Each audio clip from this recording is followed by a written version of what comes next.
Hey guys, welcome back. Chemical rockets took us to the moon, but nuclear engines were supposed to take us to the stars. From riding atomic bomb shock waves to Mars, to the forgotten reactors that NASA and the Soviets built but never flew, the history of nuclear spaceflight is absolutely mind-blowing. So, I thought I'd put together some of our best nuclear propulsion videos into one massive 4-hour documentary for your enjoyment.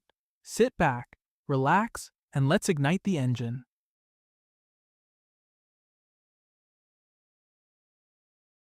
In December 1972, deep in the Nevada desert, engineers ignited something that shouldn't exist. For 109 minutes, longer than a full movie, a rocket engine roared like a controlled star.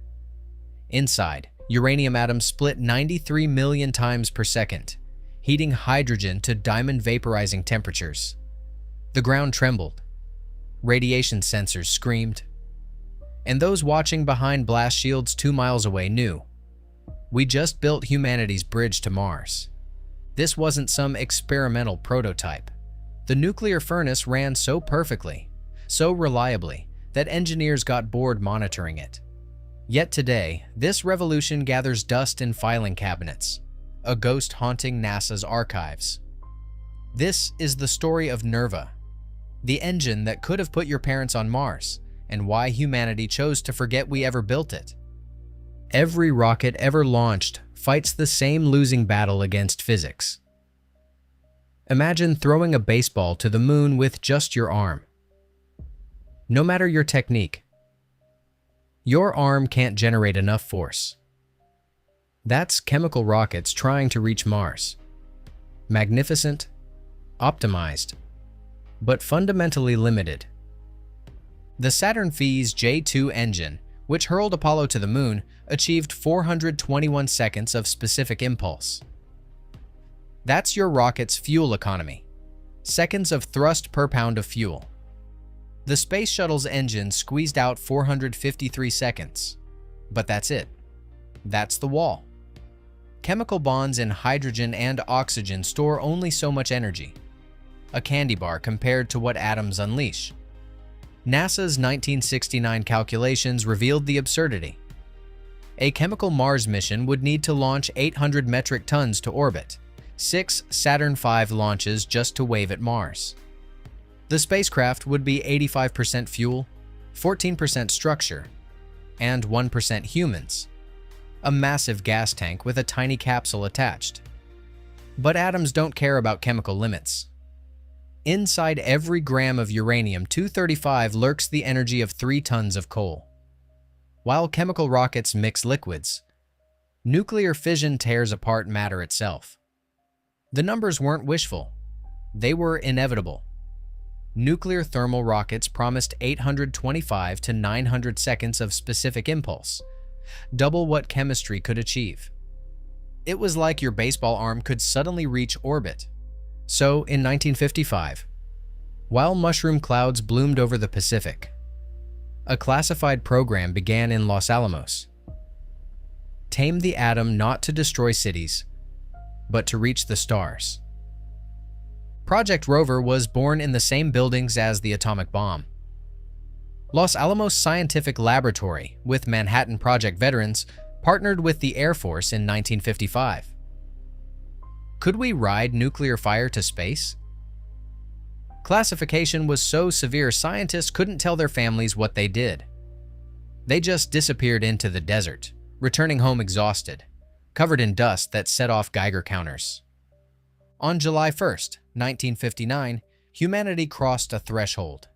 At Jackass Flats, Nevada test site, the Kiwi A reactor went critical.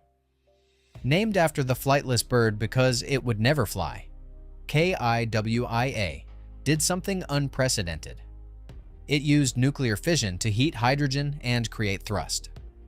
For 5 minutes, 70 megawatts of atomic power, enough for 50,000 homes, pushed superheated gas through a nozzle. Los Alamos director Norris Bradbury, watching through periscopes, declared, "We have liberated the atom for propulsion." Then Kennedy pointed at the moon, and everything accelerated. Though Kennedy's 1961 speech focused on beating the Soviets with conventional rockets, NASA Administrator James Webb saw further. In classified congressional testimony, Webb laid out the real vision. The moon is just practice. Mars needs nuclear rockets, or we'll never get there in our lifetimes. Project Rover suddenly had unlimited funding. Make it work, make it safe, make it fly. The desert became humanity's nuclear laboratory. Kiwi B4E, tested August 28, 1964, ran for 8 minutes at 937 megawatts, nearly a gigawatt of power. The ground shook so violently cameras 2 miles away needed stabilization. Werner von Braun, builder of the Saturn V, stood slack-jawed. His notes read, "This engine ran 10 times longer than my F1. We are seeing Mars become possible." But the real monster was Phoebus 2A. On June 26, 1968, engineers unleashed 4,082 megawatts of thermal power, over 4 gigawatts, equivalent to 4 nuclear power plants. For 12 minutes, this reactor maintained steel melting temperatures, contained building leveling forces, and did it so smoothly technicians called the test boring. Phoebus wasn't just the most powerful nuclear reactor ever built. It proved atomic rockets had graduated from theory to reality. But building a nuclear reactor was one thing. Making it light enough to fly, safe enough for astronauts, and reliable enough to restart in deep space was an engineering challenge that would define the entire Apollo decade. Harold Finger had an impossible job. As director of the Space Nuclear Propulsion Office, he had to contain 3,000-degree hydrogen, hot enough to turn tungsten into vapor, inside a flying nuclear reactor. His solution, like science fiction, worked like clockwork. Hexagonal fuel elements, pencil-sized, riddled with 19 spaghetti-thin cooling channels. Liquid hydrogen, at minus 253 degrees Celsius, would flow through these channels, stealing heat from the uranium, then blast out the nozzle at velocities that made chemical rockets look lazy. The hydrogen wasn't just propellant. It was coolant, moderator, and radiation shield. This wasn't theoretical. Between 1964 and 1969, engineers tortured over 20 different fuel element designs, subjecting them to temperature swings that would shatter wine glasses.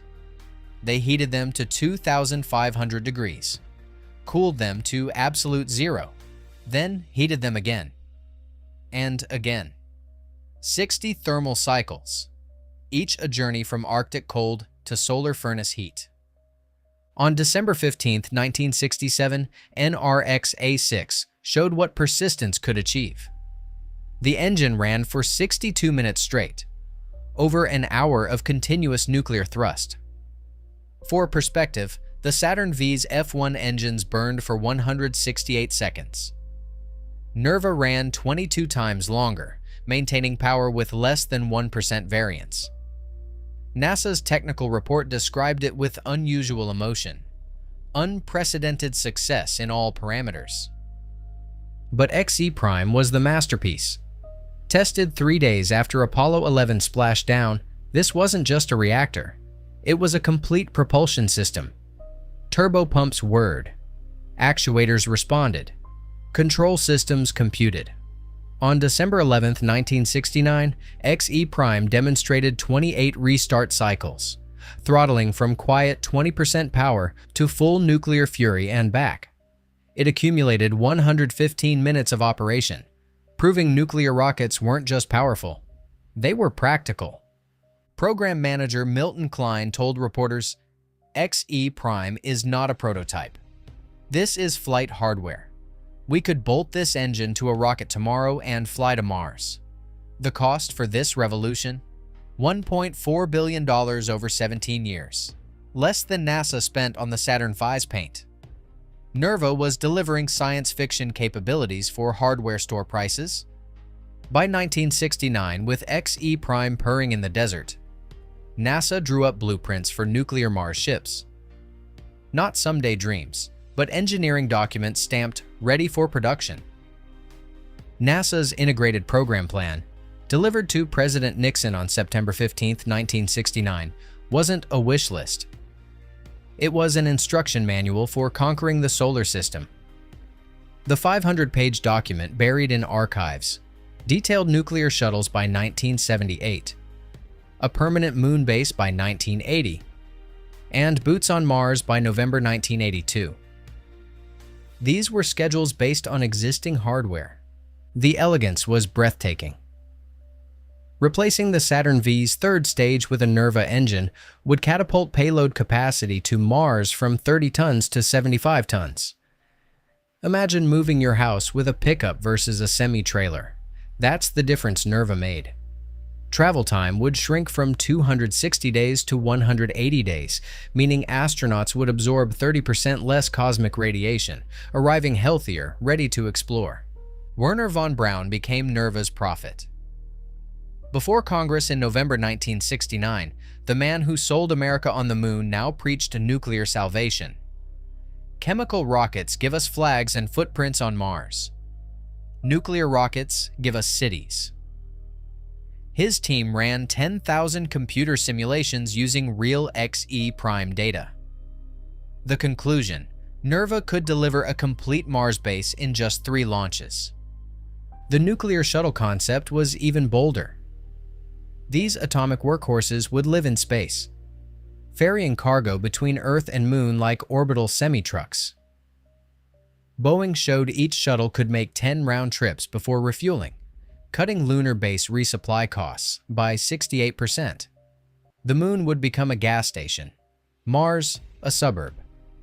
Then, on January 5, 1973, a single paragraph from the Office of Management and Budget murdered the future.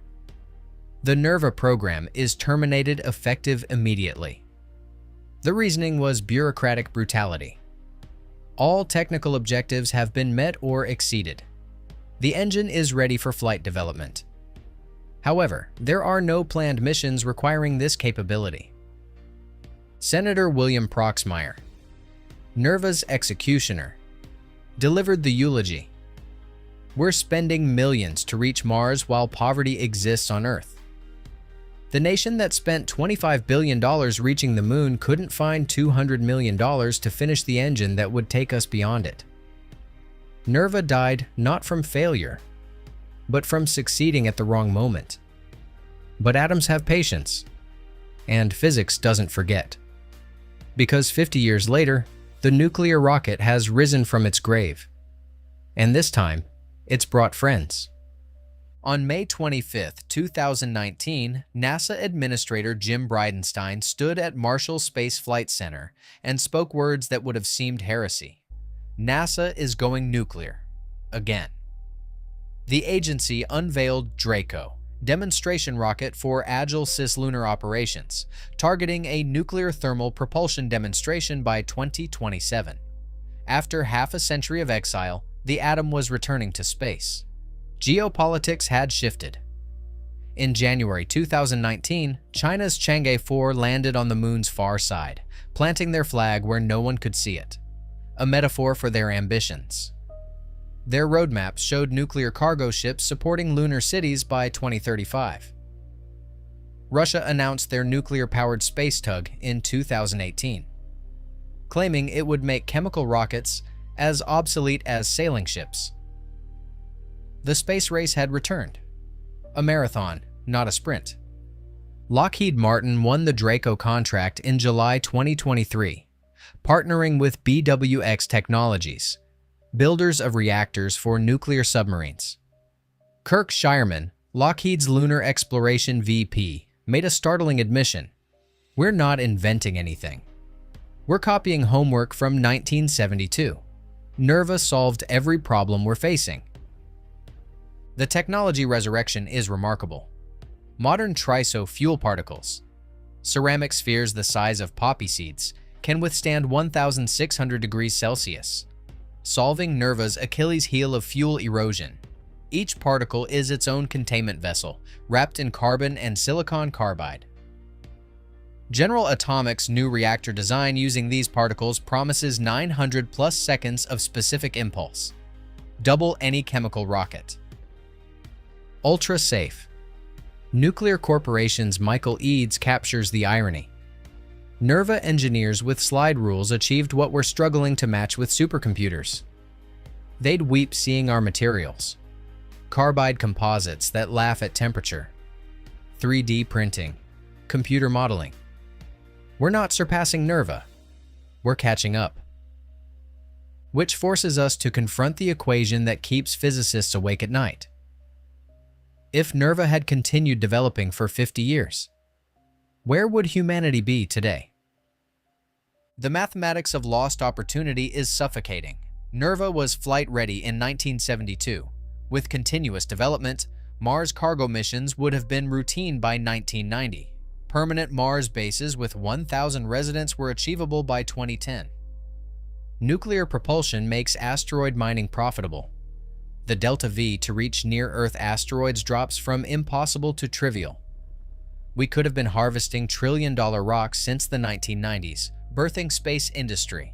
The International Space Station could have been built in 3 years with 8 nuclear shuttle flights. O'Neill cylinders, those magnificent space colonies, transform from fantasy to engineering projects when launch costs plummet 80%. We could be living in space cities now. Here's the cruelest calculation. Fusion propulsion, the ultimate cosmic engine, requires massive space infrastructure. With nuclear thermal rockets providing cheap access to orbit, fusion experiments could have proceeded in space since the 1980s. We might today be launching interstellar probes instead of struggling to return to the moon. So, we're left staring at NERVA's ghost. A perfect engine that worked too well for its own good. Somewhere in the Nevada desert, Test Cell C stands like a concrete cathedral. The rails that carried NERVA engines are rust orange but strong enough to hold another rocket. The control room sits empty, except for tumbleweeds and memories. These aren't monuments to failure. They're monuments to a future we built, tested, perfected, and then abandoned.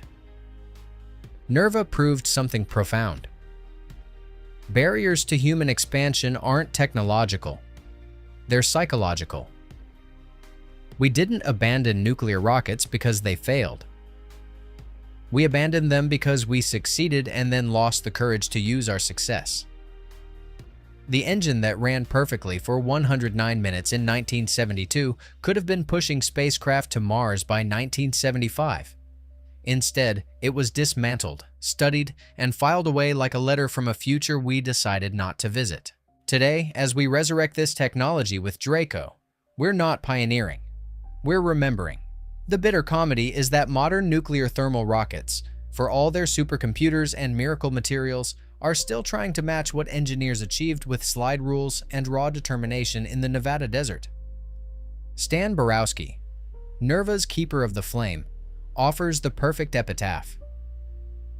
Every Mars study eventually rediscovers NERVA. It's not whether we'll use nuclear propulsion. It's whether we'll admit we need what we already perfected. What do you think would be different today if NERVA had powered our space program for the last 50 years? Would we be walking on Mars? Mining asteroids?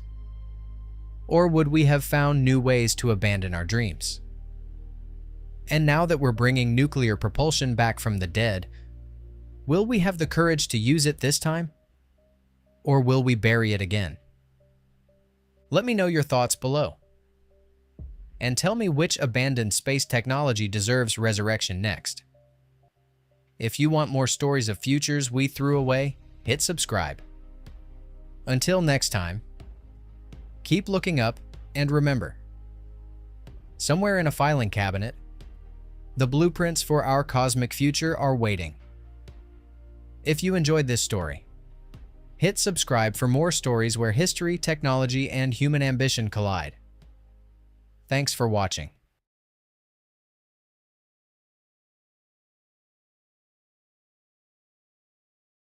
On a frozen morning in Kazakhstan, Soviet engineers ignited a rocket engine that burned hotter than the surface of a star.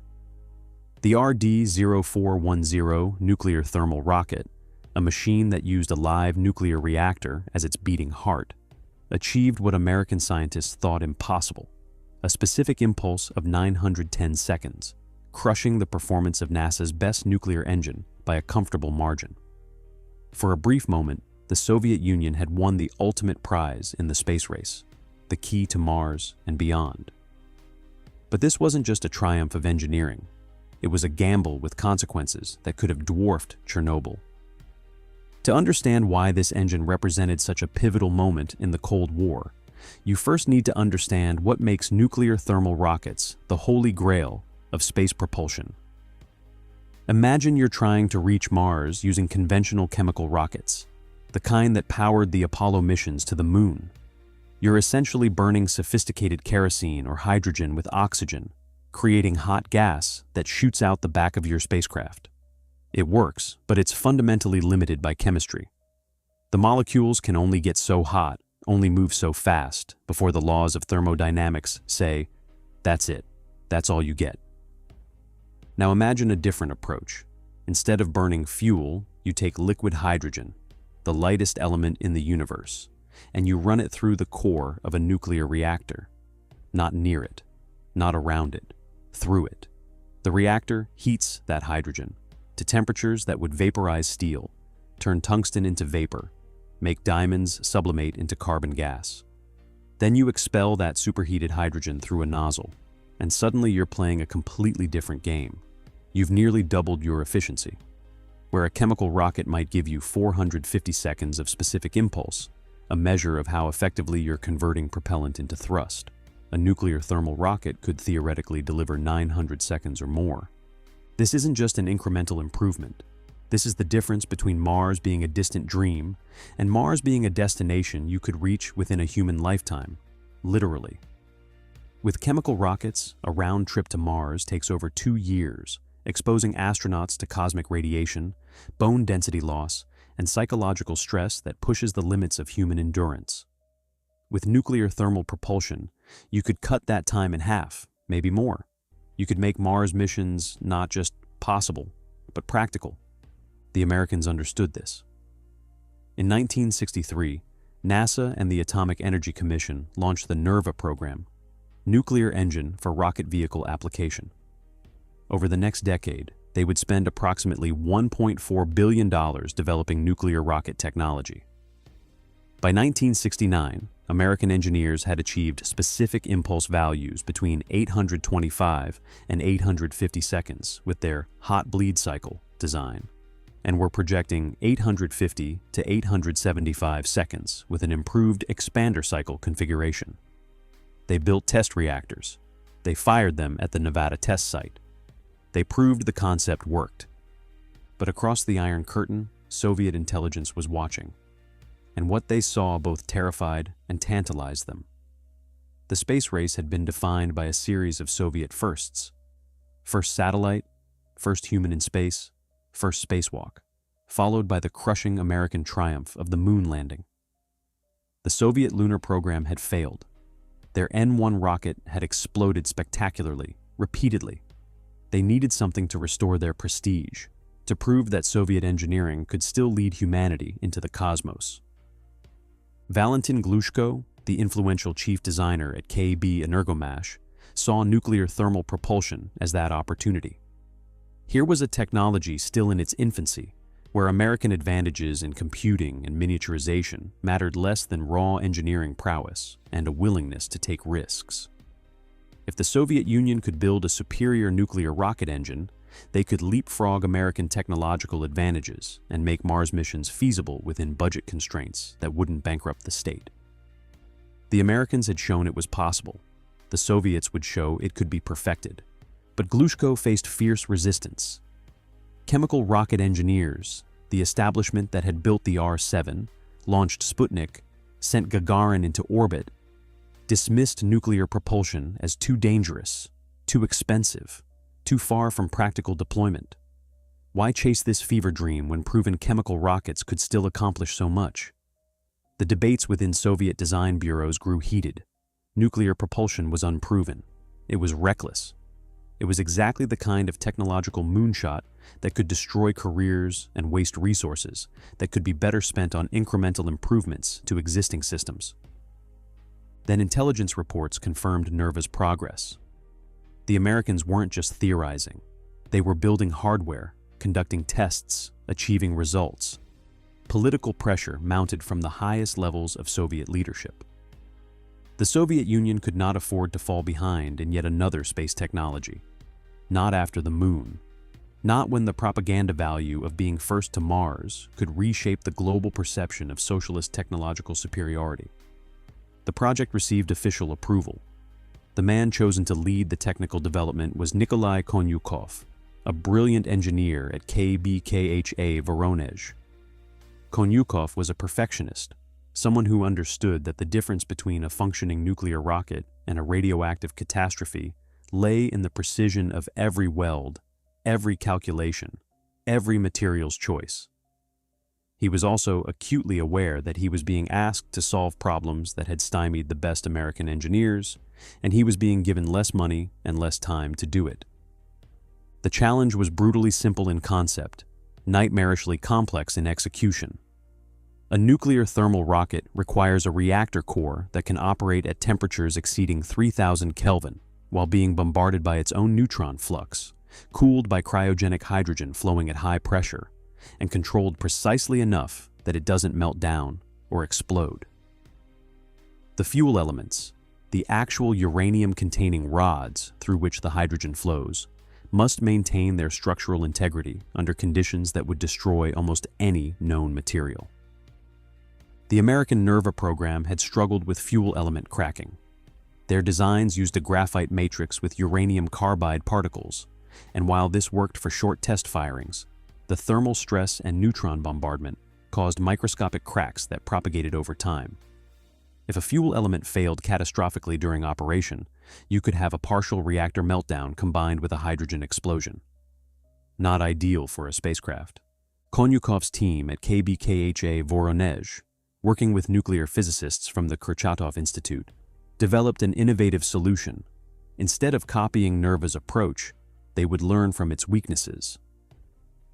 The RD-0410 design incorporated thermal insulation between the uranium carbide and tungsten carbide fuel elements and the zirconium hydride moderator. This allowed for a more compact reactor core while managing the extreme temperature gradients more effectively. But the real innovation was in the hydrogen flow pattern. Rather than flowing hydrogen directly through the hottest parts of the reactor first, the RD-0410 design cooled the moderator first. This maintained low neutron energy and high fission cross-section, keeping the nuclear reaction stable and controllable. Then the hydrogen made direct contact with the fuel rods, heating to extreme temperatures. To prevent chemical reactions between the hydrogen and the carbide fuel, reactions that could weaken the fuel elements, the engineers added hexane to the hydrogen. It was an elegant solution to a problem that had plagued earlier designs.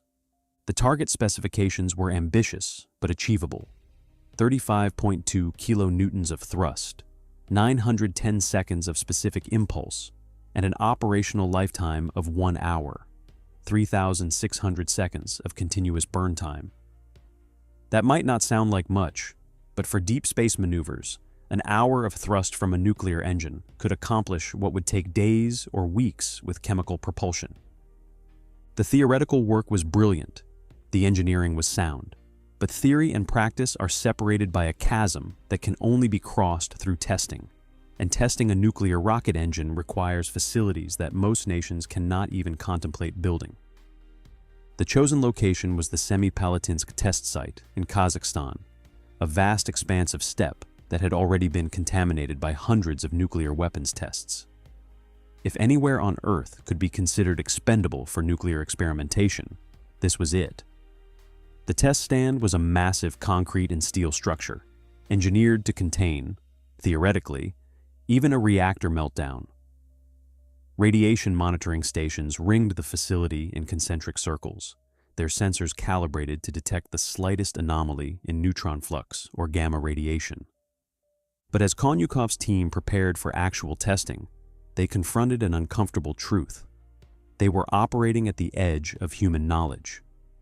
Every calculation, every safety protocol, Every emergency procedure was based on models and assumptions that had never been validated at this scale, under these conditions. They were about to pump cryogenic liquid hydrogen through a functioning nuclear reactor, creating temperatures and pressures that existed nowhere else on Earth outside of weapons tests and stellar interiors. The first tests weren't even nuclear.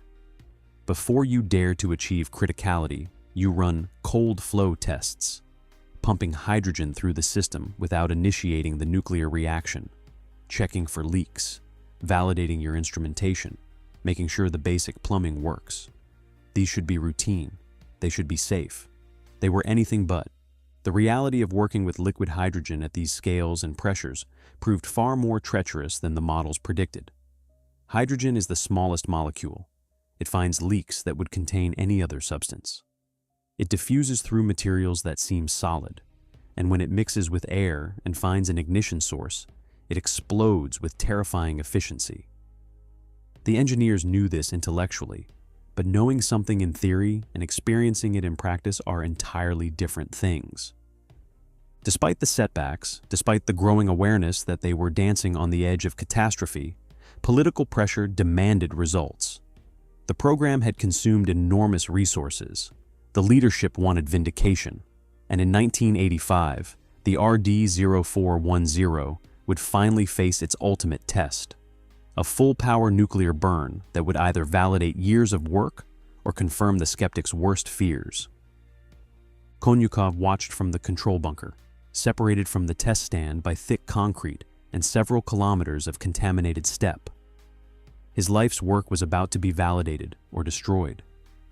Around him, technicians monitored instrument panels, their faces illuminated by the glow of readouts and oscilloscopes. Everyone understood what was at stake. This wasn't just a test. This was the moment that would determine whether the Soviet Union could claim technological superiority in the most demanding arena of space propulsion. The test sequence began with the careful ballet of achieving criticality. Control rods withdrew from the reactor core in precise increments, allowing the neutron flux to build gradually. Temperature sensors tracked the rising heat in the fuel elements. When the reactor reached operating temperature, liquid hydrogen began flowing through the cooling channels in the moderator, then through the fuel elements themselves. What happened next was, by any measure, a triumph of engineering. The RD-0410 achieved a specific impulse of 910 seconds, definitively surpassing the American NERVA program's best performance of 850 seconds. That 7% advantage might sound modest, but in the mathematics of rocket propulsion, it translates to dramatically reduced propellant requirements. For a Mars mission, that difference could mean the distinction between a mission that requires 2 launches to assemble in orbit and one that could depart from a single launch. It could mean the difference between a spacecraft that masses 800 tons and one that masses 600 tons. It could mean the difference between a mission that's theoretically possible and one that's actually affordable. The reactor temperatures exceeded 3,500 Kelvin, in some regions of the core, approaching 3,700 Kelvin. To put that in perspective, the surface of the Sun is about 5,800 Kelvin. The RD-0410 was creating conditions inside its reactor core that were more than half as hot as the surface of our star. This was hotter than the melting point of tungsten, one of the most heat-resistant materials known to science. The fact that the fuel elements maintained their integrity at these temperatures represented a genuine breakthrough in materials science and nuclear engineering. The engine ran for its planned duration, demonstrating stable operation and controllable thrust. The hydrogen exhaust, superheated to temperatures that turned it into a plasma, screamed from the nozzle at velocities that pushed the boundaries of what measuring instruments could track. Every sensor, every data point, confirmed what the engineers had calculated. The RD-0410 worked. It was real. The Soviet Union had built a nuclear rocket engine superior to anything the Americans had achieved. But in the immediate aftermath, as champagne bottles were being prepared and congratulatory telegrams drafted, Konyukov's team was examining the post-test data with growing unease. Radiation monitors had detected unexpected neutron flux patterns during the burn. The distribution wasn't quite what the models had predicted. Something in the reactor core wasn't behaving exactly as designed. When they could finally approach the test stand and begin inspecting the engine, the source of the anomaly became clear. Several fuel elements showed microscopic cracks, stress fractures caused by the extreme thermal cycling and neutron bombardment. The cracks were tiny, barely visible even under magnification, but their implications were enormous. If the test had run just 20% longer, those cracks could have propagated. A fuel element could have ruptured. And a ruptured fuel element in an operating nuclear thermal rocket is the beginning of a nightmare scenario. Loss of structural integrity leading to uneven cooling, leading to localized overheating, potentially triggering a cascade failure that could result in a partial reactor meltdown. The success had been real, but it had also been a near catastrophe averted by luck and conservative test planning. They had proven the concept worked, but they had also proven that their margins were far thinner than anyone wanted to admit. The environmental monitoring told an even more sobering story. Post-test analysis revealed significant radioactive contamination of the test site, far exceeding predictions. Isotopes that would remain hazardous for decades had been dispersed across the steppe. The models had underestimated how much radioactive material would be released during operation. Medical monitoring of test personnel showed elevated radiation exposure levels. Several technicians developed symptoms consistent with acute radiation syndrome, though thankfully not at life-threatening doses. These were the people who had believed the safety protocols would protect them, who had trusted the calculations that said the exposure levels would be acceptable. Yevgeny Velikov, the Kurchatov Institute physicist who had provided crucial nuclear expertise to the program, found himself compiling an internal report that became increasingly difficult to write. The data was unambiguous. The RD-0410 worked, but only barely, and only under controlled ground conditions. The fuel elements could survive a 1-hour burn, but showed signs of degradation that suggested they couldn't survive the multiple burns that an actual Mars mission would require. The radiation release was manageable at a remote test site, but what would happen if such an engine failed during launch, scattering radioactive material across a populated area? The fundamental problem was one of materials science. No known material could withstand the combination of extreme temperatures, intense neutron bombardment, and thermal cycling for the extended periods required for actual deep space missions. You could make it work once, maybe twice, under ideal conditions. But the reliability needed for human spaceflight, where failure means not just a lost mission, but dead cosmonauts, remained out of reach. Velikov's report documented these concerns with scientific precision. He recommended against flight testing without major design revisions that would essentially require starting over, developing entirely new materials, rethinking the fundamental architecture of the engine. The report was classified immediately. The environmental monitoring data was never shared with local populations living downwind of Semipalatinsk. The medical data on exposed workers was buried in archives that wouldn't be opened for decades. Meanwhile, 8,000 kilometers away, American engineers who had worked on NERVA were reaching eerily similar conclusions. The parallel is striking, almost uncanny. Two superpowers, ideologically opposed, competing fiercely for technological supremacy, independently developing similar technologies, and independently discovering the same fundamental limitations. The American NERVA program had conducted multiple test firings at the Nevada test site between 1964 and 1969, achieving specific impulse values between 825 and 850 seconds with their hot bleed cycle design. Like their Soviet counterparts, they had encountered fuel element cracking, materials degradation, and concerning radiation release. Unlike their Soviet counterparts, American engineers had to contend with a growing environmental movement that made nuclear testing increasingly politically toxic. Nevada test site contamination became a public controversy. Activists demanded transparency. Scientists who had worked on nuclear weapons programs were beginning to speak out about the long-term health effects of radiation exposure. In 1972, the NERVA program was officially canceled. The public explanation cited budget cuts and shifting priorities. NASA was moving away from ambitious deep space missions and focusing on the Space Shuttle program. But internal NASA documents revealed that safety concerns were a major factor in the decision. The engineering margins were too thin, the consequences of failure were too severe, and the political will to continue testing nuclear rockets in Earth's atmosphere was evaporating.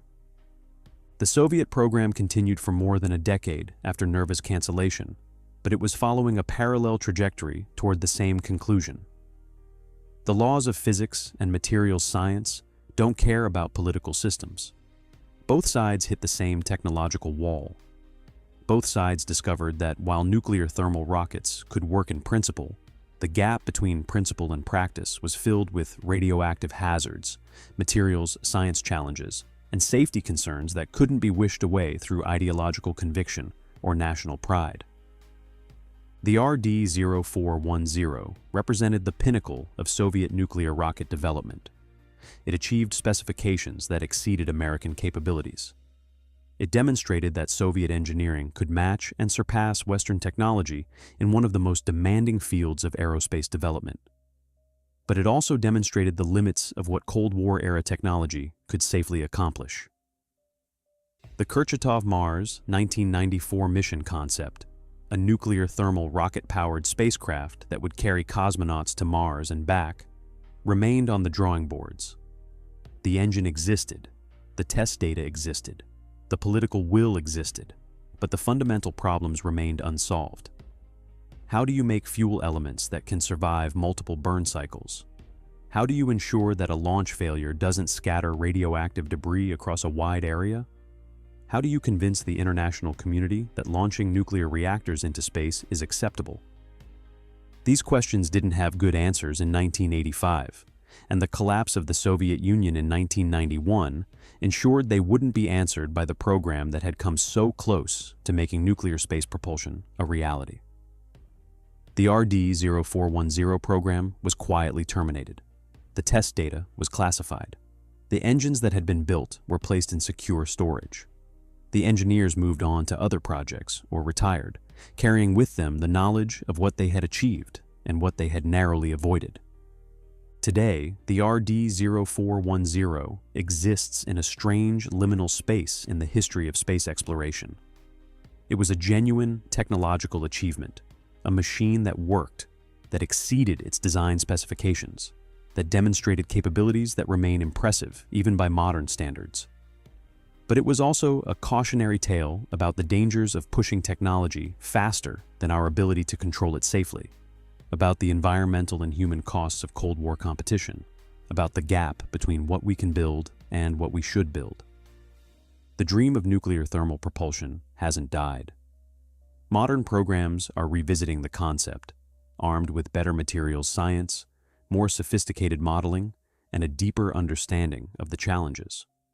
But they're building on the lessons learned by the engineers who built NERVA and the RD-0410, lessons purchased at the cost of contaminated test sites and exposed workers, lessons written in classified reports and declassified decades later.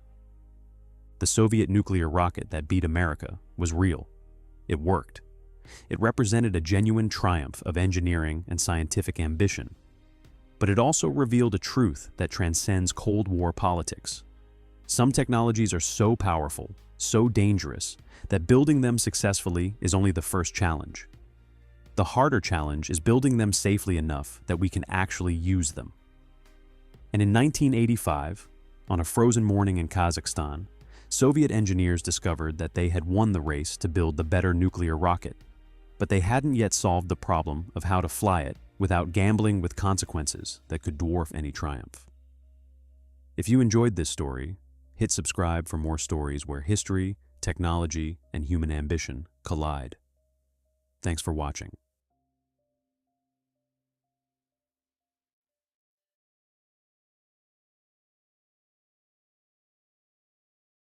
Picture this. You're standing in the Mojave Desert, November 1959. A metal cylinder nicknamed Hot Rod sits on a launch platform. Then, bang, bang, bang. 6 explosions in sequence. The cylinder shoots 184 feet into the air, riding shockwaves like a cosmic pogo stick. This wasn't just another rocket test. This was humanity's proof that we could surf nuclear explosions to the stars. The masterminds behind it had a plan that would make Dr. Strangelove blush. Detonate between 800 and 1,000 atomic bombs beneath a massive steel plate to reach Saturn. They called it Project Orion. History remembers it as visionary, a dream murdered by treaties and politics. But declassified documents and the confessions of its own creators reveal something darker.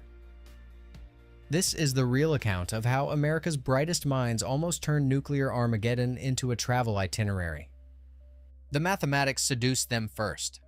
In 1955, deep in the classified vaults of Los Alamos, physicist Stanisław Ulam, the same man who'd helped create the hydrogen bomb, scribbled equations that defied belief.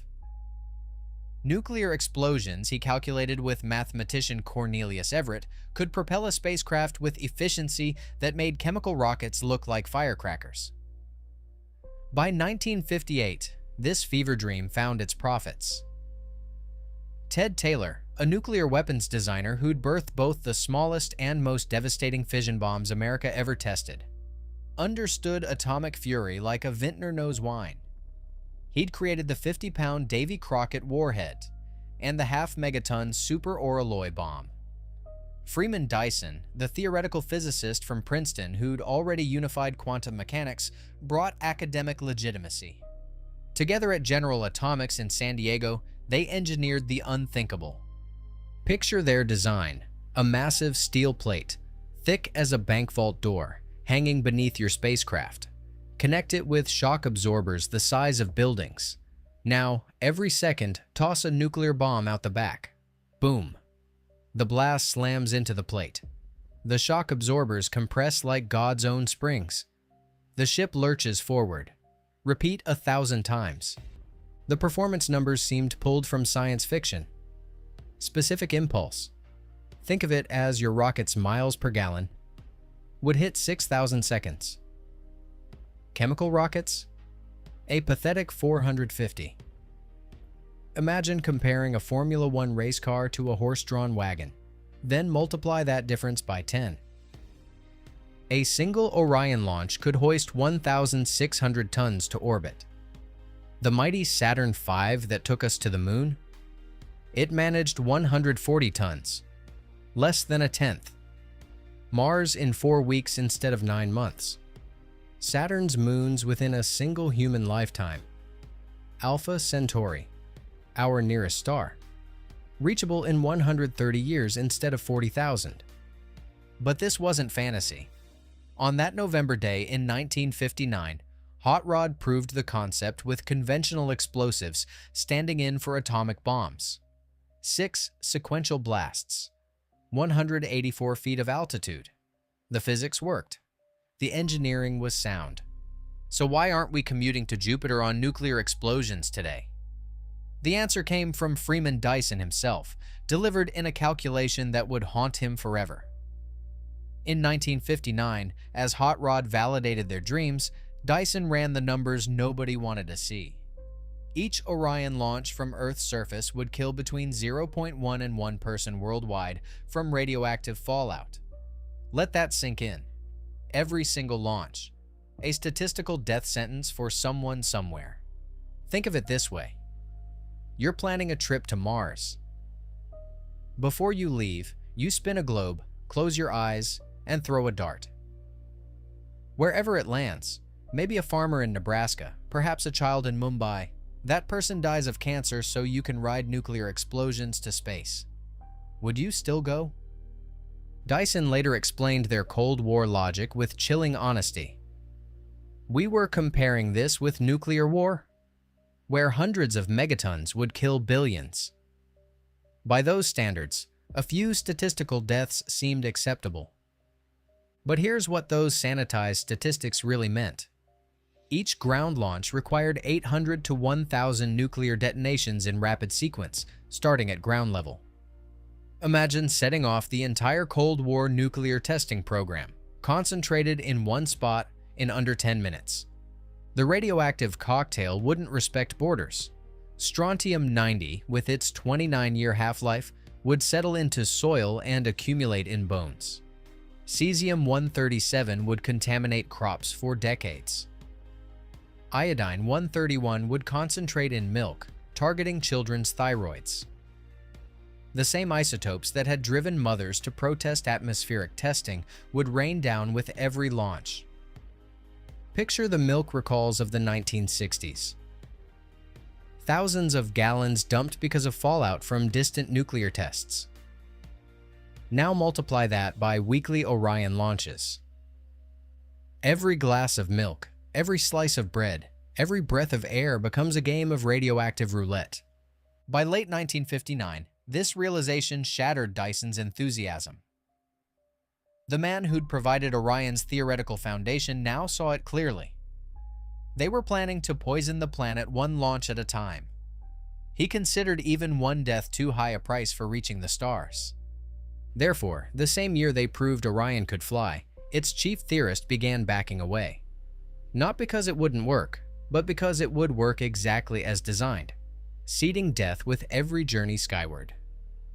But fallout was just the appetizer to Orion's feast of horrors. The main course: mass-producing nuclear weapons like Model T Fords. Each pulse unit, Orion's euphemism for its propulsion bombs, was essentially a tactical nuclear weapon optimized for thrust. The spacecraft needed thousands. Think about that infrastructure. Assembly lines churning out atomic bombs with the efficiency of a Toyota factory. Warehouses stacked with enough nuclear devices to end civilization. Transport convoys moving nuclear weapons like Amazon packages. Imagine the proliferation nightmare. Any nation that developed Orion technology wouldn't just have a spacecraft. They'd have perfected industrial-scale nuclear weapon production. The specialized bomb designs for propulsion? With minor tweaks, they'd make devastating weapons. It's like developing a revolutionary new car engine that accidentally teaches you to build tanks. In March 1961, the danger became so clear that Vice President Lyndon Johnson personally seized every copy of the Gardner Committee report that had endorsed nuclear propulsion. He locked them in his personal safe, like they were nuclear secrets, because they essentially were. The report had revealed how Orion would hand any ambitious nation the keys to nuclear supremacy. Even the Air Force, not known for turning down powerful weapons, concluded Orion had no military value. But they'd missed the real threat. Orion itself wasn't the weapon. Orion was the excuse to normalize nuclear explosions, to make atomic bombs as routine as rocket fuel. Consider the precedent. If America starts launching spacecraft with nuclear explosions, how does it tell Iran they can't?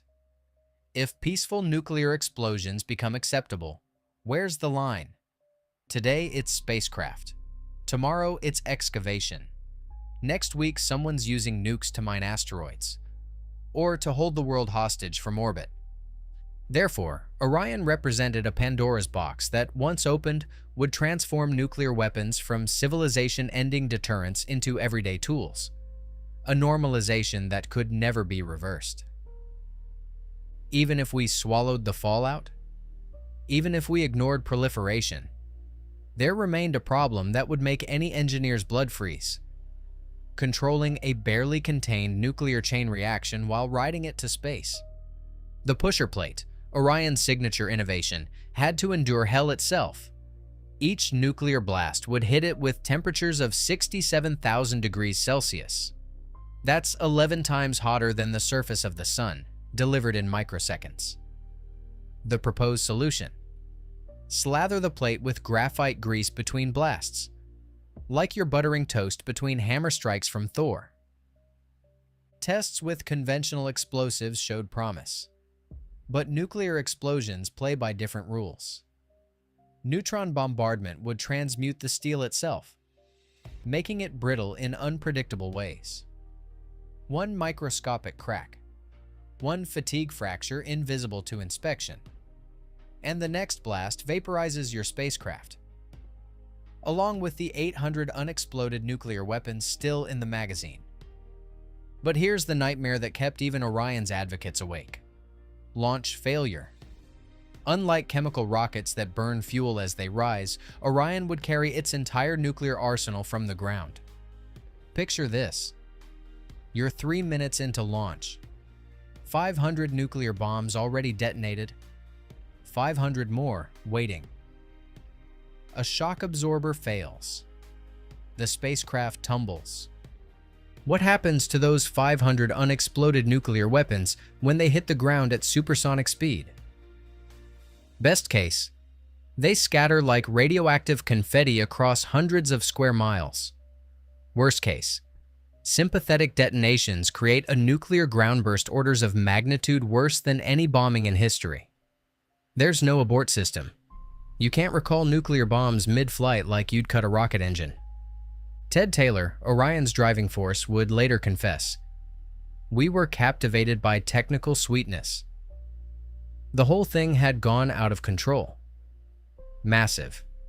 And very scary." Even success meant gambling with catastrophe. Statistical models showed that over multiple launches, catastrophic failure wasn't just possible, it was mathematically inevitable. Launch Orion 10 times, and you're playing nuclear Russian roulette with a partially loaded gun. Launch it 100 times for Mars colonization, you've guaranteed apocalypse. But perhaps Orion's most revealing failure wasn't in its engineering. It was in the minds that created it. To truly understand Project Orion's danger, we must examine the psychology of its creators, brilliant minds drunk on the wine of their own genius.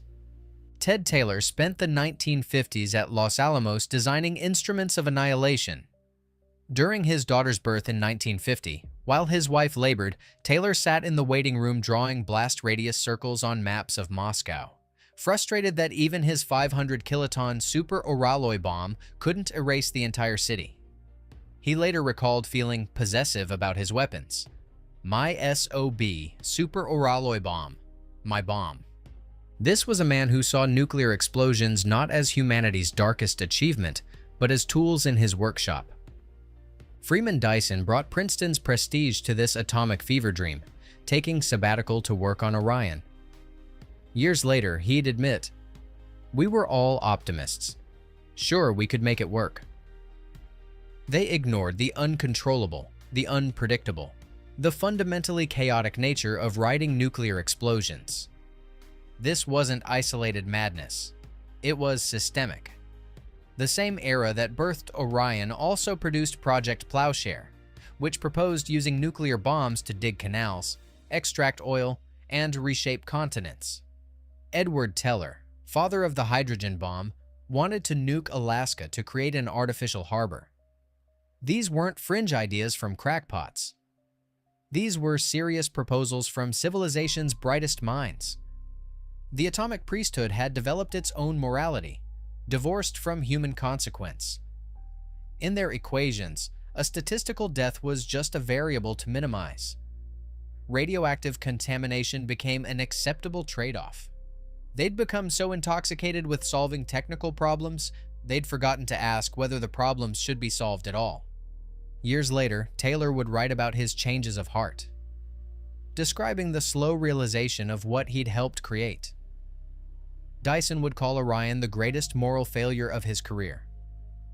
But in 1958, that wisdom hadn't arrived. They were brilliant children playing with nuclear fire, convinced they could control the flames. Therefore, Orion represented peak atomic age hubris, genius minds so entranced by elegant equations and technical beauty that they nearly normalized the routine detonation of nuclear weapons as humanity's taxi service to the stars. On August 5, 1963, humanity collectively came to its senses. In Moscow, the United States, Soviet Union, and United Kingdom signed the Partial Test Ban Treaty, prohibiting all nuclear explosions in the atmosphere, outer space, and underwater. With the stroke of a pen, Project Orion became illegal under international law. The treaty's preamble reads like civilization's moment of clarity, seeking to achieve the discontinuance of all test explosions of nuclear weapons for all time, to put an end to the contamination of man's environment by radioactive substances. Within 2 years of the treaty's ratification, Project Orion was officially canceled. Freeman Dyson would later lament this as the first time in modern history that a major expansion of human technology has been suppressed for political reasons. Suppressed or saved? Consider what the treaty prevented. A world where nuclear explosions became routine, where every spacefaring nation needed thousands of atomic bombs, where radioactive fallout was the price of progress, where one engineering failure could destroy a continent. George Dyson's definitive history reveals that his father Freeman had already turned against Orion by 1959, convinced that even one cancer death was too high a price. The treaty didn't kill a dream. It prevented a nightmare. The ban forced us to find better ways. Chemical rockets took us to the moon without poisoning Earth. Ion drives now push our probes to the outer planets without splitting atoms in our atmosphere. We learned to reach for the stars without standing on a pile of nuclear corpses. Project Orion fascinates because it almost happened. The physics worked. The engineering was achievable. Hot Rod proved that nuclear pulse propulsion was more than theoretical. It was terrifyingly practical. We stood at the crossroads and nearly took the path to atomic hell. That's precisely what makes it instructive. Orion proves that humanity's most dangerous ideas aren't the impossible ones. They're the brilliant ones we're wise enough to abandon. As Ted Taylor learned through painful experience, there's a disease in nuclear fascination, a technical sweetness that can blind genius minds to monstrous consequences. Today, as we stand on new technological precipices, artificial intelligence that could outsmart us, genetic engineering that could redefine us, geoengineering that could break our planet's climate, Orion's lesson burns bright. Not every problem should be solved with the biggest hammer available. Not every capability should be pursued just because it's possible. The partial test ban treaty didn't steal our cosmic destiny. It proved we'd finally grown up enough to deserve one. By learning to reach space without nuclear explosions, we demonstrated that intelligence means more than solving equations. It means knowing which equations should stay unsolved. Sometimes the greatest achievement of human wisdom isn't what we choose to build, but what we choose to leave buried in the filing cabinets of history. What technology today will future generations view with the same horror we now view Project Orion? Are we pursuing our own Project Orions? Brilliant but terrible ideas we're too entranced to abandon? Comment below with your thoughts. If you enjoyed this story, hit subscribe for more stories where history, technology, and human ambition collide. Thanks for watching.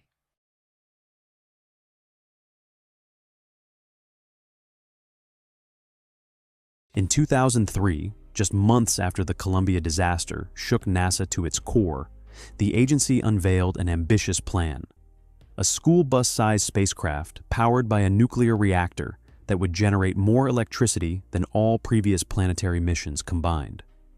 The Jupiter Icy Moons Orbiter would be so powerful, it could hop between Jupiter's moons like a hummingbird, sipping nectar from flower to flower, searching for alien life in subsurface oceans.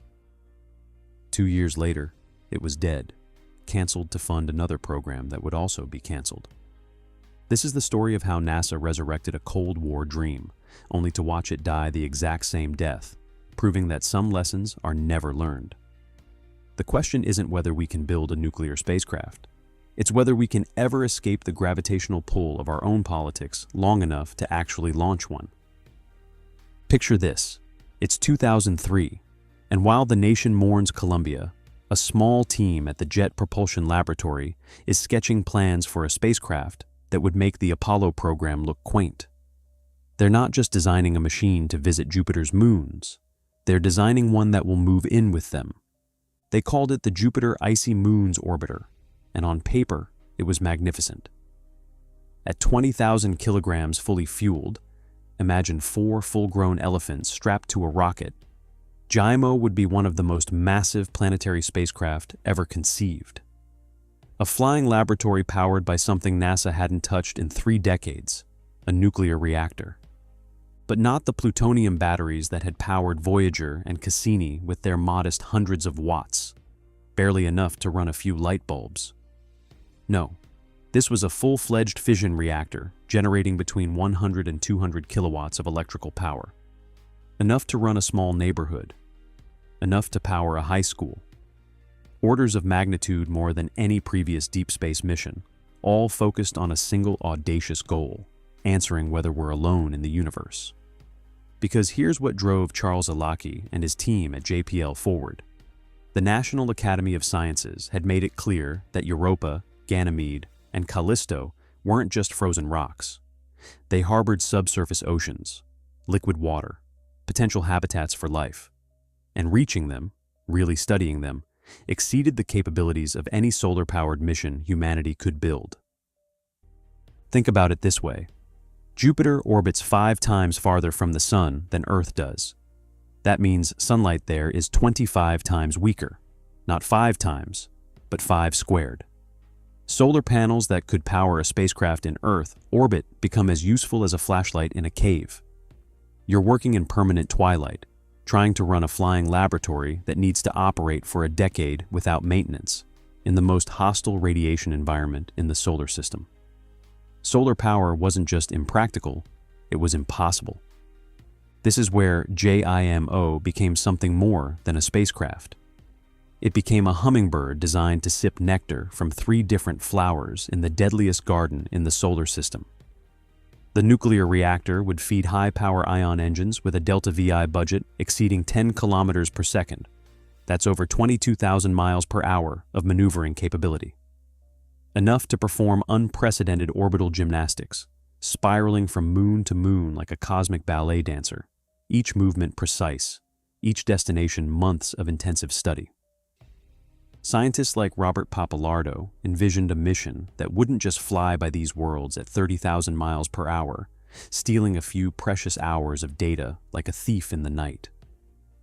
JIMO would actually orbit each moon, spending months, perhaps years, mapping their ice shells with penetrating radar, measuring their magnetic fields with sensitive magnetometers, analyzing their surface compositions with spectrometers operating across infrared, ultraviolet, and visible wavelengths.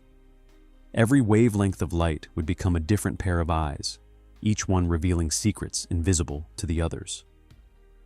The planned operational phase stretched 6 to 8 years in the Jovian system itself. 6 to 8 years of continuous science, of daily discoveries, of watching these alien worlds transform from fuzzy telescope dots into places we could know as intimately as we know our own moon. The data rates, 10 to 50 megabits per second, enabled by all that nuclear-generated power, would return several terabits of science data. To put that in perspective, that's more data than Galileo collected in its entire 14-year mission, delivered every few months.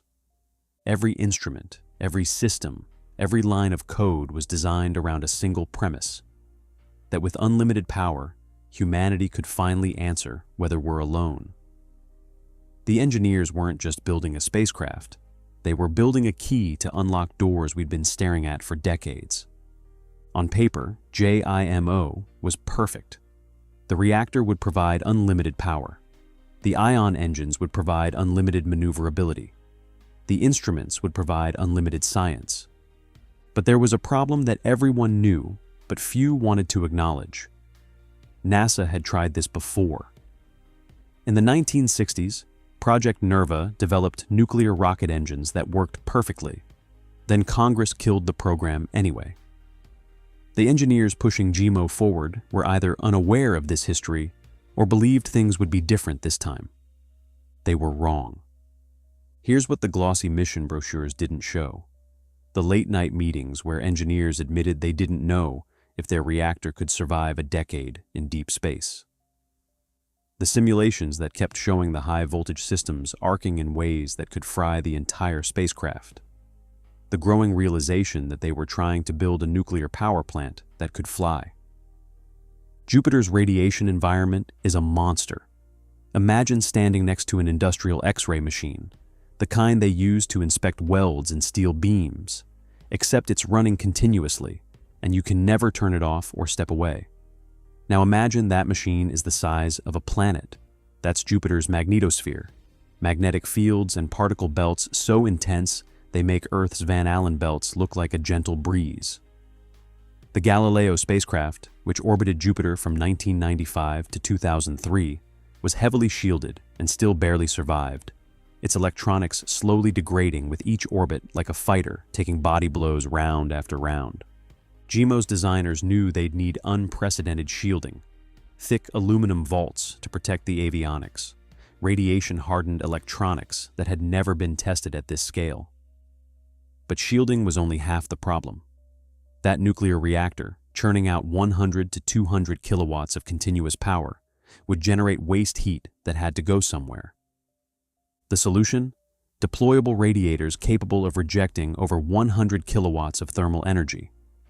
Imagine keeping a steel mill cool without air conditioning in the coldest part of winter, except there's no air at all and you're 500 million miles from the sun. In space, you can't use fans or coolant towers or any of the tricks we use on Earth. Heat can only escape through radiation, infrared light bleeding into the void. You need radiators the size of billboards, unfolding like metallic flowers, glowing dull red in the darkness. And then there was the voltage problem. To efficiently distribute that much power across the spacecraft, you needed high voltage systems operating in the vacuum of space. Here's the nightmare. In a vacuum, electricity doesn't behave the way it does on Earth. Insulation that works perfectly in atmosphere becomes treacherous. Plasma interactions create unpredictable arcing. One wrong spark, one microscopic flaw in a wire's coating, and you could lose the entire power bus, turning your billion-dollar spacecraft into an expensive paperweight orbiting Jupiter, forever silent. The Department of Energy's Naval Reactors Laboratory was tasked with developing this megawatt-class reactor technology, but they were venturing into territory where the rulebook hadn't been written yet. New materials, new power management schemes. Everything was never before attempted. Every solution created 2 new problems. Every test revealed 3 new failure modes. Internal NASA meeting minutes from this period reveal something fascinating. The engineers weren't all singing from the same hymn sheet. Some pushed for incremental steps, technology demonstrators, proof-of-concept missions, anything to reduce the risk before betting everything on a flagship mission. We're chasing a dream that's too expensive and too risky, some argued in closed-door meetings. The technology just isn't there yet. Others argued the opposite. Go big or go home. Only an ambitious goal could justify the investment, could capture the public imagination, could secure the funding stream. These weren't just technical debates. They were philosophical disagreements about how NASA should operate in the post-Columbia era. Risk-averse versus risk-tolerant. Incremental versus revolutionary. The ghost of Challenger and Columbia haunted every conversation. How much risk was acceptable when the stakes were this high? The cost estimates reflected this uncertainty. $3 billion on the optimistic end, $10 billion on the pessimistic, $15 billion if things went really wrong. And here's what nobody outside the program really understood. Much of that uncertainty stemmed from the fact that they were developing not just a spacecraft, but an entire infrastructure. The reactor was designed to be modular, reusable for future outer solar system missions to Saturn, Uranus, Neptune, worlds where sunlight becomes a distant memory, and nuclear power transforms from luxury to necessity. The innovations in radiator design, in heat pipe technology, in autonomous navigation, these were investments that could pay dividends across decades of exploration. But you had to survive long enough to prove the concept. You had to make it to the launch pad. By 2004, the National Research Council was sounding alarm bells. The technology wasn't mature, the timeline was unrealistic, and the cost? Well, the cost was about to become someone else's problem. Because NASA had a new priority, and it was wearing a very familiar face. Imagine you're a young engineer, fresh out of graduate school, joining NASA in 2003 with dreams of working on JIMO, the mission that would define your generation. You spend 2 years of your life designing radiation shielding systems, running simulations until 2 a.m., solving problems that have never been solved before. You're building something that will outlive you, that will answer questions humans have asked since we first looked up at the stars.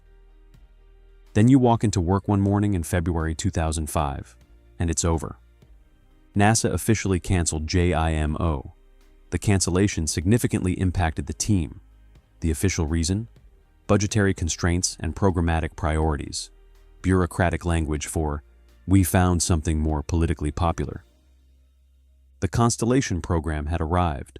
President Bush's grand vision to return humans to the moon and eventually Mars. Sound familiar? It should. It's the exact same script that killed NERVA 3 decades earlier. Sacrifice the distant science mission for the politically popular human spaceflight program. Boots on the ground sell better than robots in orbit. Flags and footprints win elections. The search for alien life in subsurface oceans? That's a harder story to tell in a 30-second campaign ad. For the younger engineers and scientists who had joined NASA specifically to work on JIMO, who'd turned down private sector jobs and relocated their families to chase this vision of nuclear-powered exploration, the professional and emotional heartbreak was acute. One moment you're designing humanity's first nuclear-powered tour of the outer solar system, solving problems that have never existed before. The next, you're updating your resume, watching years of work reduced to PDF files on a server nobody will ever access. By 2008, even the remnants of Project Prometheus, JIMO's parent program, were completely defunded. The nuclear dream was dead. Again. The cruel irony? Later studies showed JIMO's technology was actually feasible. NASA's kilopower reactor project in the 2000s proved the concept worked. Small nuclear reactors could operate reliably in space, providing kilowatts of continuous power for years. The engineering challenges that seemed insurmountable in 2005 were solvable. We could have had answers by now. We could have known whether life exists in Europa's ocean, whether Ganymede's subsurface sea harbors anything more than water and salt, whether Callisto's ancient ice holds secrets frozen since the solar system's birth. Instead, we're still waiting, still planning, still dreaming of missions that may never launch. All that remains of JIMO are dusty design documents, unused prototypes gathering dust in JPL warehouses, and a generation of scientists who wonder, what if? What if the funding had held? What if Constellation hadn't consumed NASA's budget like a black hole? What if we'd chosen the Hummingbird over the moon rocket? But the damage went deeper than individual careers or canceled hardware. JIMO's cancellation fundamentally altered NASA's institutional psychology. The agency became more skeptical of large, high-risk flagship missions, especially those dependent on immature technologies. The public and regulatory scrutiny of nuclear space propulsion intensified. Every future proposal would now carry the baggage of Project Prometheus, another expensive nuclear dream that never left the ground. NASA retreated to safer ground, modular development, incremental technology demonstrations, missions that could survive budget fluctuations without collapsing entirely. The era of betting everything on a single revolutionary spacecraft was over. The age of caution had begun. Yet here's where the story gets complicated, because JIMO didn't die without leaving fingerprints all over the future. The radiation shielding designs? They informed power systems for Artemis lunar habitats, protecting future astronauts from cosmic rays and solar storms. Those ambitious scientific goals and instrument concepts? They shaped Europa Clipper's entire mission architecture when it finally launched in 2024. The risk assessment frameworks developed for Prometheus became standard operating procedure for NASA's current nuclear thermal and nuclear electric propulsion initiatives aimed at getting humans to Mars in the 2030s. The innovations in heat pipe technology, autonomous navigation, and fault detection didn't vanish.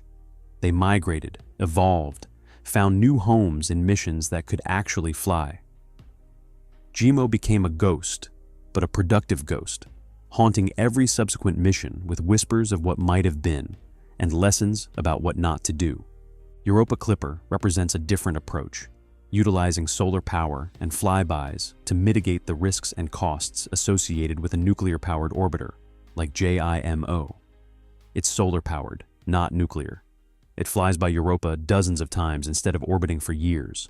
It's safer, cheaper, more politically palatable. It's what you build when you've learned that sometimes good enough is better than perfect, if perfect means never launching at all. Here's the cruel irony.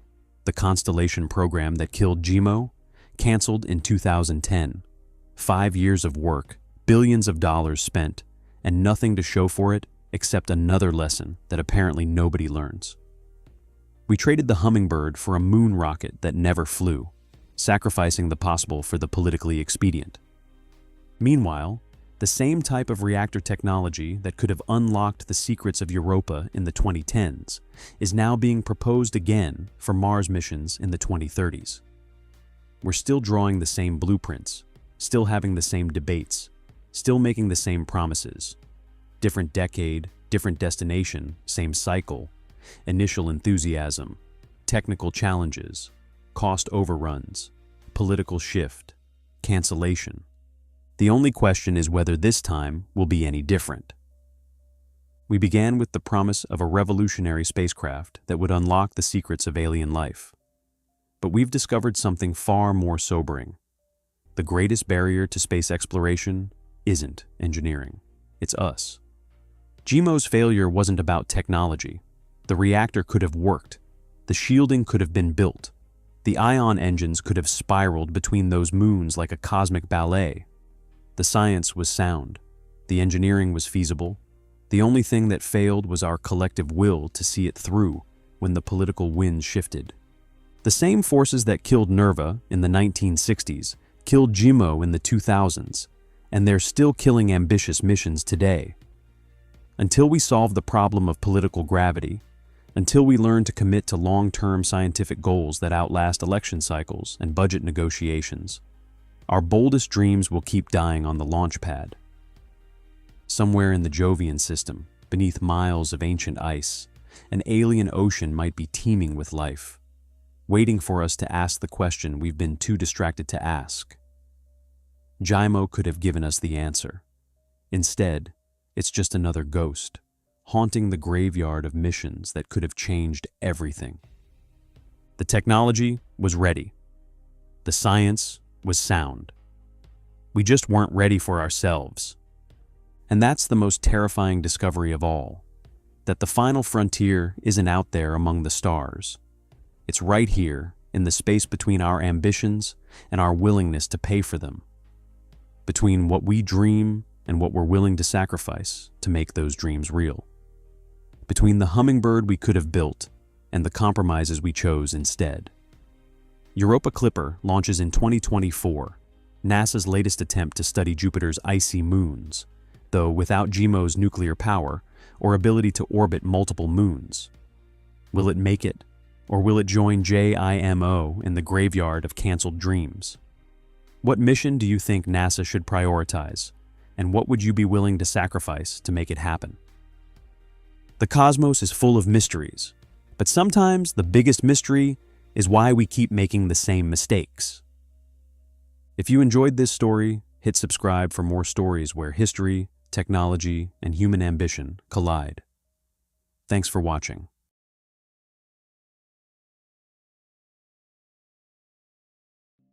Hey, so today we're finally doing the deep dive into nuclear thermal propulsion that you've all been asking about.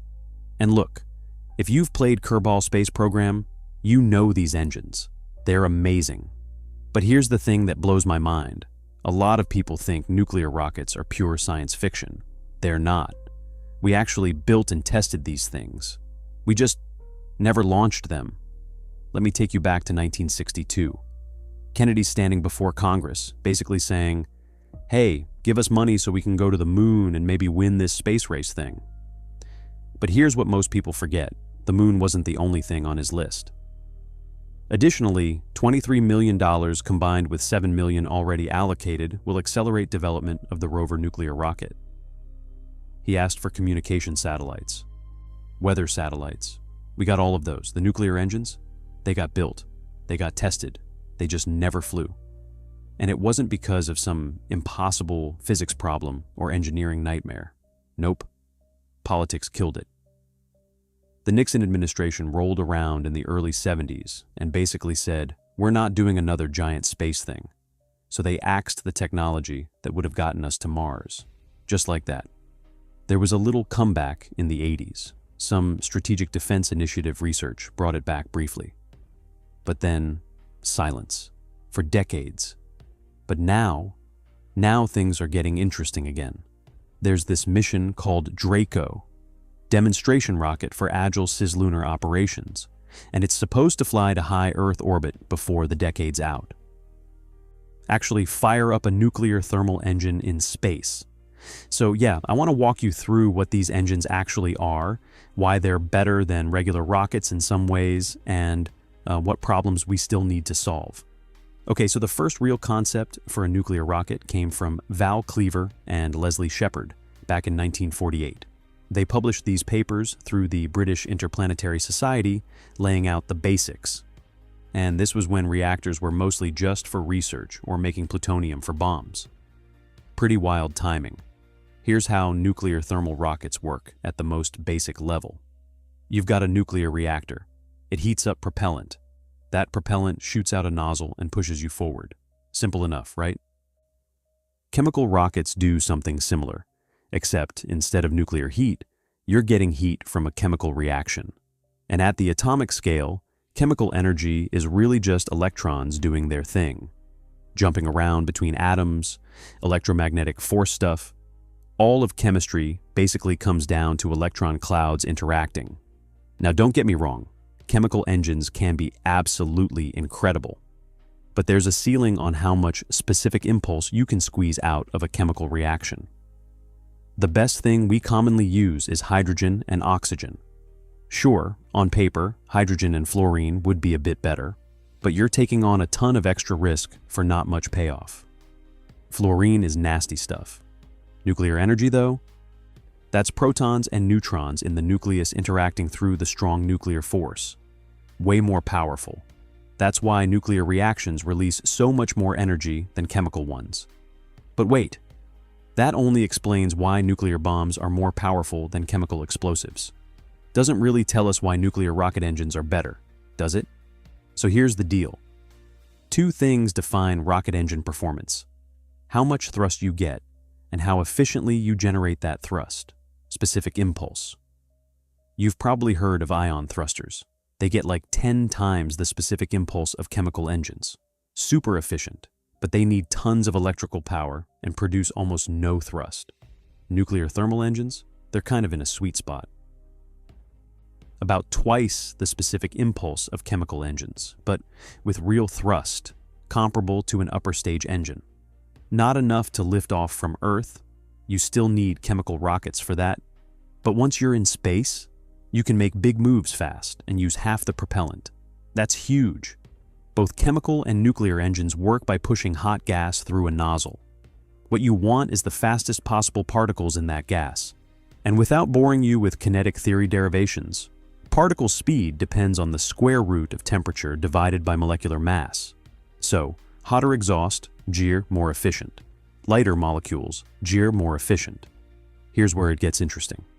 For temperature, chemical engines actually win this round. The combustion chamber in an RS-25 burning hydrogen and oxygen hits about 3,300 Kelvin. That's hot enough to vaporize iron. So hot the chamber walls would literally disintegrate if we weren't constantly pumping liquid hydrogen through them to keep things cool. In a nuclear rocket, the hydrogen comes in cold and picks up heat from the reactor core. But thermodynamics says heat only flows from hot to cold, so the core has to be hotter than your exhaust. And there's a limit. Get too hot, and the core starts melting. In 0G, there's no down, so instead of a meltdown, you get a very exciting engine-rich exhaust situation. Not ideal. The tested nuclear engines got their exhaust to about 2,300 Kelvin. A full 1,000 degrees cooler than chemical exhaust. So how do nuclear engines win? Molecular mass. The RS-25 burns hydrogen and oxygen, which makes water. Water has a molecular mass of 18. In nuclear thermal engines, hydrogen just passes straight through, hopefully without any chemical reactions, and comes out the other end. Molecular mass of 2. That's 9 times better, which translates to about 3 times better in the velocity equation. That's a massive advantage. All right, theory's great. Let's talk about how you actually build one of these things. Picture the NERVA engine. In the middle, you've got the reactor core. Down at the bottom, the nozzle, where gas comes out. You can see some pipes running around. One carries liquid hydrogen down around the casing, nozzle, and throat. Keeps everything cool. But as it does that, the hydrogen heats up and becomes a gas. That gas goes back up through another pipe and hits a turbine at the top. The turbine drives a pump that pushes more hydrogen from the tank through the reactor core. After leaving the turbines, the gas goes through 2 little steerable nozzles that handle roll control. You'll also notice high-pressure helium cylinders for pressurizing the hydrogen tank, and these rod-like things that control whether the reactor goes critical or not. Regular reactors on Earth use control rods that go through the core. Space reactors? They use control drums. Half the drum absorbs neutrons, half reflects them back in. Twist these around and you control the neutron balance in the core. Neutrons escaping? No criticality. Neutrons bouncing back in? Now you're cooking. If you saw my Snap 10 episode, same basic idea. Now let's talk about the core itself. This thing had to be completely different from anything we'd built before. In space, mass is everything. The core needs to be compact enough for a rocket, gas-cooled in a way that transfers heat crazy fast, and designed for way higher temperatures than normal reactors. Your typical power reactor might run around 1,000 Celsius. A nuclear rocket, more like 2,000 or higher, and it has to handle the full range from liquid hydrogen temperatures all the way up to 2,500 degrees. That higher temperature rules out a lot of materials. Some things just get weak at those temperatures. But here's the bigger problem. Hydrogen flowing through the core gets really chemically reactive when it's that hot. Lots of reactors use graphite as a moderator to help with criticality. Graphite handles high temps pretty well. But when you flow 2,500 degree hydrogen over graphite, it starts reacting, makes methane. In some early tests, they were literally dissolving the graphite like sugar in hot water. Not great. So they developed special niobium carbide coatings to protect the graphite and keep hydrogen from diffusing through and wrecking everything. Those early reactors used graphite composite fuel rods, hexagonal shapes with channels down the middle for hydrogen to flow through. The graphite contained tiny particles of actual fuel, uranium-235. And yeah. The test reactors used 95% enriched uranium, basically bomb-grade stuff. You can't use straight uranium metal because it melts at around 1/100 Celsius. So you make uranium oxide instead, turn it into tiny grains, clad each grain in graphite, mix it all together, bake it into a rough fuel rod, then machine and coat it into the final fuel element. The hexagonal rods packed together nicely. Tie rods held them together and handled mechanical loads, plus vibration isolation. Turns out when you're pushing hundreds of kilograms of hydrogen through tiny holes, things shake. A lot. Quick note on that 95% enriched uranium. The US has backed away from that for space stuff. Now they're using about 20% enriched. It's called HALEU, high-assay, low-enriched uranium. Technically, 19.75%. You can still make a nice compact reactor with good moderators, and you can get decent lifespan if you breed a little plutonium from the reaction neutrons. Speaking of moderators, I've mentioned them a few times. What they do is slow down neutrons, which makes fission more likely. Think of it like a golf ball rolling past a hole. Going too fast? It'll skip right over, slow it down, and it's more likely to drop in. Graphite's a good moderator, so is hydrogen. And this matters a lot when you're figuring out how to control criticality. you can actually design the reactor so it won't reach full criticality until hydrogen is flowing through. Higher power only kicks in when you've got propellant actively cooling the core. The hydrogen's moderating effect is just one of a million variables. Temperature changes affect the neutron spectrum, which affects reactivity, which affects temperature. You get these weird feedback loops. Starting one of these reactors and getting to full thrust takes a couple minutes. Shutting down isn't instant either. You can close the control drums and stop the fission reactions pretty fast. But while it was running, it was creating fission products. Those are radioactive. They decay. And as they decay, they release heat. So even after you stop the fission, the core keeps producing heat for a while. You've got to keep flowing hydrogen through it, or the whole thing overheats and wrecks itself. This is a huge headache for mission planning. You've got to account for ramp-up and ramp-down times in your trajectory calculations. Other fun complications. The engine can be reused multiple times, but you're burning through fuel each time. So depending on where you are in the engine's life, you might have different thrust levels or different ramp times. And then there's the xenon pit. During fission, you make tellurium, which decays to iodine, which decays to xenon-135. That stuff is one of the best neutron absorbers out there. After you've run the reactor for a while, all that xenon builds up and makes it really hard to restart. Like, you might do a big maneuver and then have to wait 24 hours before you can do anything else because you literally can't get the reactor critical again. But hey, it's not all bad news. If you've got a nuclear reactor up there, you can use it to make electricity. Run a secondary closed-cycle cooling loop through a turbine and generator. Boom, electrical power. You'd probably run the reactor at low power for most of the mission, and only crank it up to multi-gigawatt thermal levels when you need to do big maneuvers. Now let's talk radiation, because yeah, this is a thing.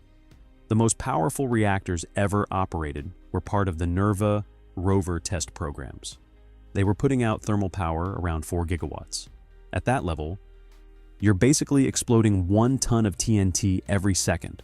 So every 10 seconds, that's like a 10-ton nuclear warhead. The Davy Crockett, smallest nuke the US ever deployed, would kill people within 160 meters instantly from radiation alone. That's a lot of neutron radiation coming off these engines. And it's a spacecraft, right? You want it light. You can't just pile on shielding everywhere. So instead, you put the crew or payload at the far end of the propellant tank. Then at the top of the engine, you put a narrow shield that only protects in one direction.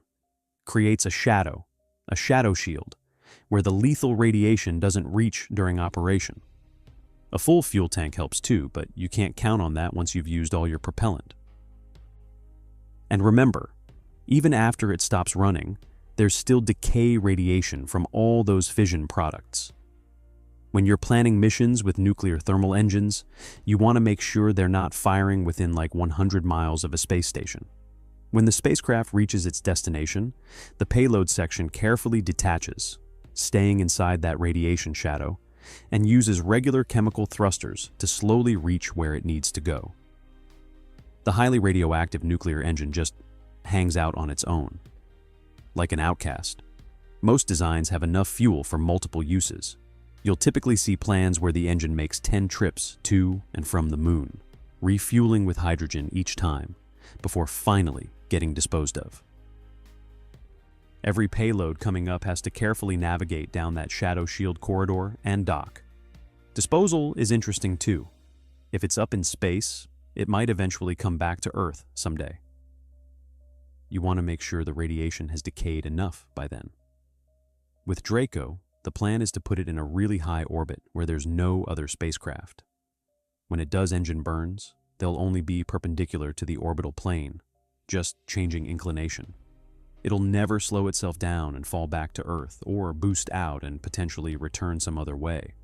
So, yeah, this is real technology. It's almost certainly happening. Used right, it could massively expand what we can do in the solar system. But it's not like Kerbal Space Program. You can't stick these engines right next to your crew and flip them on and off instantly. This is way more complicated than regular rockets. It has its niche. It won't replace chemical engines for liftoff. not enough thrust. Ion thrusters will always have better specific impulse in their domain. Oh, and I should mention, I've only been talking about solid-core nuclear thermal engines. There are some wild ideas out there that say, well, if we can't make the core hot enough without it melting, why not let it melt? Liquid cores, even vaporized cores of fissile material undergoing nuclear reactions. The performance would be insane. The engineering challenges would also be insane. There are other propellant options too. I've been focused on hydrogen, but ammonia is another possibility. Liquid ammonia is way easier to store than liquid hydrogen. And yeah, ammonia's heavier, but when you heat it up enough, it breaks apart into hydrogen and nitrogen. You still get great performance without all the liquid hydrogen headaches. I'm excited for this demo in 2027. Not sure when we'll actually see it on a real space mission though. If you want the best specific impulse and you've got plenty of time, like a robotic probe, electric propulsion still wins. Nuclear thermal shines when you don't have time, when you need high thrust and high performance. That usually means crewed missions. But crewed missions with all this radiation around, that adds a whole layer of complications you just don't have with chemical engines. For something like sending people to Mars, mission designers might decide that sticking with chemical engines and just moving more mass into orbit is the simpler path. But as our ambitions grow, as the delta V requirements keep getting bigger, eventually the rocket equation wins, and nuclear propulsion becomes the answer. Fly safe. If you enjoyed this story, hit subscribe for more stories where history, technology, and human ambition collide. Thanks for watching.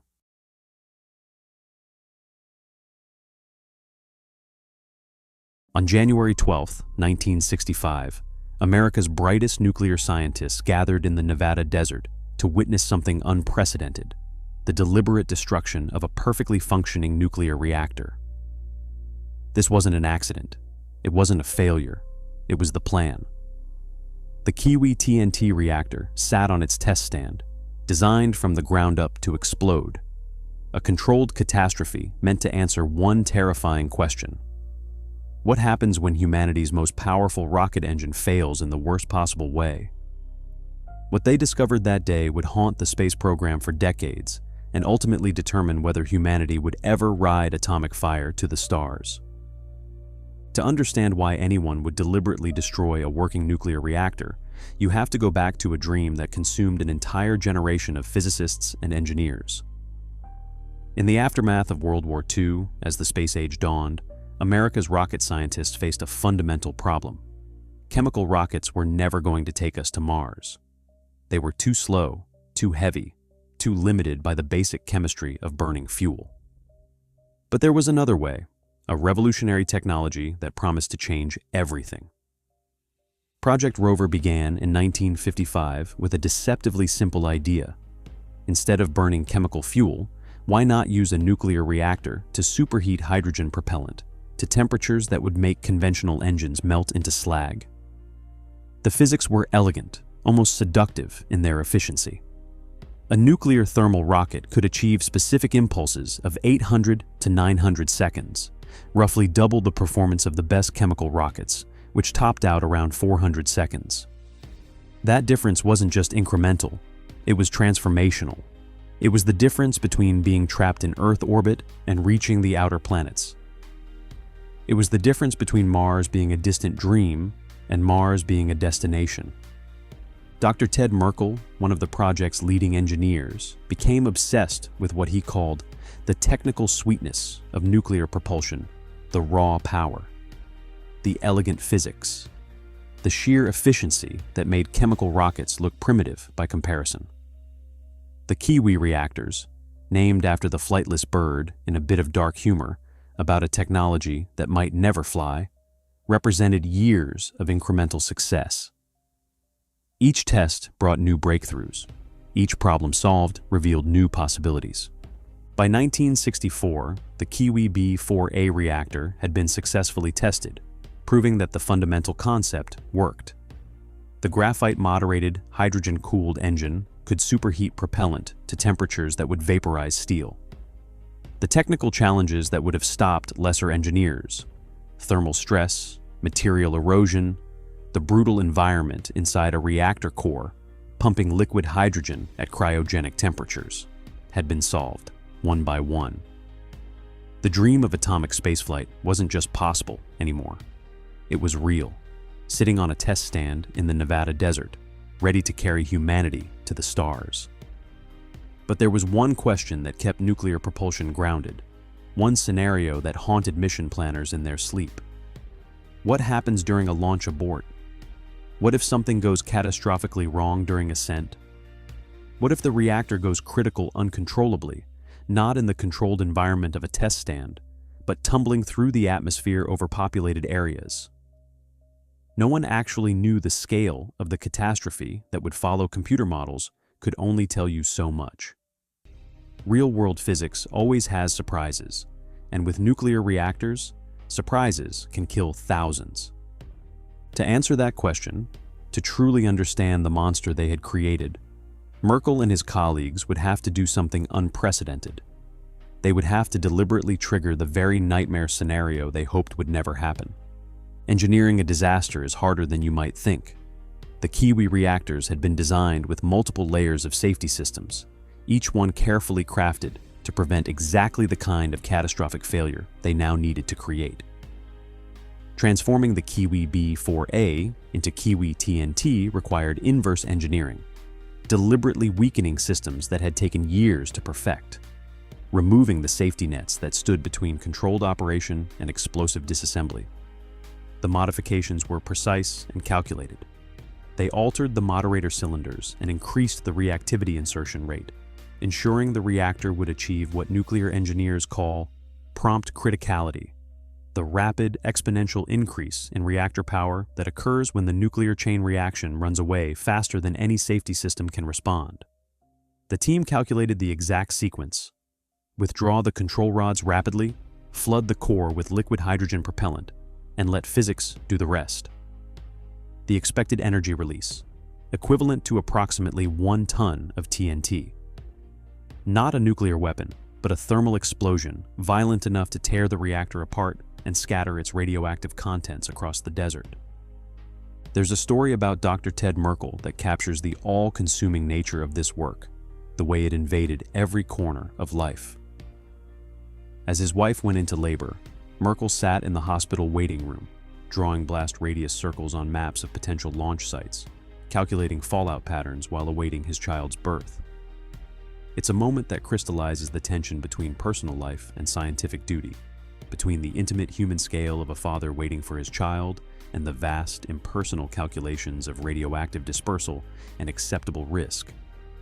But there was another variable they couldn't fully control, one that would determine whether this experiment remained a scientific milestone or became a public relations disaster: the radioactive fallout.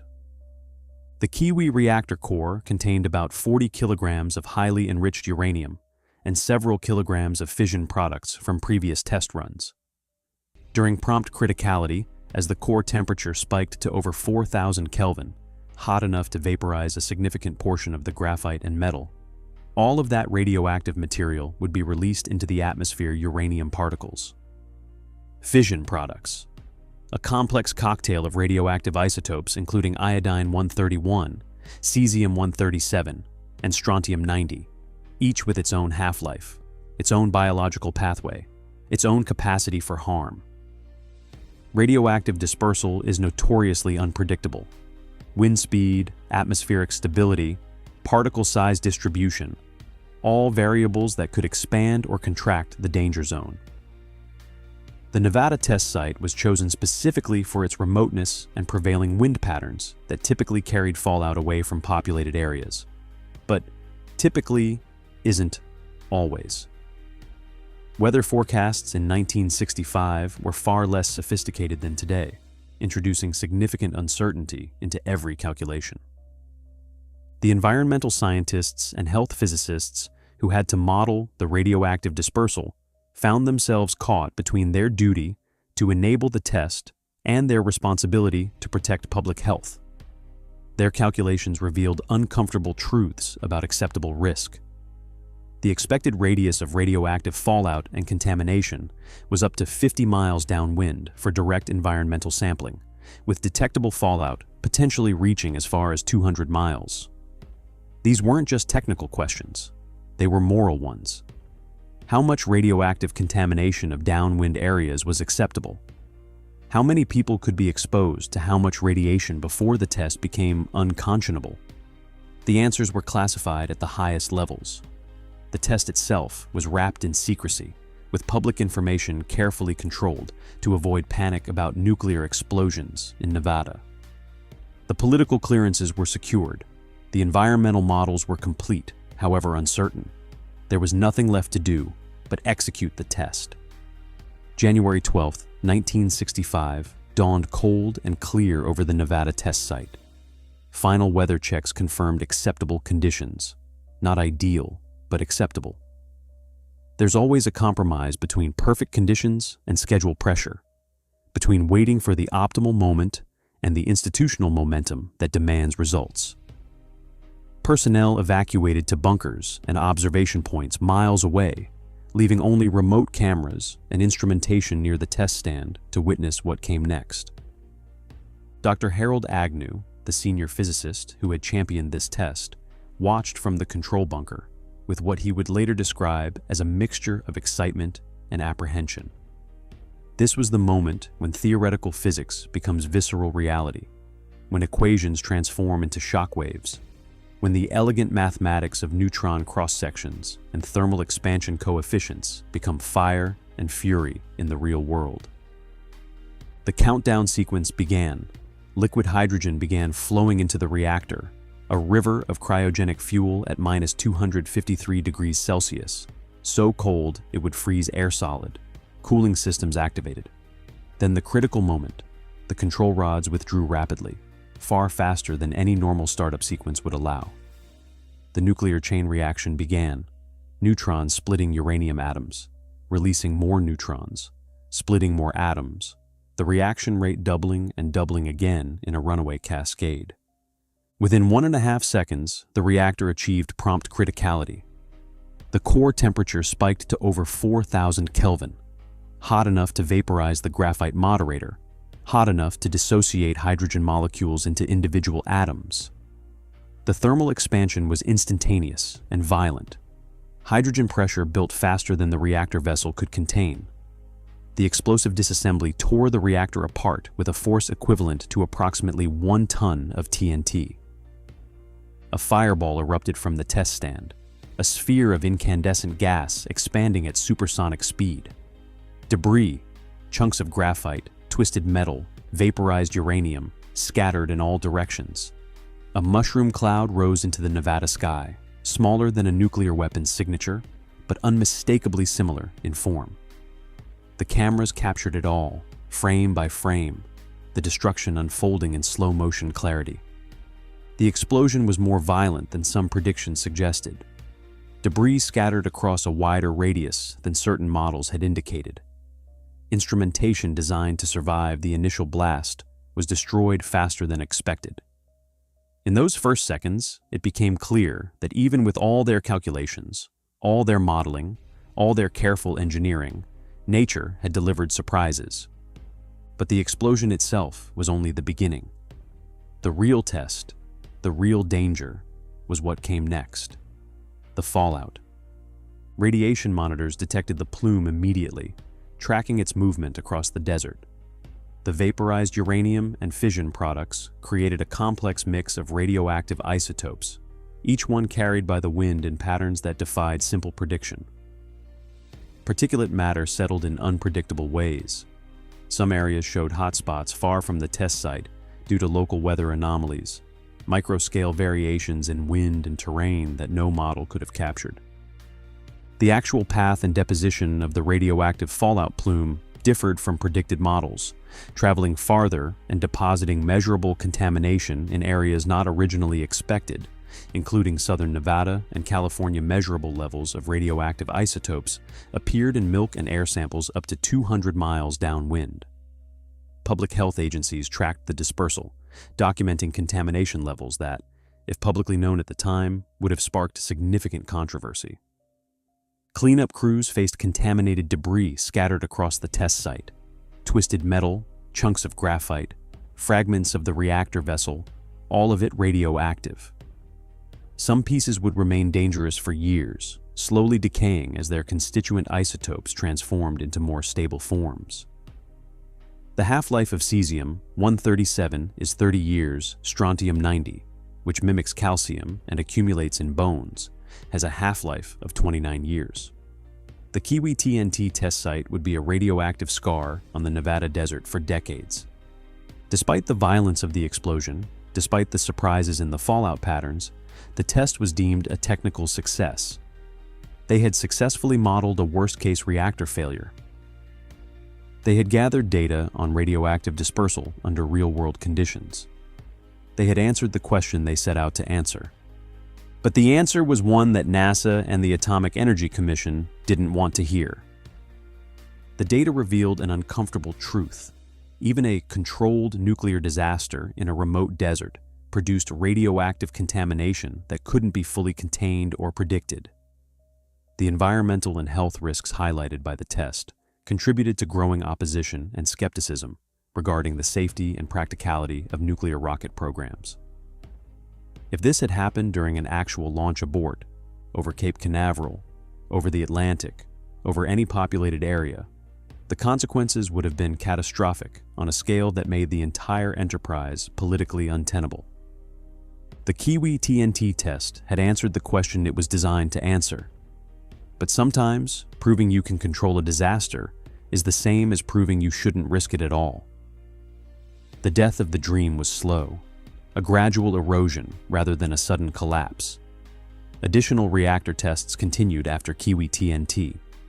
The NERVA program, Nuclear Engine for Rocket Vehicle Application, followed Project Rover, developing even more advanced designs, pushing the technology closer to flight-ready status. The engineers achieved remarkable technical successes, solving problem after problem, proving again and again that nuclear thermal propulsion could work. But the fundamental problem remained unsolved. How do you make a nuclear rocket safe enough for public acceptance? The political climate was shifting. The 1963 Partial Test Ban Treaty had already banned atmospheric nuclear tests, and public sentiment was turning against nuclear activities that posed environmental risks. The specter of nuclear proliferation loomed over every discussion. Nuclear thermal rockets used highly enriched uranium, the same material used in nuclear weapons, and any launch failure could scatter weapons-grade material across a wide area. Environmental groups and public health advocates, learning of tests like KIWI-TNT through leaks and declassifications, began raising fundamental questions about the wisdom of launching nuclear reactors through the atmosphere at all. Dr. Ted Merkel and the project team faced the reality that their life's work, the reactor designs they'd perfected, the technical problems they'd solved, the elegant physics they'd mastered, might never fly the psychological toll of seeing a revolutionary technology shelved not because it didn't work, but because it worked too well, too dangerously, was profound. These were engineers who had dedicated years to solving impossible problems, only to discover that the real impossible problem was political and social, not technical. In 1973, Project Rover was canceled. The official reason cited was budgetary constraints and changing national priorities, particularly the end of the Apollo program and reduced interest in crewed Mars missions. But everyone involved knew the deeper truth. The environmental and political costs were deemed too high. The total program cost had exceeded $1.4 billion in 1972, a staggering investment that produced working nuclear rocket engines that would never fly. The tragic irony of Kiwi TNT is that it proved both too much and too little. It proved that the worst-case scenario was survivable and measurable, that scientists could understand and model a catastrophic reactor failure. But in doing so, it made the worst-case scenario real and tangible for policymakers and the public. It transformed an abstract risk into concrete data about radioactive contamination spreading hundreds of miles, about unpredictable fallout patterns, about the impossibility of guaranteeing safety when dealing with nuclear reactions in the atmosphere. The legacy of Kiwi TNT extends far beyond the Nevada test site, far beyond the canceled programs and the billions of dollars spent. It represents a fundamental question that still haunts space exploration today. How much risk is acceptable in the pursuit of the stars? How do we balance the revolutionary potential of dangerous technologies against the responsibility to protect the environment and public health? The nuclear rocket engines developed under Project Rover and NERVA were engineering marvels, machines that could have cut travel time to Mars in half, that could have opened the outer solar system to human exploration. They worked, they were real, and they will probably never fly, not because we can't build them, but because we chose not to accept the risks they represent. That choice, made in the shadow of Kiwi TNT's mushroom cloud, informed by data about radioactive dispersal and environmental contamination, reflects a maturation of the space program, a recognition that technical capability alone doesn't justify deployment. Sometimes the most important scientific result isn't a number or a measurement, but a decision about what not to do. The Kiwi TNT test site remains in the Nevada desert, a radioactive monument to ambition and restraint, to the dream of atomic spaceflight and the reality of environmental responsibility. The reactor fragments have long since been cleaned up or buried, but the isotopes remain, slowly decaying, slowly releasing their energy into the desert sand. In a few more decades, the cesium-137 will have decayed to half its original activity. In a century, it will be mostly gone. But the question Kiwi TNT raised will remain, what are we willing to risk to reach the stars? What price in environmental damage, in public safety, in the possibility of catastrophic failure is acceptable for revolutionary capability? These aren't questions that science alone can answer. They require us to confront our values, our priorities, our vision of what humanity should become as we reach beyond our planet. On January 12, 1965, America's brightest nuclear scientists deliberately destroyed a perfectly functioning nuclear reactor to answer one question. They succeeded. The answer they found changed the course of space exploration, not through failure, but through a success that revealed costs we were unwilling to pay. The mushroom cloud that rose over Nevada that day cast a shadow that still falls across our dreams of Mars, of the outer planets, of the deep space missions that nuclear propulsion could enable. Perhaps one day, with better technology, with safer designs, with a different calculus of risk and reward, nuclear rockets will finally fly. But they will fly if they fly at all, because we learned the lessons of Kiwi TNT, that power without wisdom is dangerous, that technical capability without social acceptance is unusable, and that sometimes the bravest thing scientists can do is acknowledge the limits of what should be built, not just what can be built. The dream of atomic spaceflight didn't die in the Nevada desert on January 12, 1965. It was transformed, tempered by the reality of radioactive fallout spreading 200 miles downwind. By the recognition that some technologies demand more careful consideration than others, Kiwi TNT was designed to fail catastrophically, and it succeeded perfectly. In doing so, it taught us that not every success is worth celebrating, and not every capability is worth deploying. That lesson, purchased at the cost of $1.4 billion and a radioactive scar on the Nevada desert, may be the most valuable result of the entire nuclear rocket program. If you enjoyed this story, hit subscribe for more stories where history, technology, and human ambition collide. Thanks for watching.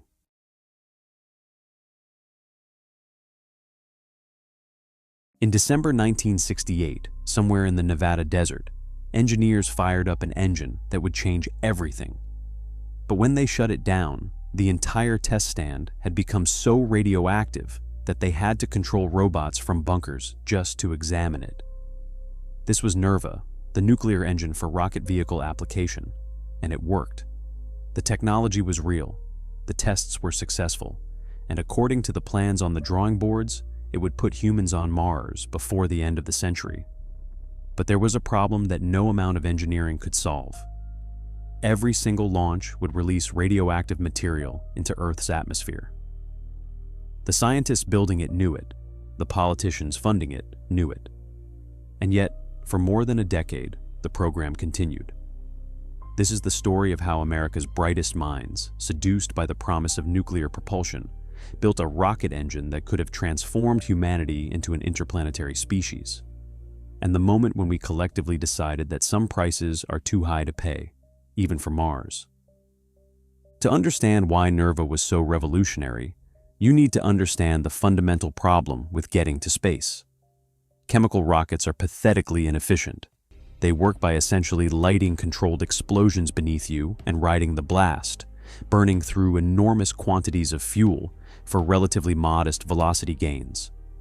It's like trying to cross an ocean by throwing rocks backward from your boat. Technically it works, but you're going to need a lot of rocks. For decades, this inefficiency was simply accepted as the price of spaceflight. Then, in 1955, something changed. Scientists realized that if you could heat propellant using a nuclear reactor instead of chemical combustion, you could achieve performance that made conventional rockets look like antiques. The concept was elegantly simple. Use a nuclear reactor to heat hydrogen to extreme temperatures, then expel it through a nozzle for thrust. No combustion required, just pure nuclear heat converted directly into velocity. The promise was intoxicating. While the search for specific performance numbers continues, what we know for certain is that nuclear thermal propulsion represented a quantum leap beyond anything chemical rockets could achieve. The difference wasn't incremental, it was revolutionary. It meant the difference between reaching Mars in months versus years. It meant larger payloads, longer missions, and destinations that had previously been pure fantasy.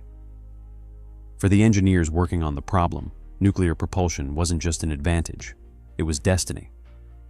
In 1960, NASA established the Space Nuclear Propulsion Office with Harold Finger as its first director.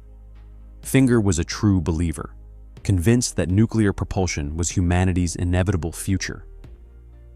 His challenge was formidable, convincing a skeptical Congress and an anxious public that putting nuclear reactors in space wasn't just safe, but necessary for American supremacy in the Cold War space race. The Soviets had beaten America to orbit with Sputnik in 1957, beaten them to putting a human in space with Gagarin in 1961. The space race wasn't about science. It was about proving which system, capitalism or communism, represented humanity's future. And in that context, nuclear propulsion looked like the ultimate trump card. The program that would become NERVA actually began in 1955 under Project Rover, a joint effort between the Atomic Energy Commission and NASA to develop nuclear thermal rocket engines. Between 1959 and 1962, researchers conducted multiple reactor tests, gradually pushing the boundaries of what was possible. These weren't paper studies or theoretical exercises. They were building real hardware, running real tests, generating real data. The Kiwi A test in 1959 ran for 5 minutes at 70 megawatts of power. Each subsequent test pushed further, ran hotter, lasted longer. The technology was maturing rapidly, but NERVA wasn't the only nuclear propulsion dream being pursued in those heady days of the early space age. Across the country, an even more audacious project was underway, one that made NERVA look conservative by comparison. It was called Project Orion, and its concept was breathtaking in its simplicity and terrifying in its implications. Instead of using a nuclear reactor to heat propellant, Orion would detonate actual nuclear bombs behind a spacecraft and ride the shockwaves.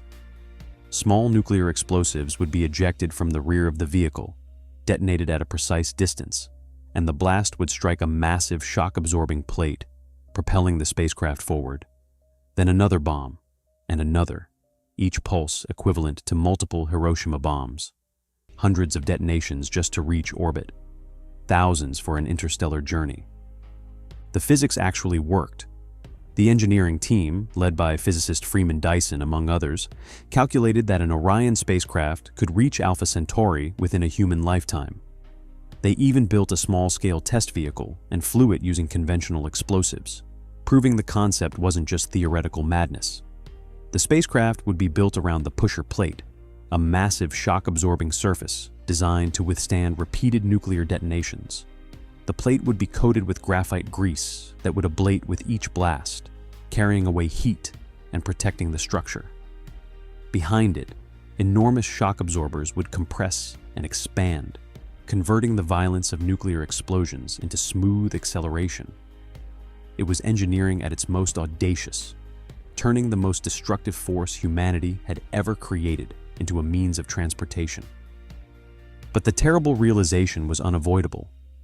Orion would require hundreds of nuclear detonations in Earth's atmosphere just to reach orbit. Each detonation would release radioactive fallout. The cumulative effect would be catastrophic, and when the Partial Test Ban Treaty was signed in 1963, prohibiting nuclear explosions in the atmosphere, underwater, and in space, Project Orion's fate was sealed. You couldn't launch it without violating international law and poisoning the planet.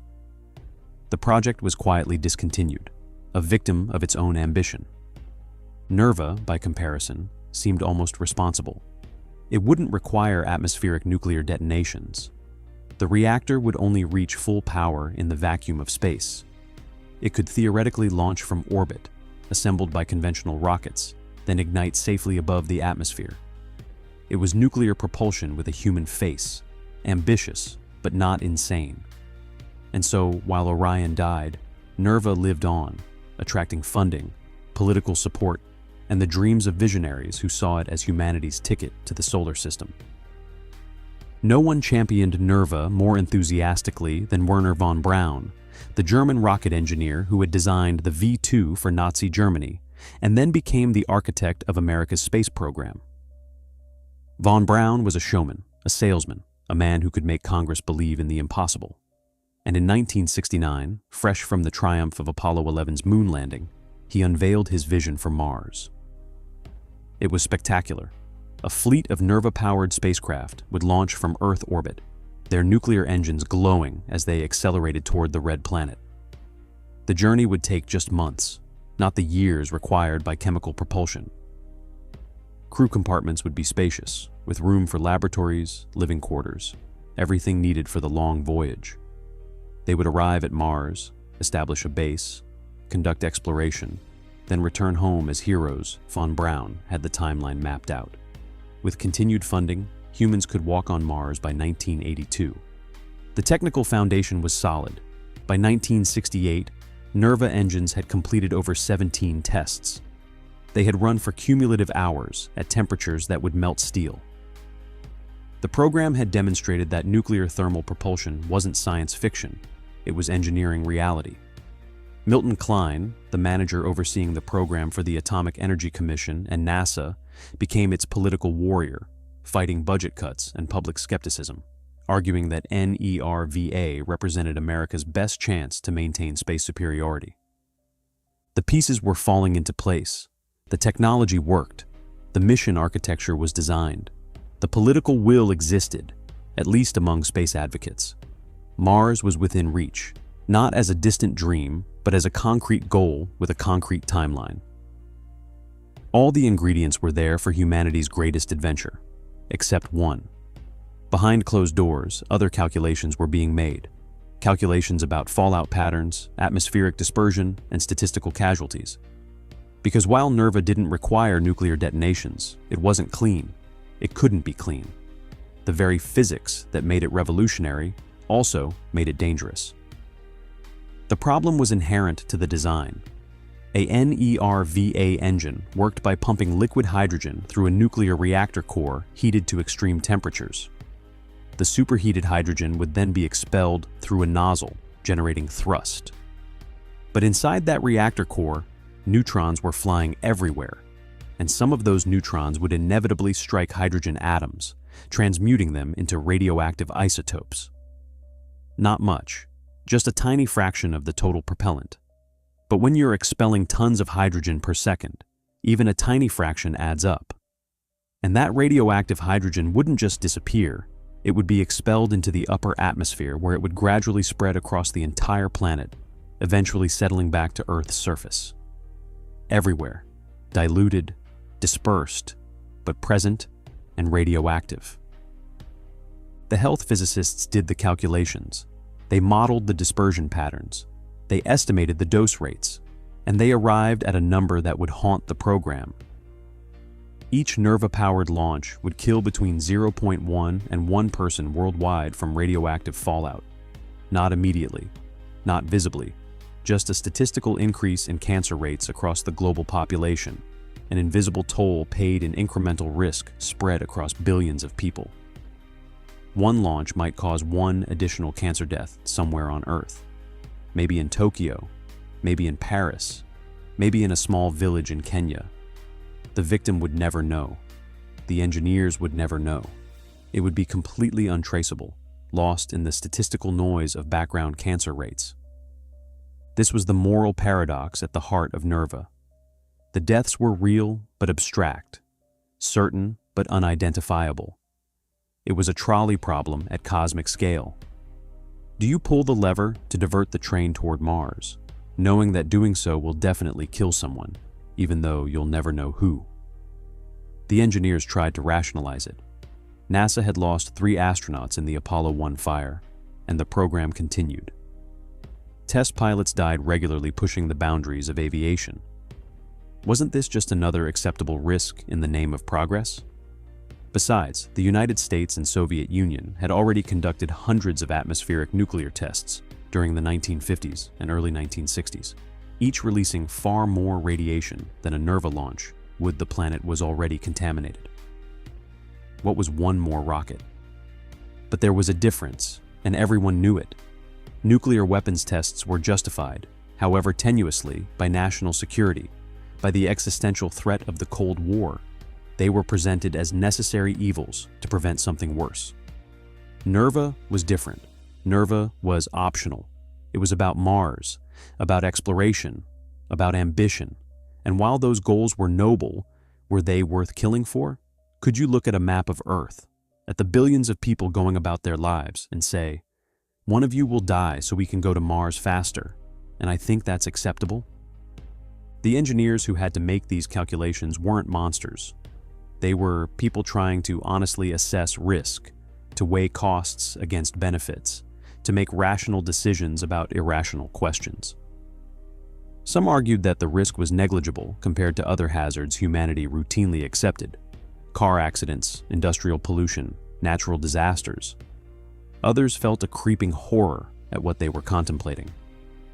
How do you tell your colleagues that their life's work, the project they've dedicated years to perfecting, will inevitably kill someone? How do you continue working when you know that? The debates happened in conference rooms and internal memos, hidden from public view, because the public conversation was still about Mars, about American supremacy, about the glorious future of space exploration. But privately, the moral foundation was crumbling. The very thing that made NERVA revolutionary, its nuclear power, made it ethically untenable. You couldn't have one without the other. There was no engineering solution to a moral problem, and the context was shifting. NERVA existed within the larger framework of the Cold War nuclear arms race, and by the early 1970s, that framework was changing. The Partial Test Ban Treaty of 1963 had already pushed nuclear testing underground, reflecting growing international consensus that atmospheric nuclear operations were unacceptable. Détente was replacing confrontation. Arms control was becoming politically popular. The Apollo program's success had paradoxically undermined NERVA's case. America had already won the space race using chemical rockets, so why risk nuclear ones? There was also the dual-use problem. The same technology that powered NERVA could be weaponized. A nuclear thermal rocket engine could, with modifications, become a weapon delivery system. If America deployed NERVA, the Soviets would feel compelled to develop their own nuclear propulsion program, escalating the arms race into space. Every advance in space nuclear technology was an advance in weapons technology. The dream of peaceful nuclear propulsion was naive. You couldn't separate the rocket from the reactor, and you couldn't separate the reactor from the bomb. By 1972, NERVA had survived every technical challenge. The engines worked. The tests succeeded. The engineering problems were solved. But the program couldn't survive politics, public opinion, and the growing realization that some technologies are too dangerous to deploy, no matter how well they work. In January 1973, President Nixon's budget eliminated all funding for NERVA. The official reason was budget cuts in the post-Apollo era. Space exploration was expensive, public interest was waning, and there were pressing problems on Earth that needed attention. The unofficial reasons were more complex: environmental concerns, proliferation fears, shifting political priorities, and the uncomfortable moral calculus that no one wanted to defend publicly. The cancellation was swift and final.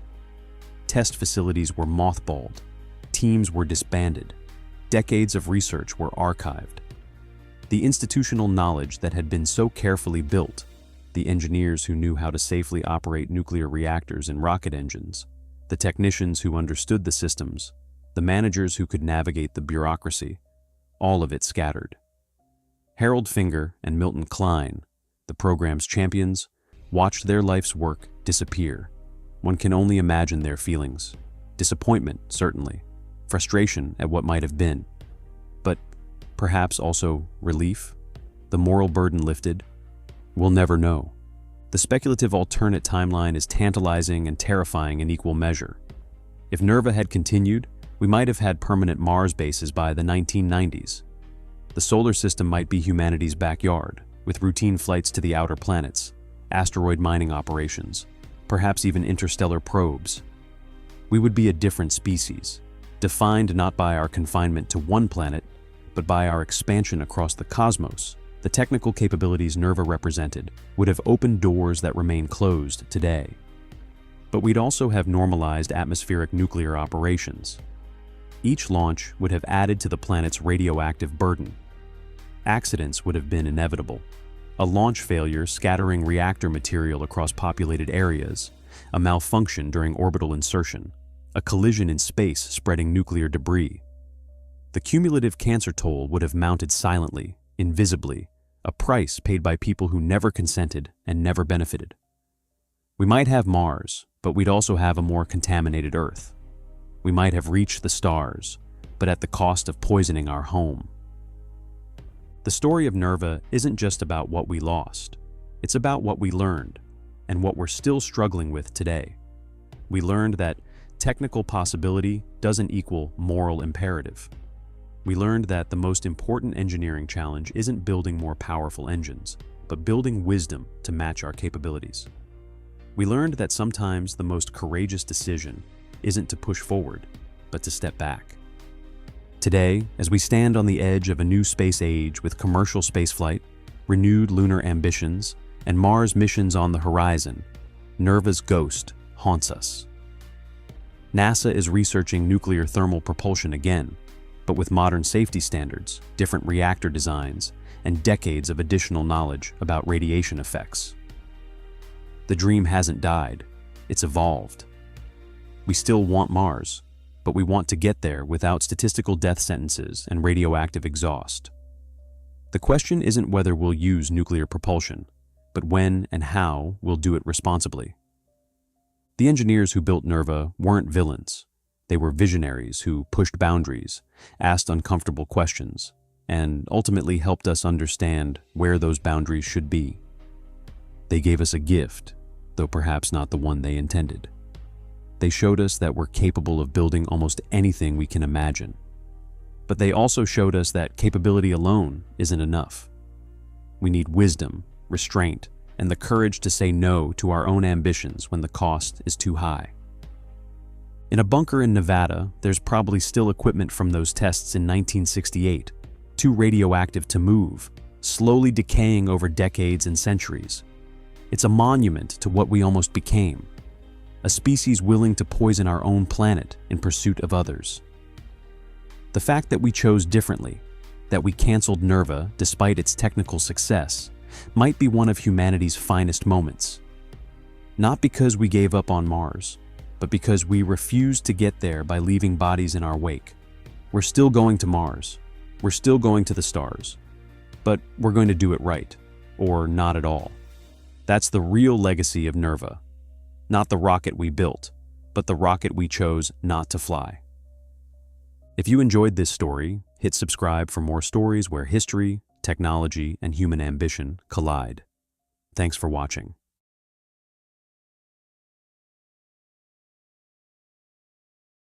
In 1959, in a remote corner of California, American engineers detonated 6 explosive charges beneath a metal craft and watched it fly. Not crash, not tumble. Fly, controlled, stable, rising on a pillar of sequential explosions. They called it the hot rod test, and it proved something terrifying. Nuclear pulse propulsion actually worked. For decades, you've been told that nuclear rockets were just Cold War fever dreams, ideas too crazy to ever leave the drawing board. But that's not what happened. The real story is that America's brightest minds unlocked a technology so powerful it could carry impossible masses to the outer planets. And then, the world realized it had created something it couldn't control. This is the story of Project Orion, the spacecraft we successfully designed, tested in principle, and then buried forever. Not because it failed, but because it succeeded in ways that terrified us. The late 1950s were a time of profound frustration for anyone who dared to dream beyond Earth's atmosphere. Chemical rockets, the only game in town, were pathetically inefficient machines, barely capable of lifting their own fuel tanks into orbit, let alone carrying meaningful payloads to other worlds. Every kilogram of spacecraft required tons of propellant. Every mission to the moon was an exercise in extreme miniaturization and weight-saving desperation. Mars might as well have been in another galaxy. But at General Atomics, a team of physicists and engineers began sketching something audacious. What if, they asked? We stopped thinking of nuclear weapons as instruments of destruction and started seeing them as concentrated packets of energy. What if we could harness atomic explosions, not for war, but for propulsion? The concept was brutally simple. Detonate small nuclear charges behind a massive shock-absorbing plate and ride the explosions like cosmic surfing. Each detonation would deliver an enormous kick of momentum. String enough of them together, and you could accelerate a spacecraft to velocities that made chemical rockets look like toys. The efficiency difference wasn't incremental, it was revolutionary. Chemical rockets operate with a specific impulse, a measure of propulsive efficiency, of around 450 seconds. The best engines humanity had built could barely exceed that. Orion's nuclear pulse propulsion offered specific impulse values in the thousands of seconds, 6,000, even 10,000 seconds in some configurations. That's not twice as good. That's not 10 times better. That's a fundamental transformation in what's physically possible. To put it in perspective, the difference in efficiency between Orion and chemical rockets is roughly equivalent to the difference between a Formula One race car and a horse-drawn wagon, then multiplying that gap by another order of magnitude. What did this mean in practical terms? A conventional chemical rocket mission to Mars takes 8 to 9 months of continuous coasting through the void, exposing astronauts to cosmic radiation, bone loss, muscle atrophy, and psychological strain. Orion could make the same journey in 4 to 6 weeks. Not months, weeks. The outer solar system, Jupiter, Saturn, and beyond, would transform from destinations requiring decades of flight time to places reachable in months. And the payload capacity was staggering.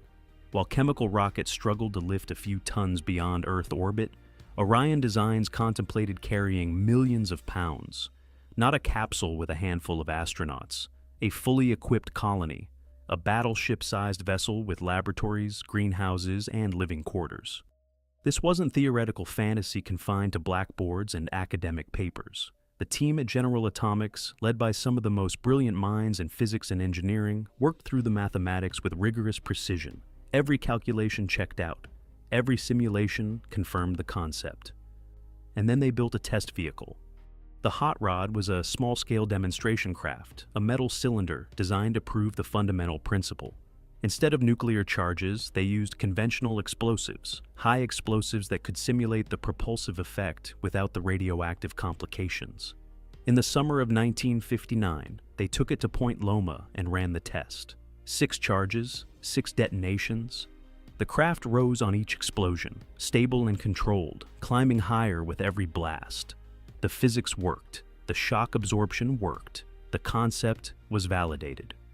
But to understand why this dream would ultimately become a nightmare, we need to meet the man who would become both Orion's greatest technical architect and its most haunted critic. Ted Taylor was a weapons designer, and by all accounts, one of the best America ever produced. His specialty was miniaturization, designing compact, efficient nuclear weapons that delivered maximum yield from minimum mass. In the world of nuclear weapons engineering, this was the highest form of art. Taylor could visualize chain reactions in his head, could intuitively grasp the complex physics of compression, fission, and energy release in ways that left his colleagues in awe. His designs were elegant, efficient, and terrifying. For Project Orion, Taylor was the perfect recruit. The propulsion system required small, efficient nuclear charges, essentially miniature bombs that could be mass-produced and deployed in rapid succession. Taylor's expertise in compact weapon design made him uniquely qualified to develop these pulse units. He threw himself into the work with characteristic intensity, seeing in Orion a chance to redirect his nuclear expertise towards something transcendent. Instead of designing weapons to destroy cities, he would design the engines to carry humanity to the stars. But Taylor's brilliance came with a troubling shadow. Years later, in a moment of painful honesty, he would describe the mindset that had driven him and his colleagues during those years of weapons development. He spoke of being captivated by technical sweetness, the seductive elegance of a perfectly designed nuclear device, the intellectual satisfaction of solving impossibly complex physics problems. In that state of captivity, he admitted, moral considerations faded into background noise. The human consequences of the weapons became abstractions, numbers on paper, theoretical blast radii on maps. He confessed to a particularly chilling memory. Sitting in a hospital waiting room while his wife was in labor, he found himself drawing circles on maps of Moscow, calculating the effects of his weapons designs, mapping out blast radii and casualty estimates. The juxtaposition was grotesque. New life about to enter the world in one room, while in another, he calculated how many lives his creations would end. The whole thing had gone out of control, he would later say, recognizing too late how completely the technical challenge had consumed him. This wasn't regret spoken in the moment. This was a realization that came much later, after years of enthusiastic weapons development, after the intoxication of technical achievement had worn off and left him staring at what he had actually built. And it was this same man, brilliant, obsessive, and morally compromised, who now turned his talents towards spacecraft propulsion. The very traits that made Taylor perfect for Orion were the same traits that should have served as a warning. His ability to abstract nuclear weapons into pure engineering problems, to see past the human cost to the elegant physics underneath, made him extraordinarily effective at his job. But it also meant he was precisely the kind of mind that could rationalize almost anything in service of technical achievement. Yet Orion needed more than weapons expertise. It needed someone who could take the raw concept and transform it into a viable engineering system. Someone who could work through the brutal physics of riding nuclear explosions without being vaporized in the process. It needed Freeman Dyson. Dyson was a different breed of scientist, a Cambridge-trained theoretical physicist whose mathematical prowess was matched by a philosophical bent that constantly questioned the implications of the work. When he joined the Orion team, he brought not just technical skill, but a broader perspective, an ability to see beyond the immediate engineering challenge to the larger consequences. The core engineering problem was deceptively simple to state, but fiendishly difficult to solve. How do you survive being pushed by nuclear explosions? Each detonation releases energy equivalent to tons of TNT, creating a plasma fireball expanding at thousands of degrees and generating a shockwave that would instantly vaporize any conventional spacecraft. The Orion team's solution was the pusher plate, a massive shock-absorbing plate positioned at the rear of the spacecraft, designed to catch the expanding plasma and convert its energy into forward momentum. The pusher plate wasn't just a simple metal disc. It was a sophisticated ablative shield, coated with graphite grease that would vaporize in each explosion, carrying away the intense heat and protecting the underlying structure. With each detonation, a thin layer of coating would ablate away, sacrificing itself to keep the plate intact. The plate itself was designed to flex and absorb energy, spreading the impact across its entire surface. But absorbing the explosion was only half the problem. Each detonation delivered an instantaneous kick of 20 to 30 times Earth's gravity, enough to pulverize any human crew and shatter any equipment. The solution was a massive shock absorber system, essentially giant gas-filled pistons that would compress during each pulse, stretching the violent instantaneous acceleration into a more gradual push. These shock absorbers, some designs called for them to be the size of oil derricks, would smooth out those crushing 30G pulses into a manageable 2 to 3 Gs, comparable to what astronauts experience during a conventional rocket launch. The propulsion cycle would work like this. The spacecraft ejects a nuclear pulse unit, a small nuclear charge, from a magazine at the rear. The charge drifts backward, carried by a small propellant charge or spring mechanism. When it reaches the optimal distance, somewhere between 100 and 200 feet behind the craft, it detonates. The expanding plasma fireball strikes the pusher plate, delivering its momentum. The shock absorbers compress, absorbing and spreading out the acceleration. The spacecraft surges forward. The cycle repeats every few seconds.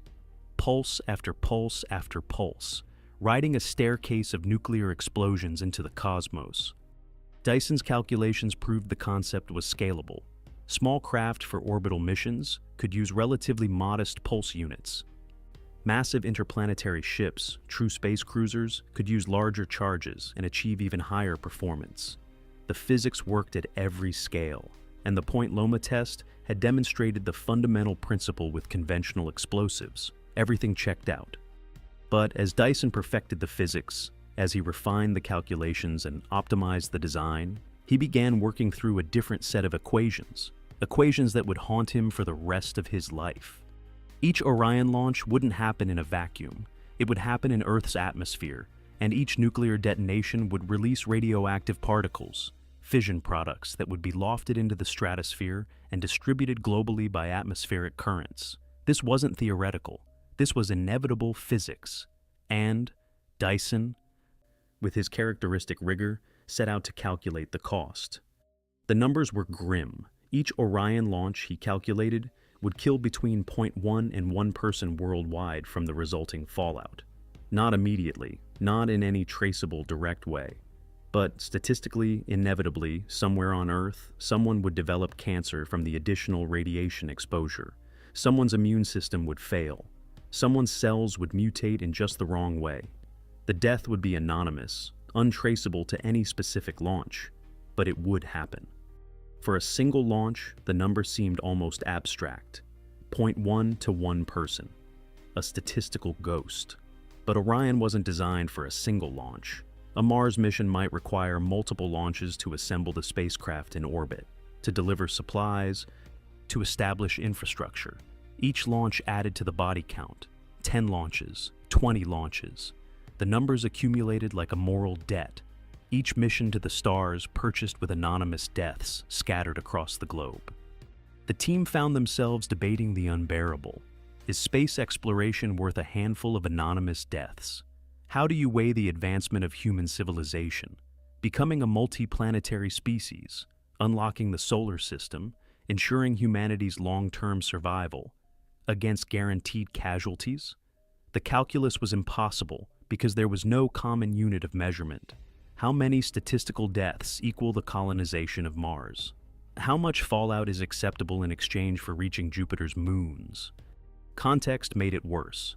This was the early 1960s, and atmospheric nuclear testing was already ongoing. The United States and Soviet Union were detonating nuclear weapons in the atmosphere regularly, and scientists estimated this testing was already causing hundreds of additional cancer deaths annually worldwide.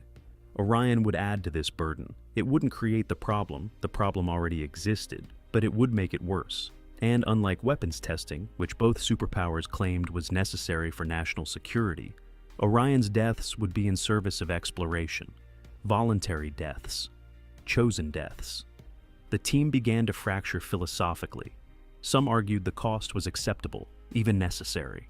Humanity's future, they reasoned, lay beyond Earth. Every great exploration had come with risk and sacrifice. The deaths would be tragic, but justified by the magnitude of what would be achieved.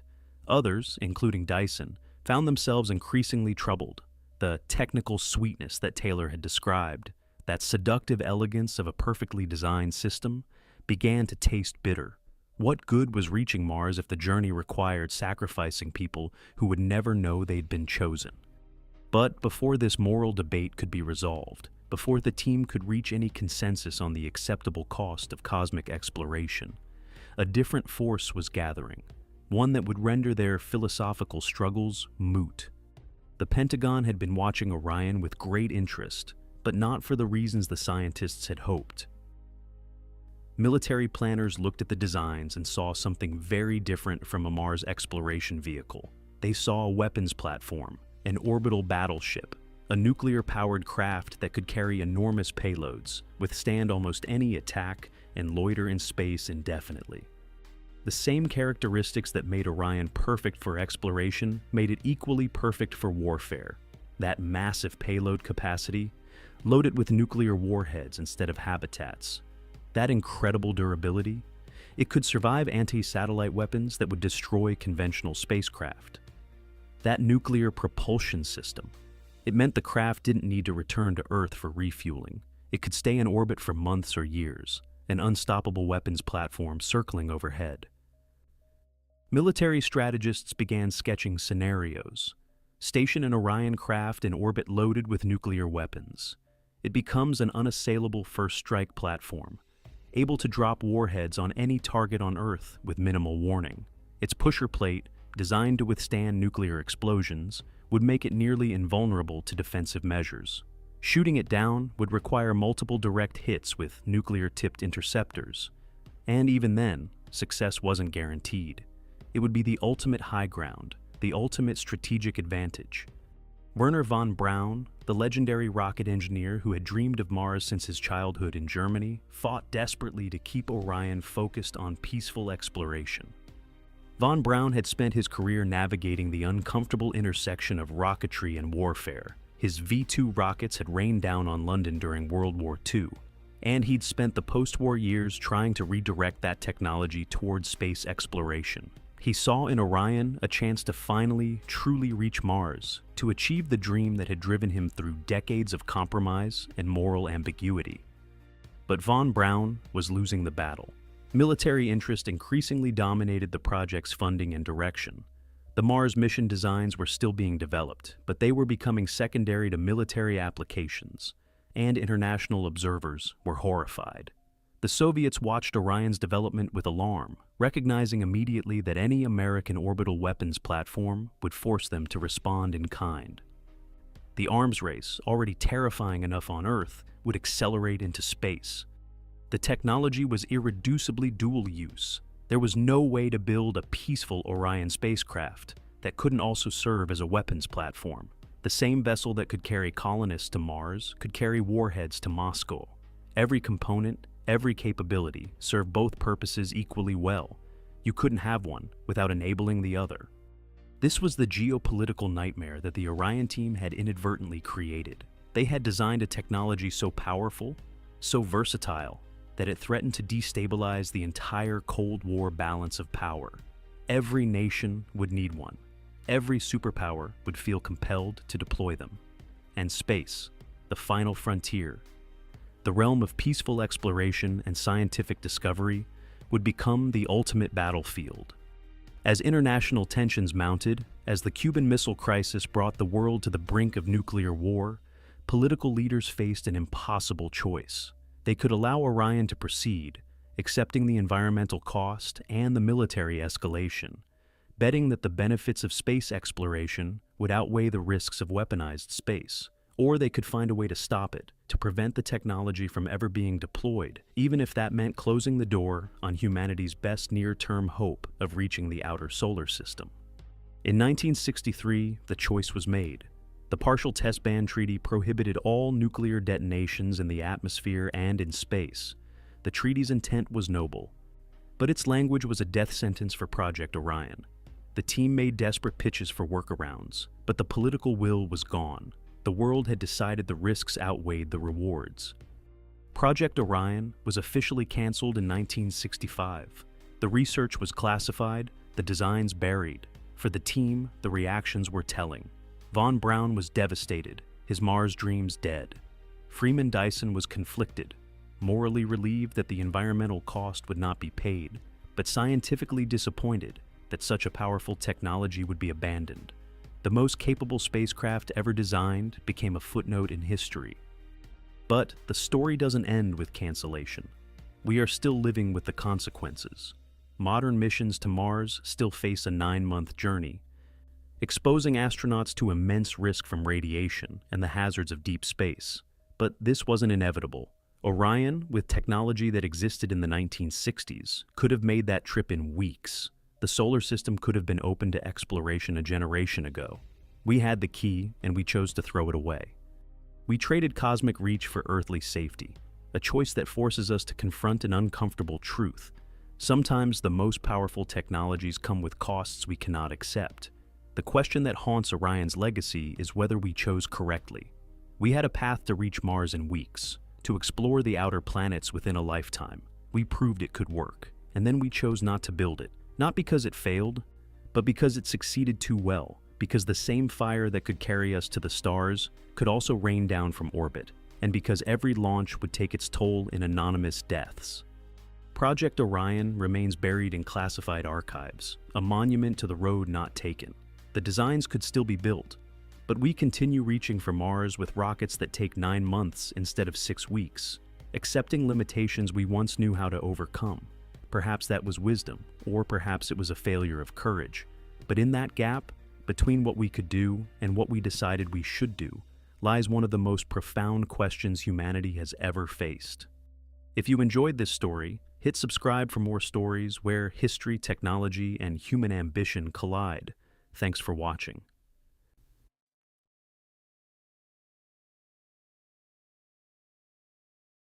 Picture this.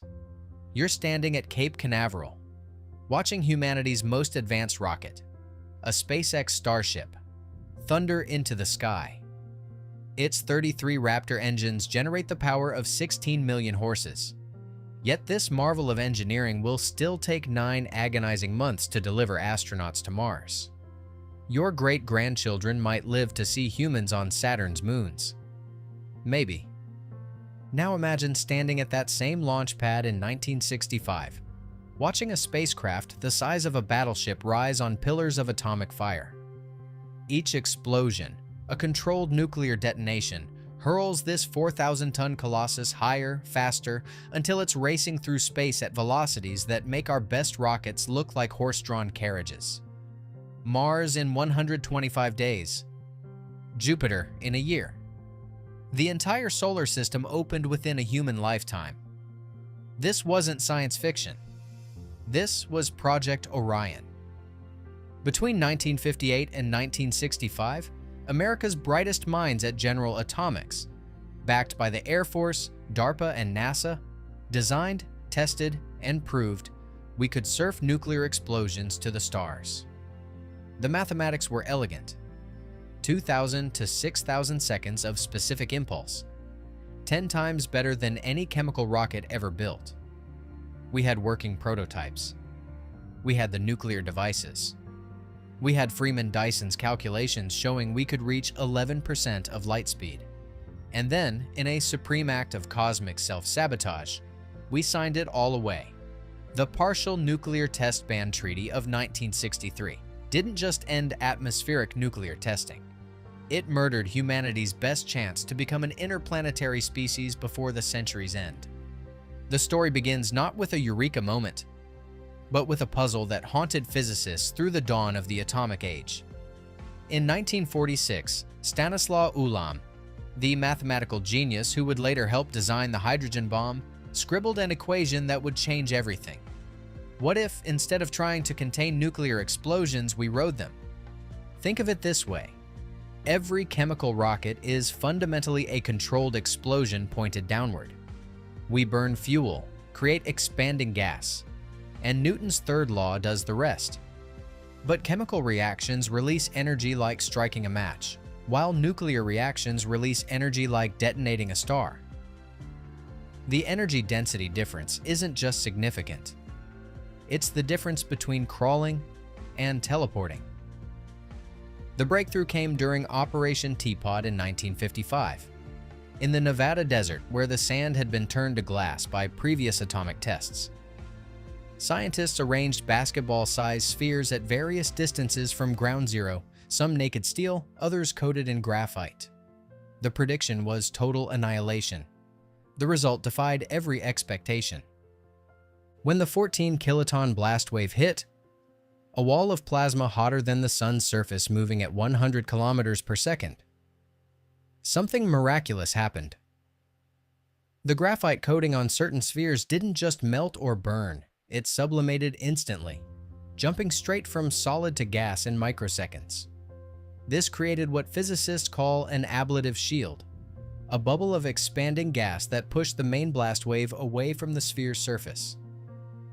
Like a silk scarf protecting your hand as you pass it quickly through a candle flame, the vaporizing graphite saved the steel beneath.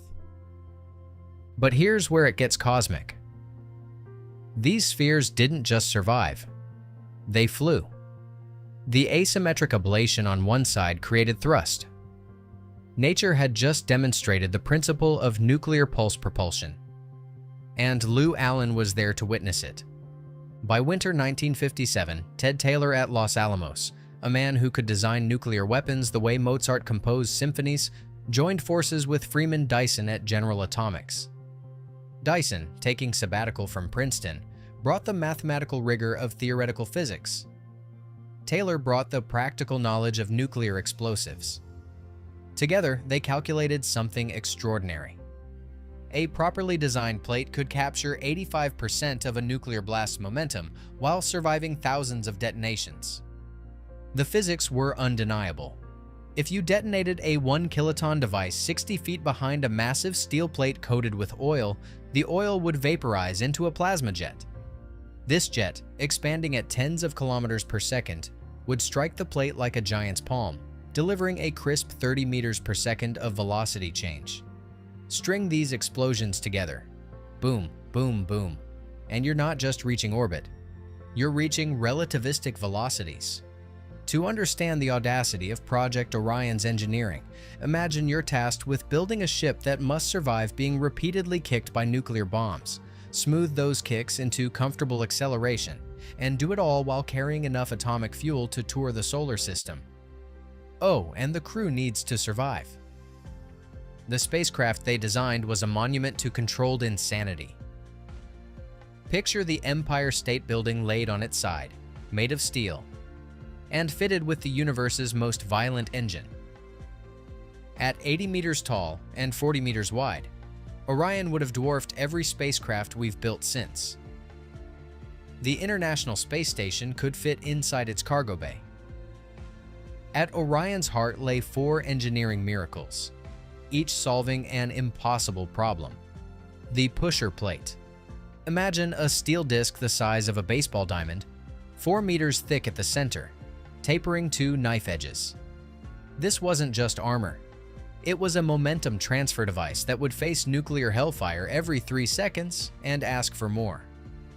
The secret was its coating. A thin layer of oil or plastic that would vaporize with each blast, carrying away heat while the steel beneath remained cool.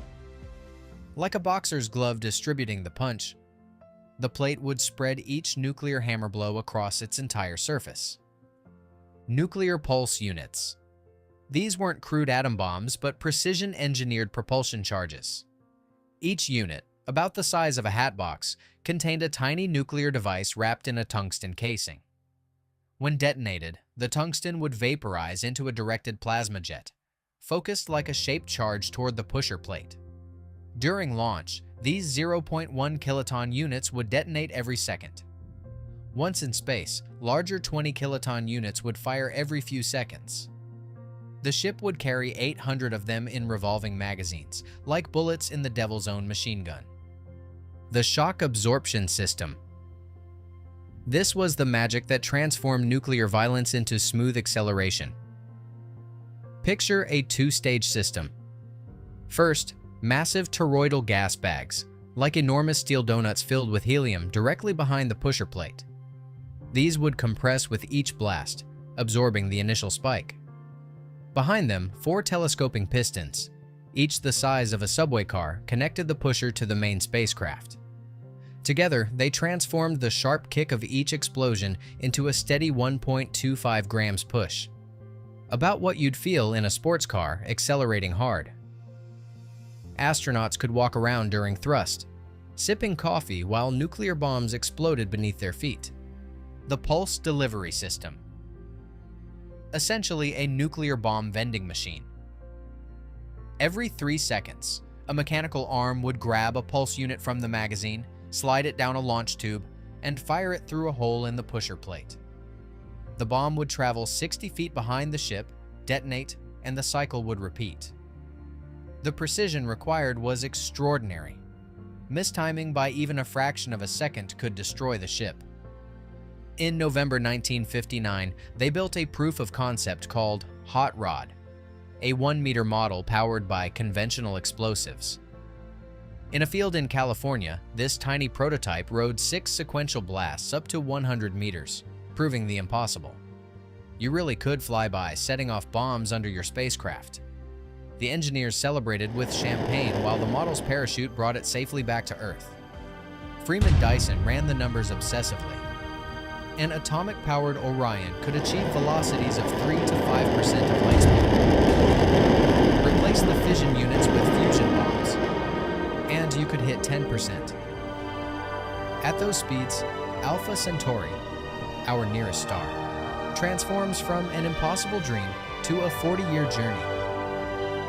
Within a single human lifetime, we could touch another sun. Every great tragedy needs its villains, but Orion's death came from something worse than malice. It died from fear, bureaucracy, and humanity's inability to see past its own shadow. NASA, created in 1958 as a civilian agency born from Cold War paranoia, wanted nothing to do with nuclear weapons. The agency's administrators, trying to sell space exploration to Congress and the American public, had chosen the moon as their target, and chemical rockets as their steeds. Apollo was safe, photogenic, and politically palatable. Orion was none of these things. As one NASA official reportedly said, "We're trying to send American heroes to the moon, not nuclear bombers to Mars." The Air Force saw different possibilities, darker ones. In 1959, when they took over Orion's funding, generals began sketching plans that would have made Dr. Strangelove proud. Orbital battle platforms carrying nuclear weapons, doomsday Orions, that could rain atomic death from space, deep space interceptors that could hunt enemy satellites throughout the solar system. One classified study proposed a 10,000-ton Super Orion that could carry 500 nuclear warheads to any point in the solar system. The scientists who dreamed of exploring Saturn's rings watched in horror as their starship became a weapon. Meanwhile, the public was learning what atmospheric nuclear testing really meant. By 1963, strontium-90 from bomb tests was showing up in children's teeth. Every thunderstorm brought radioactive rain. The Limited Test Ban Treaty, signed on August 5, 1963 by Kennedy, Khrushchev, and Macmillan, banned nuclear explosions in the atmosphere, underwater, and in outer space. It was a treaty born from humanity's first glimpse of planetary-scale self-destruction. For Orion, it was a death sentence written in diplomatic ink. The treaty went into effect October 10, 1963, and suddenly, the most promising propulsion system ever developed became illegal under international law. NASA quietly withdrew its support. The Air Force, denied their orbital weapons platform, lost interest. By 1964, Project Orion was officially canceled, having spent just $11 million over 7 years, less than the cost of a single Saturn V launch. Freeman Dyson would later write with barely controlled fury, "This is the first time in modern history that a major expansion of human technology has been suppressed for political reasons." He calculated that if Orion had been developed instead of Apollo, we could have established a 100-person Mars base by 1985 for the same cost as landing 2 men on the moon. Ted Taylor, watching his life's work cremated by bureaucracy, made one last attempt. He proposed launching Orion from the moon or from deep space, avoiding the treaty restrictions. Nobody listened. The man who had shown humanity how to ride nuclear explosions to the stars spent his last years advocating for nuclear disarmament. His dreams of interplanetary civilization buried beneath the weight of what might have been. But physics doesn't forget. The equations that made Orion possible still whisper from textbooks, waiting for humanity to remember its courage. In June 2000, at a small aerospace company called Andrews Space, a team of engineers decided to resurrect the dream, but with a 21st century twist that would sidestep every political landmine that killed the original. Mini-Mag Orion is nuclear pulse propulsion reborn for the age of magnetic confinement. Instead of nuclear bombs, picture fuel pellets smaller than aspirin tablets, each containing less than 100 grams of fissile material. Instead of chemical explosives, imagine magnetic fields powerful enough to crush atoms. It's the difference between using dynamite and using a precision laser. Same physical principle, radically different execution. Here's how it works. A pellet of uranium-235 or plutonium wrapped in a shell of conducting material gets connected into a magnetic compression chamber. 2. Capacitor banks carrying the energy of a lightning bolt dump Liftoff their charge in of Space Shuttle microseconds, Atlantis. creating a magnetic Final field physics so to enhance intense the it vision could of Hubble levitate a freight into train. the deepest grandeur of our universe. This field crushes the pellet in what physicists call a Z-pinch. Imagine an invisible fist squeezing the pellet from all directions Bypassed across the board, simultaneously. Scooter, no action. The compression triggers fission, Houston but in now a controlling controlled, Atlantis on confined its manner. way. No mushroom cloud, no fallout, just pure directed thrust. The innovation is breathtaking in its elegance. Magnetic nozzles, essentially electromagnetic fields shaped like invisible rocket bells, capture and direct the expanding plasma. Atlantis on its way. All Even 3 better, engines now they can throttling recapture down part as of the area energy from begins each as pulse vehicle to passes charge the through the area at capacitors for the maximum next dynamic one. pressure. It's nuclear Atlantis, propulsion that powers Houston, itself, no action each on the explosion NTSB making the next one outgate. easier. Andrews Space, working with Sandia National Laboratories' Z-Machine, a magnetic pulse generator the size of a warehouse, demonstrated that the physics worked. They showed that mylar films could direct current into fuel pellets, creating the imploding magnetic fields needed for compression. The results were everything they hoped. Specific impulse exceeding 10,000 seconds, thrust comparable to the Space Shuttle main engine, and efficiency that makes chemical rockets look like burning coal in the age of fusion. The performance numbers read like science fiction. 100 tons to Mars in 3 months. Jupiter in 1 year. A crewed mission to Neptune in less than 5 years. With Mini-Mag Orion, the entire solar system becomes as accessible as low Earth orbit is today. Yet here we are in 2025, and Mini-Mag Orion remains a paper spacecraft, unfunded and unbuilt. The tragedy isn't technical. Every component has been demonstrated. It isn't even political. No treaties ban magnetic confinement fusion in space. The tragedy is one of imagination. We've become so accustomed to the slow boats of chemical propulsion that we've forgotten to demand the starships physics says we could build. Step outside tonight and look at Mars. That red point of light that has captivated humanity since we first looked up. With our best current technology, astronauts heading there will watch Earth shrink to a point of light over 9 months of travel, aging a year for a round trip, facing radiation, muscle atrophy, and the psychological toll of extreme isolation. Now imagine a different timeline, one where courage trumped fear in 1965, where Freeman Dyson's Orion rose on nuclear fire from the Nevada desert, carrying not weapons but scientists, not warheads but greenhouses. By 1970, nuclear pulse ships would be ferrying colonists to Mars in 10-week luxury cruises. By 1980, we'd have research stations on Jupiter's moons. By 1990, human beings would be standing beneath the rings of Saturn, looking back at Earth as a pale blue dot, not through robotic eyes, but through the visors of their helmets. We had this future in our hands. The blueprints still exist, archived in filing cabinets at NASA and Los Alamos. Dyson's calculations, showing we could reach 11% of light speed with fusion pulse propulsion, remain as valid today as when he scribbled them in 1958.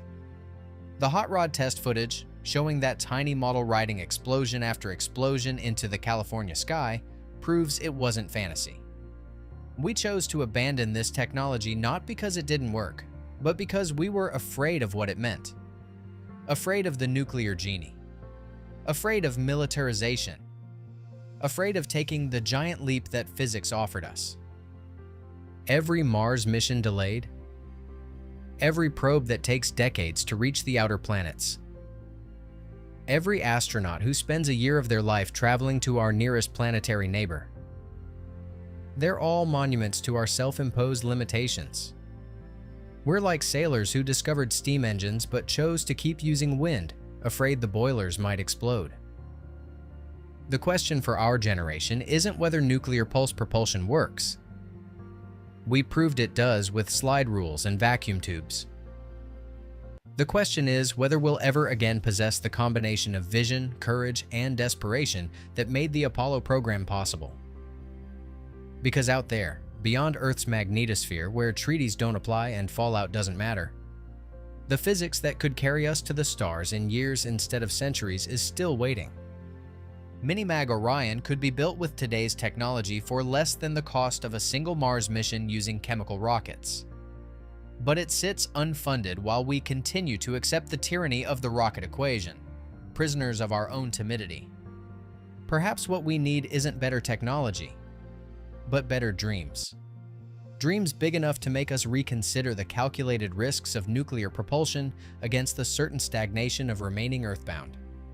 Dreams that remind us that every moment we delay, the stars grow older, and so do we. Tell us, would you board a nuclear pulse spacecraft knowing the risks if it meant seeing Saturn's rings with your own eyes?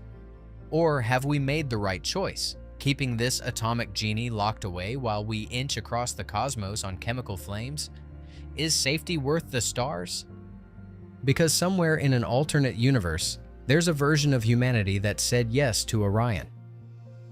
And tonight, while we look up at Mars through telescopes, they're looking down at it through windows. If you enjoyed this story, hit subscribe for more stories where history, technology, and human ambition collide. Thanks for watching.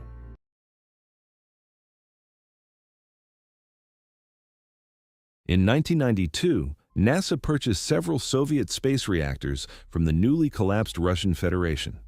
They paid real money. They took physical possession, they transported the hardware to American facilities, and then they discovered something remarkable. They legally could not study what they had just bought. The reactors were Topaz 2 units, thermionic space power systems that had actually flown in orbit aboard the Cosmos satellites.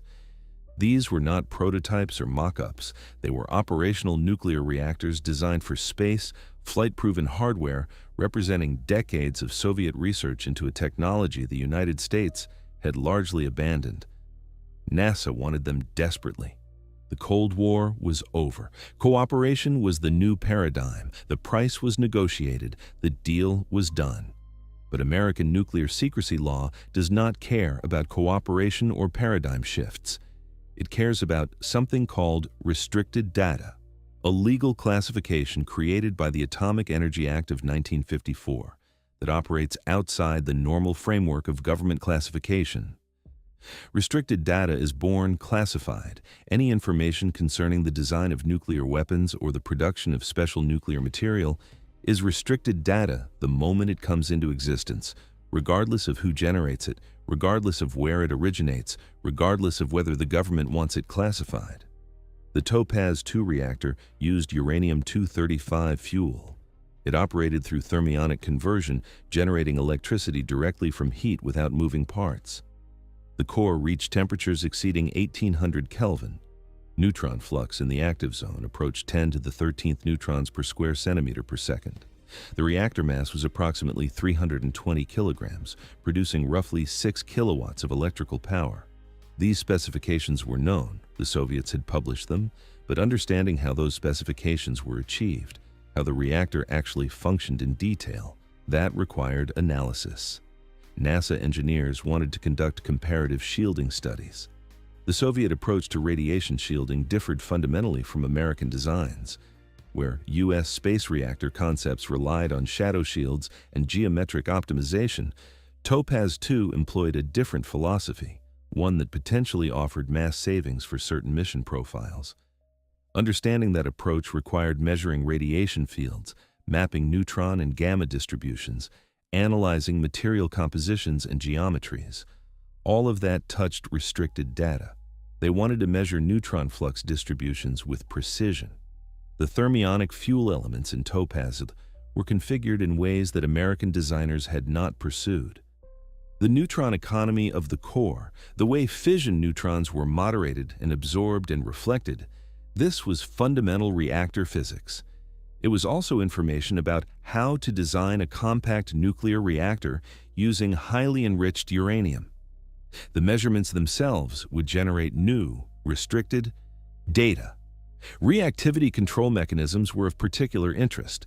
Topaz 2 used rotating beryllium reflector segments to control the chain reaction. The geometry of those reflectors, their exact composition, the control algorithms that governed their movement, all of this represented solutions to problems that American space reactor programs had struggled with. But analyzing reactivity control meant understanding how to start, operate, and shut down a compact nuclear reactor. That understanding, derived from Soviet hardware, would still be restricted data under U.S. law. The legal situation was absurd but entirely logical within the framework of nuclear secrecy. The Atomic Energy Act does not distinguish between domestic and foreign nuclear information. If data meets the definition of restricted data, it is classified, period. The fact that the Soviets had developed this information independently, that it represented their intellectual property, that NASA had legally purchased the hardware, none of that mattered. The moment American scientists began to analyze the reactors in ways that would generate detailed design information, they were creating restricted data.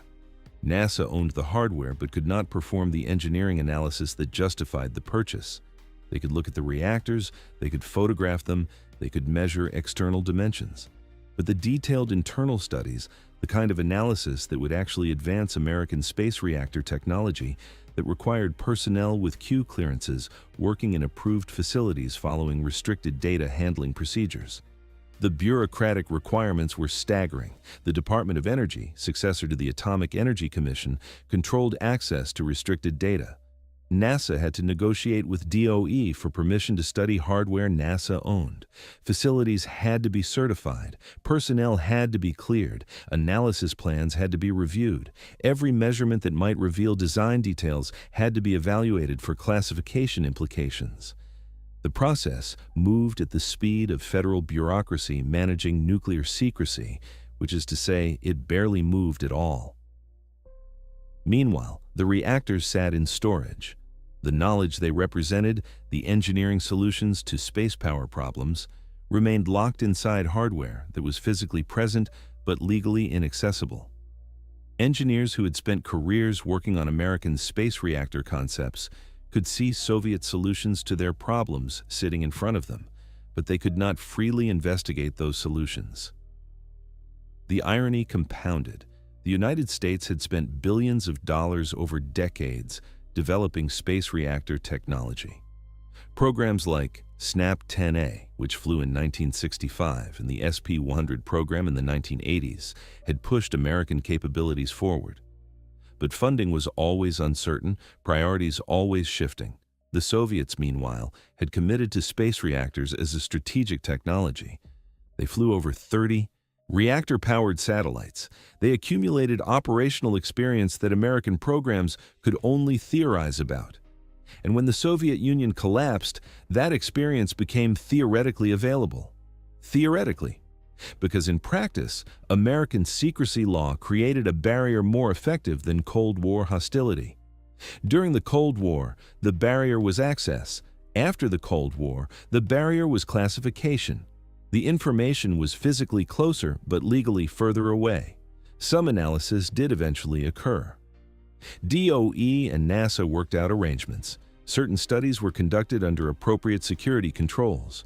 Papers were published with careful redactions. But the process was slow, expensive, and incomplete. The spontaneous collaboration that might have occurred between NASA engineers and Soviet-era hardware, the kind of hands-on investigation that drives real understanding, that never fully happened. The Topaz 2 acquisition was supposed to represent a peace dividend, a way for American space programs to benefit from Soviet expertise after decades of competition. Instead, it became a case study in how legal frameworks designed for one era can create absurd obstacles in another. The reactors were not secret in any meaningful sense. Their existence was known. Their basic design was published. The Soviets had offered them for sale, but the specific engineering knowledge embedded in their design remained locked behind classification barriers created by American law. This was not a failure of any individual or agency.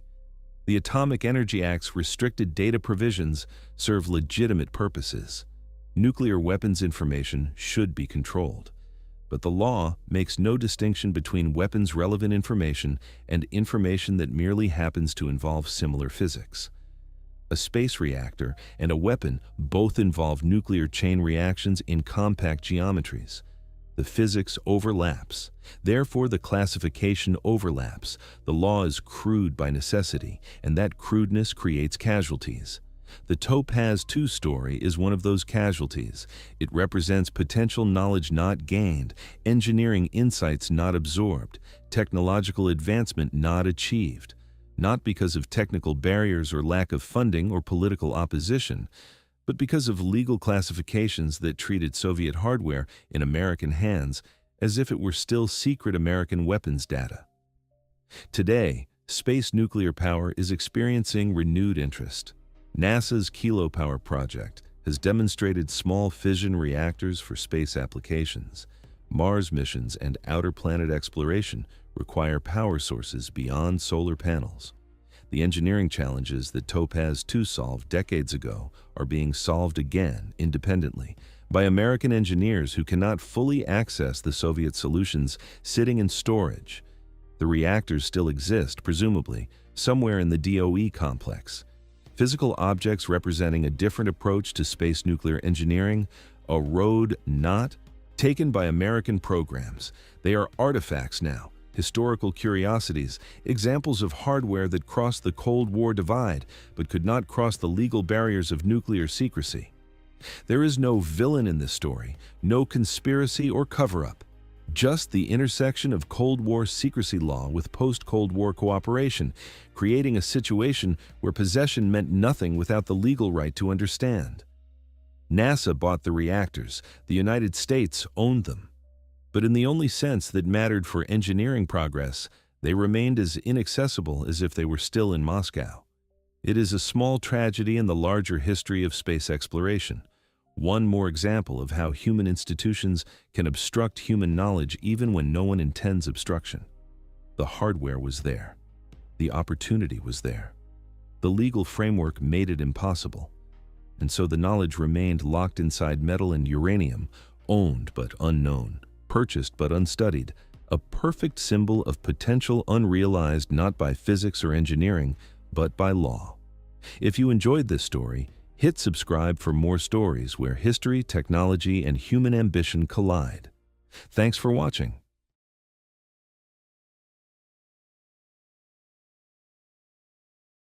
In the early 1960s, the United States Air Force was already building compact nuclear reactors for aircraft. The Aircraft Nuclear Propulsion Program, run out of Pratt & Whitney's Connecticut Advanced Nuclear Engineering Laboratory, had pushed the boundaries of high-temperature reactor design for years. When that program wound down, the engineers didn't stop. They pivoted. And what they designed next was something that could have changed the trajectory of human spaceflight permanently. The project was called SNAP-50/SPUR, Systems for Nuclear Auxiliary Power, designation 50, paired with the Space Power Unit Reactor program.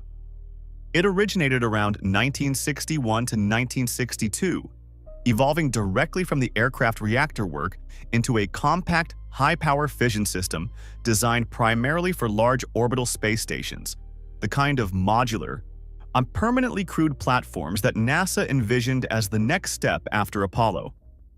But the reactor's capabilities extended further. Smaller variants producing around 35 kilowatts of electrical power were studied for lunar surface applications, and the full-scale design, producing 300 kilowatts electric from a thermal output of roughly 2,200 kilowatts, could have powered everything from orbital laboratories to deep space missions. The engineering was audacious. The core design called for uranium nitride fuel elements operating at extreme temperatures, with lithium coolant outlet temperatures approaching 1,100 degrees Celsius. The coolant, liquid lithium, flowed through a primary loop at pressures around 500 kilopascals. The entire system was designed to be as compact and lightweight as possible, leveraging everything Pratt and Whitney had learned from years of aircraft nuclear propulsion research. If you're interested in the real story behind space programs, the technology that actually flew, the decisions that never made the press releases, and how space became a strategic domain, subscribe to Space Cluster. We focus on what was built, why it mattered, and where it really led. Now, back to the story. To understand why this mattered, consider the alternative. Solar arrays capable of producing equivalent power for an orbital station would require enormous surface area, constant orientation toward the sun, and produced nothing during eclipse periods. For lunar applications, the problem was even worse. Thousands of square meters of photovoltaic panels, massive battery banks to survive the 14-day lunar night, and constant maintenance to deal with the abrasive lunar dust that accumulates on every exposed surface.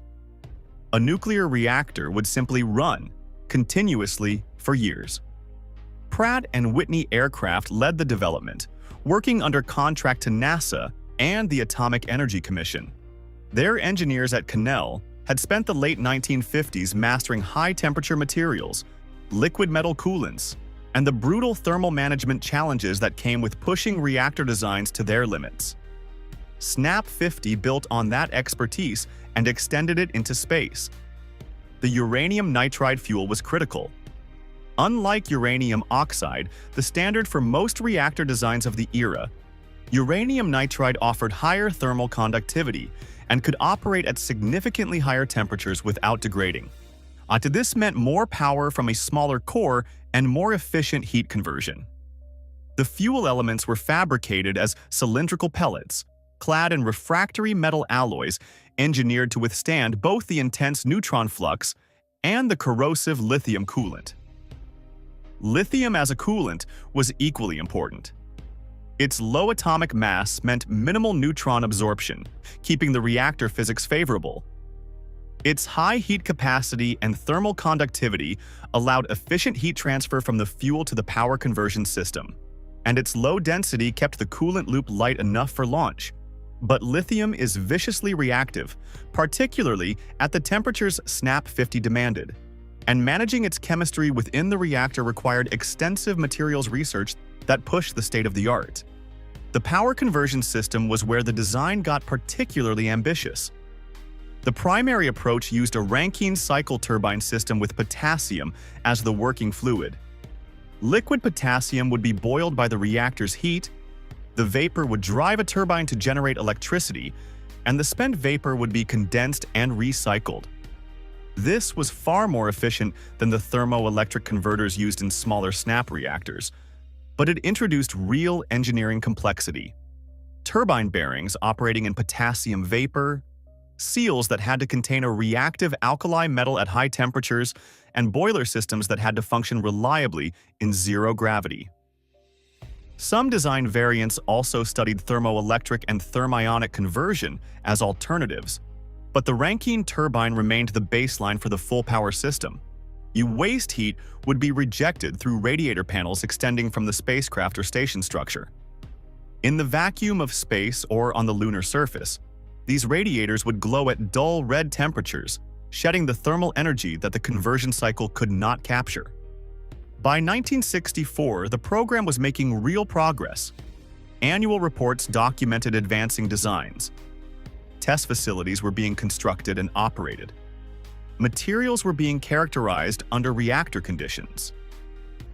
NASA's long-range planning documents incorporated SNAP 50 as the assumed power source for large space stations, and the reactor appeared in concepts for extended missions well beyond low Earth orbit. The Apollo Applications Program, which envisioned using Apollo hardware for post-lunar missions, included station architectures that depended on this kind of power. Through the mid and late 1960s, work continued. Component testing advanced. The fundamental reactor physics were validated. Engineers solved problem after problem in the lithium coolant chemistry, the fuel element fabrication, and the high-temperature structural materials. SNAP 50 was not a paper study. It was a real engineering program producing real hardware and real test data. But the political and budgetary ground was shifting beneath it. The Apollo program was consuming enormous resources, and by the late 1960s, the post-Apollo future was increasingly uncertain. NASA's ambitious plans for space stations, lunar bases, and Mars missions were being scaled back year by year. The Apollo Applications Program was gutted, reduced from a sprawling vision of orbital stations and extended lunar stays to a single station in Earth orbit that would become Skylab. The final 3 Apollo lunar missions were canceled. The infrastructure built to send humans to the moon was being dismantled or repurposed. And then came the Space Shuttle. When NASA committed to the shuttle as its next major program, the agency's priorities and budgets realigned around it. The shuttle was designed for low Earth orbit operations, servicing stations and deploying satellites, not for deep space missions or permanent outposts that would need compact nuclear power. The large space stations that SNAP 50 was designed to power were deferred indefinitely. The lunar base concepts were shelved entirely. The demand signal for a 300-kilowatt space reactor simply evaporated. In 1973, the SNAP 50/SPUR program was formally terminated. Not because the engineering had failed, not because the reactor couldn't be built, but because the missions it was designed to enable no longer existed in NASA's planning horizon. The budget cuts, the post-Apollo retreat, and the shuttle's gravitational pull on agency resources left no room for a reactor that powered a future America had decided not to pursue. The Soviet Union faced parallel challenges. Their Romashka reactor, tested in 1964, demonstrated thermoelectric power generation from a compact nuclear core. Their later designs incorporated liquid metal coolants and high-temperature fuels. But they encountered their own institutional barriers, competing priorities, limited budgets, and the eventual realization that without sustained political commitment to long-term human presence beyond Earth orbit, developing the enabling technologies had no constituency. The tragedy is not merely that a specific technology was abandoned. It is that the entire architecture of long-term human presence in space was foreclosed along with it. Without high-density power, large space stations remained limited. Lunar bases remained impractical. The vision of the moon as a stepping stone to Mars, as a location for astronomical observatories, as a testbed for closed-loop life support and in-situ resource utilization, all of it depended on power systems that could sustain continuous operations for years. SNAP 50 was designed to be that power system. Decades later, when NASA began serious planning for lunar return under the Constellation program and later Artemis, the power question resurfaced immediately. Modern designs propose small fission reactors, often using Stirling engines for power conversion, operating at lower temperatures with more conventional fuels. They are safer, more thoroughly tested, and benefit from 50 years of materials science advances. But they are also less powerful, and the question of how to sustain a permanent human presence on the moon remains unanswered. SNAP 50 could have been operational in the 1970s. The engineering was sound, the testing was progressing, the problems were being solved. What killed it was not a technical failure, but a failure of vision. A decision made incrementally through budget lines and priority shifts. That the future SNAP 50 was designed to power was not worth building. We defunded our way out of a spacefaring future, one appropriation cycle at a time, and convinced ourselves it was fiscal responsibility. What we purchased with those savings was the certainty that the moon would remain empty, that the stations would stay small, and that the reactor designed to power humanity's next step would be quietly filed away, a monument to potential deliberately set aside. If you enjoyed this story, hit subscribe for more stories where history, technology, and human ambition collide. Thanks for watching.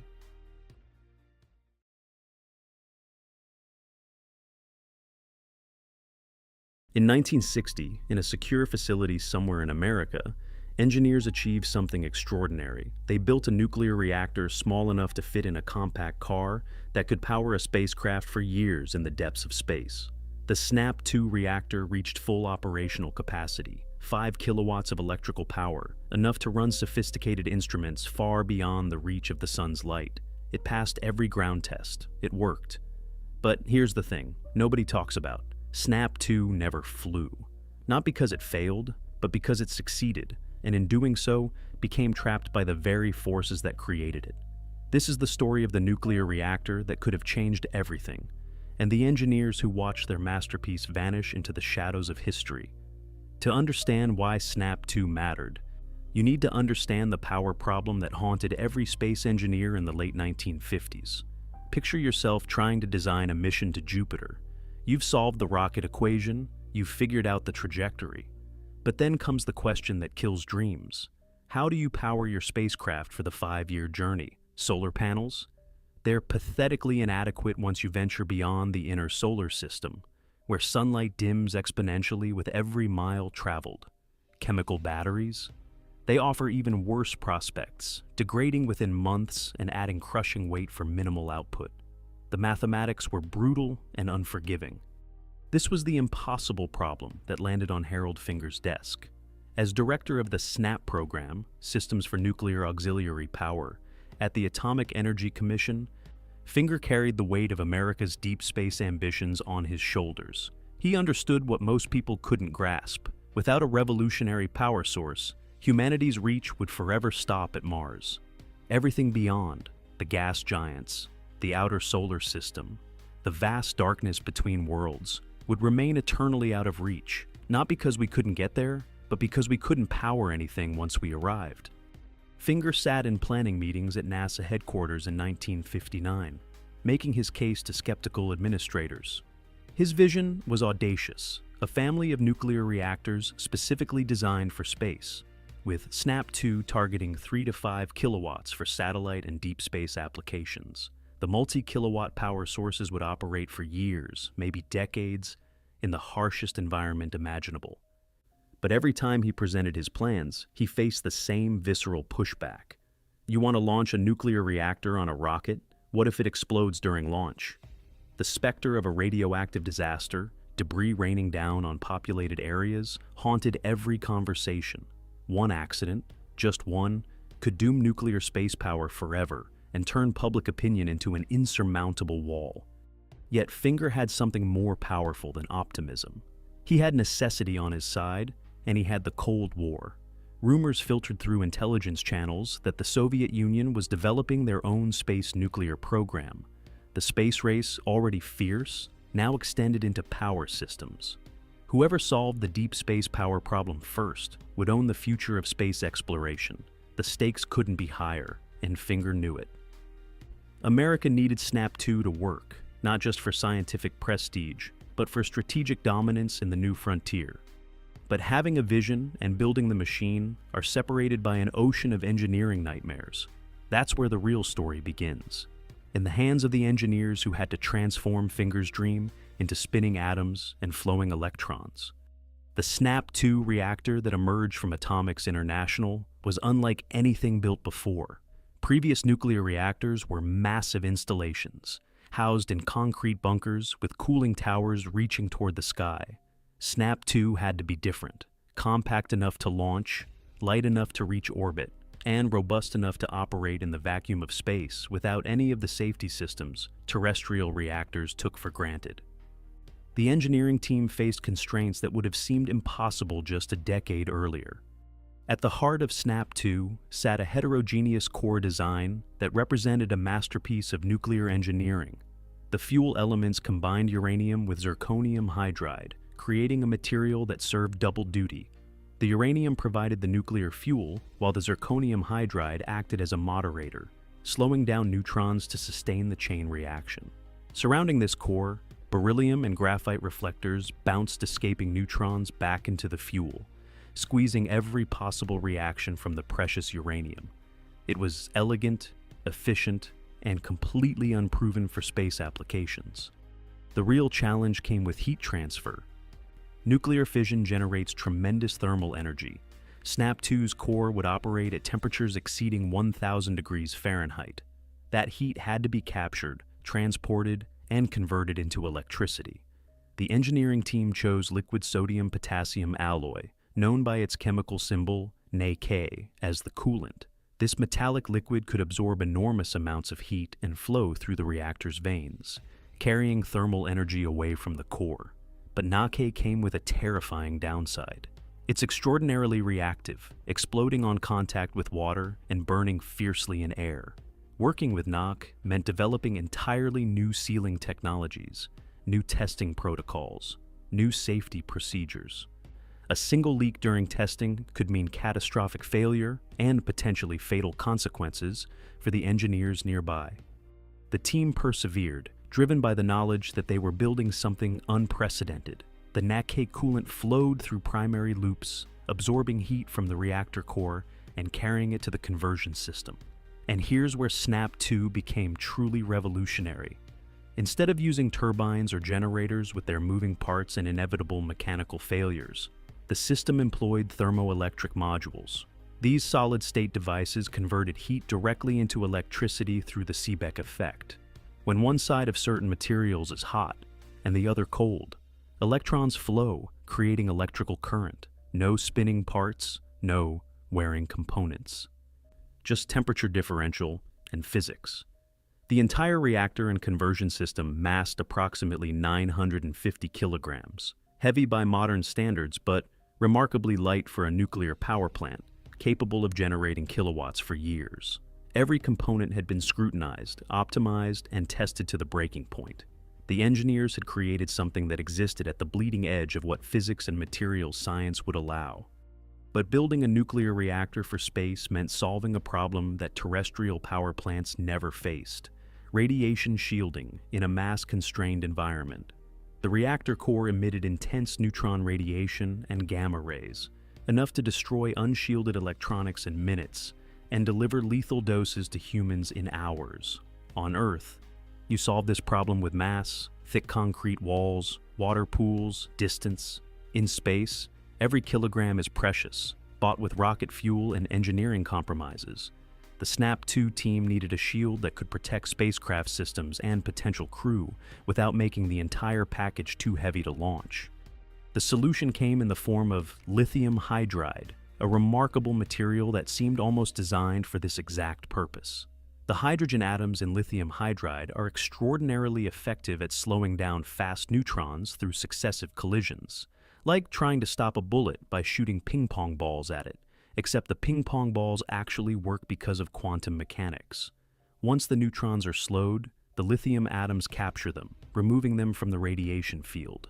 And crucially, lithium hydride is remarkably lightweight compared to traditional shielding materials like lead or tungsten. The shield design itself was ingenious in its simplicity: a truncated cone positioned between the reactor and the spacecraft above it. This shadow shield concept meant only protecting what sat in the shadow of the reactor, allowing radiation to escape harmlessly into space below. The geometry was carefully calculated, too small, and the spacecraft would be exposed to dangerous radiation levels; too large, and the mass penalty would be prohibitive. The final design struck a delicate balance, providing adequate protection while keeping the total system within launch constraints. But lithium hydride brought its own challenges. The material is hygroscopic, meaning it absorbs moisture from the air like a sponge. Any water contamination could compromise the shield's effectiveness, creating gaps in protection that would only become apparent during operation. The engineers developed hermetic sealing systems, encasing the lithium hydride in impermeable containers that could withstand the thermal cycling and mechanical stresses of launch and space operation. Every seal, every joint became a potential failure point that had to be tested and validated. Harold Finger found himself fighting a new kind of battle, not against physics, but against politics. In classified briefings with NASA administrators and Air Force generals, he had to walk an impossible tightrope, acknowledge the genuine dangers of nuclear power in space, but demonstrate that the engineering solutions were sound, show confidence without appearing reckless, admit uncertainties without undermining the program. His credibility and the entire future of nuclear power in space hung on these presentations. The ultimate test came in the early 1960s, when SNAP-2 moved from design to reality. Years of work, over $100 million in funding, approximately $900 million in today's money, countless sleepless nights and solved crises, all converged on a series of ground tests that would determine whether the reactor could deliver on its promises. The reactor achieved criticality smoothly, with control rods providing precise power regulation. Watching the instrumentation as the neutron flux climbed, the engineers saw their calculations transform into reality. The thermal systems performed flawlessly. NAK, coolant circulated at design temperatures. Heat rejection systems maintained proper temperature gradients across the thermoelectric modules. And then came the moment that validated everything. The thermoelectric modules generated 5 kilowatts of electrical power. 5 kilowatts sustained, steady, reliable. Enough to run a small household, or, more importantly, enough to power sophisticated spacecraft systems for years in deep space. Extended duration testing pushed the reactor through simulated multi-year mission profiles.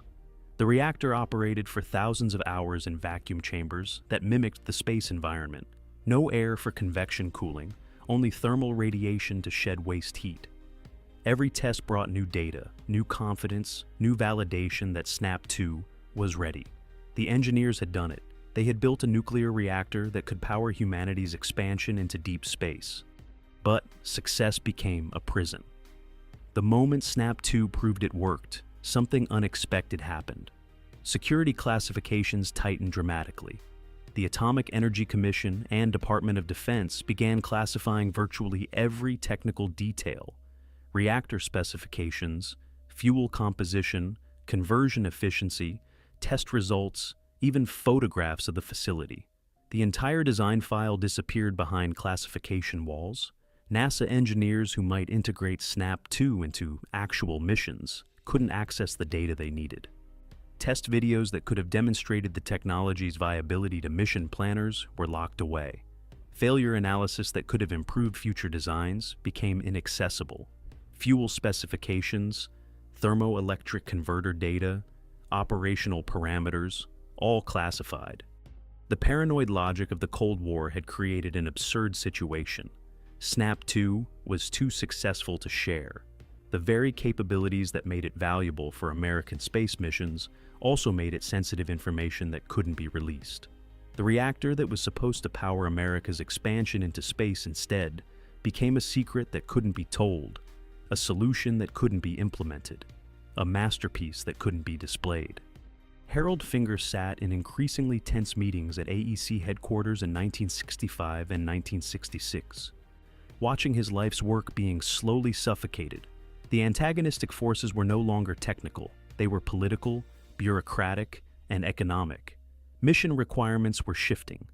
The rapid evolution of solar panel technology, while still inadequate for deep space, was improving faster than anyone had predicted. More advanced nuclear designs were being proposed, including derivatives of a SNAP-8 that promised higher power output.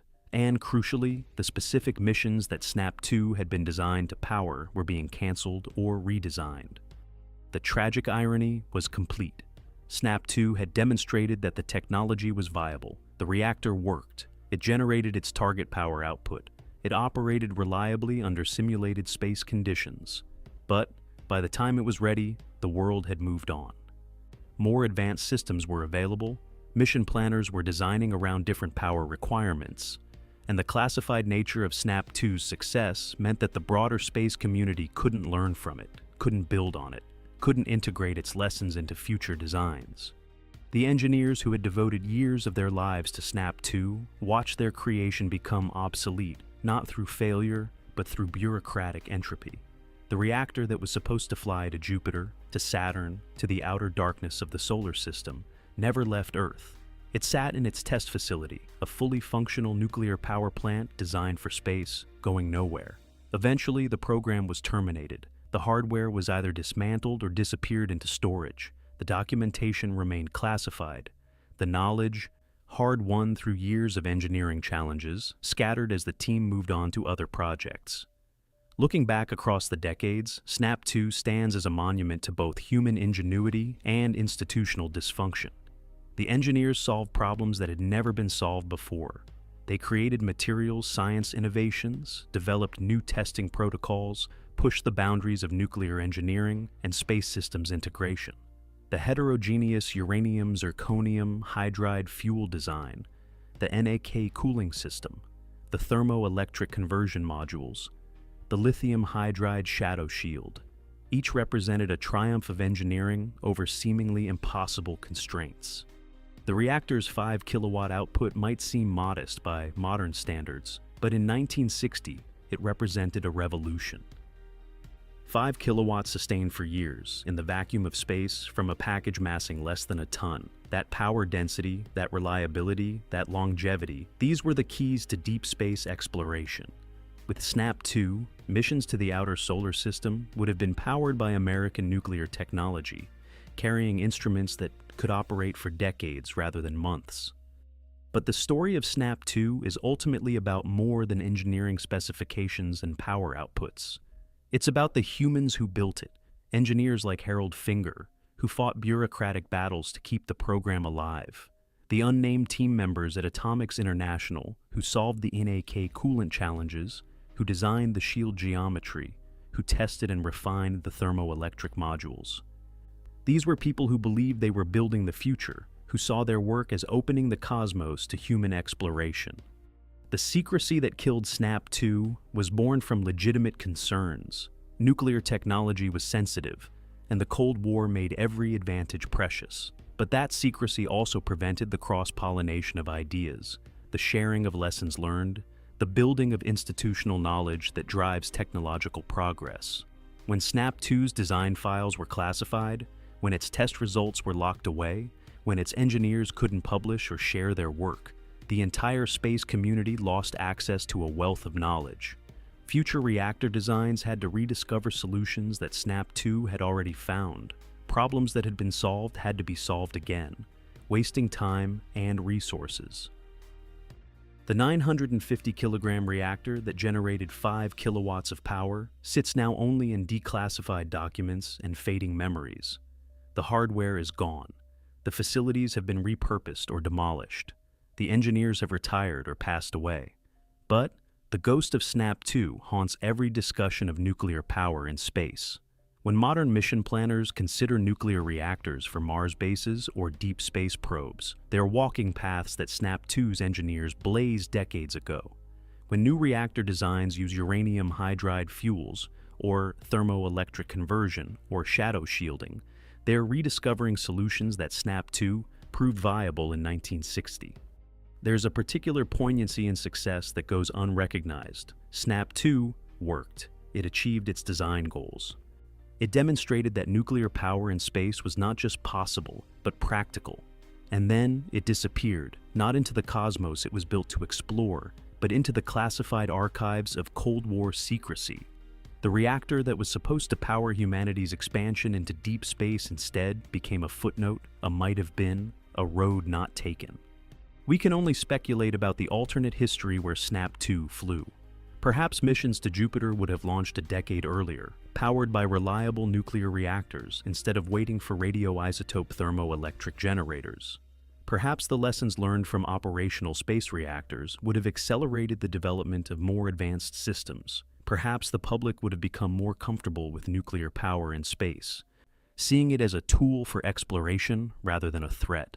Or perhaps the same forces that killed SNAP-2 on the ground would have found other ways to prevent its deployment. What we know for certain is that the engineers who built SNAP-2 achieved something remarkable. In an era when space exploration was in its infancy, when the basic principles of operating in vacuum were still being discovered, they designed and built a nuclear reactor capable of operating for years in the harshest environment imaginable. They solved the heat transfer problem with liquid metal coolants. They converted that heat to electricity with solid-state thermoelectric modules. They shielded the radiation with innovative materials and geometry. They tested their creation through thousands of hours of operation, validating every design decision. And then they watched it die, not with a bang, but with a whimper, strangled by classification and obsolescence. The reactor that could have changed everything instead changed nothing, leaving only the bitter knowledge that it worked, that it was ready, that it could have flown. In the end, SNAP-2's legacy is a warning as much as an inspiration. It reminds us that technological success is necessary, but not sufficient. That secrecy can protect advantages, but also prevent progress. That timing matters as much as capability. That the path from laboratory to deployment is treacherous, filled with obstacles that have nothing to do with engineering and everything to do with politics, bureaucracy, and the chaotic evolution of priorities. The 5 kilowatts that SNAP-2 generated in its test facility represented more than electrical power. They represented human ambition, the drive to push beyond our limitations, the refusal to accept that deep space must remain forever dark and silent. Those kilowatts proved that we could build machines to carry our presence into the cosmos, to power our instruments and our dreams across the vast distances between worlds. That the reactor never flew doesn't diminish what its engineers achieved. They built something that worked, something that was ready, something that could have opened the outer solar system to exploration decades before it actually happened. The fact that institutional forces prevented that deployment is a tragedy, but it doesn't erase the triumph of the engineering itself. SNAP-2 remains a ghost in the machine of space exploration, present in every modern space reactor design, in every discussion of nuclear power beyond Earth, in every mission that ventures into the darkness where sunlight fails. The engineers who built it proved it could be done. They showed us the way, even if we didn't follow their path. And somewhere in declassified archives, the specifications and test results wait, a testament to what was achieved and what might have been. A reminder that sometimes the greatest barrier to reaching the stars isn't the physics of the cosmos, but the politics of Earth. If you enjoyed this story, hit subscribe for more stories where history, technology, and human ambition collide. Thanks for watching. In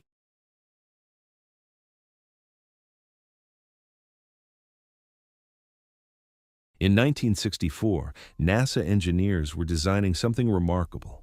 Not a flag-planting mission, not a brief sortie to collect rocks and leave footprints. They were planning permanent human habitation on the moon, powered by compact nuclear reactors that would hum quietly in the lunar regolith, generating kilowatts of continuous power for years without refueling. The Lunar Exploration System for Apollo, known as LISA, represented the logical next step after the initial Apollo landings. While Kennedy's challenge focused the nation on reaching the moon before the decade ended, NASA's long-range planners were already thinking beyond that first bootprint. They envisioned extended surface operations, mobile laboratories traversing hundreds of kilometers, and habitats that could sustain crews for months at a time.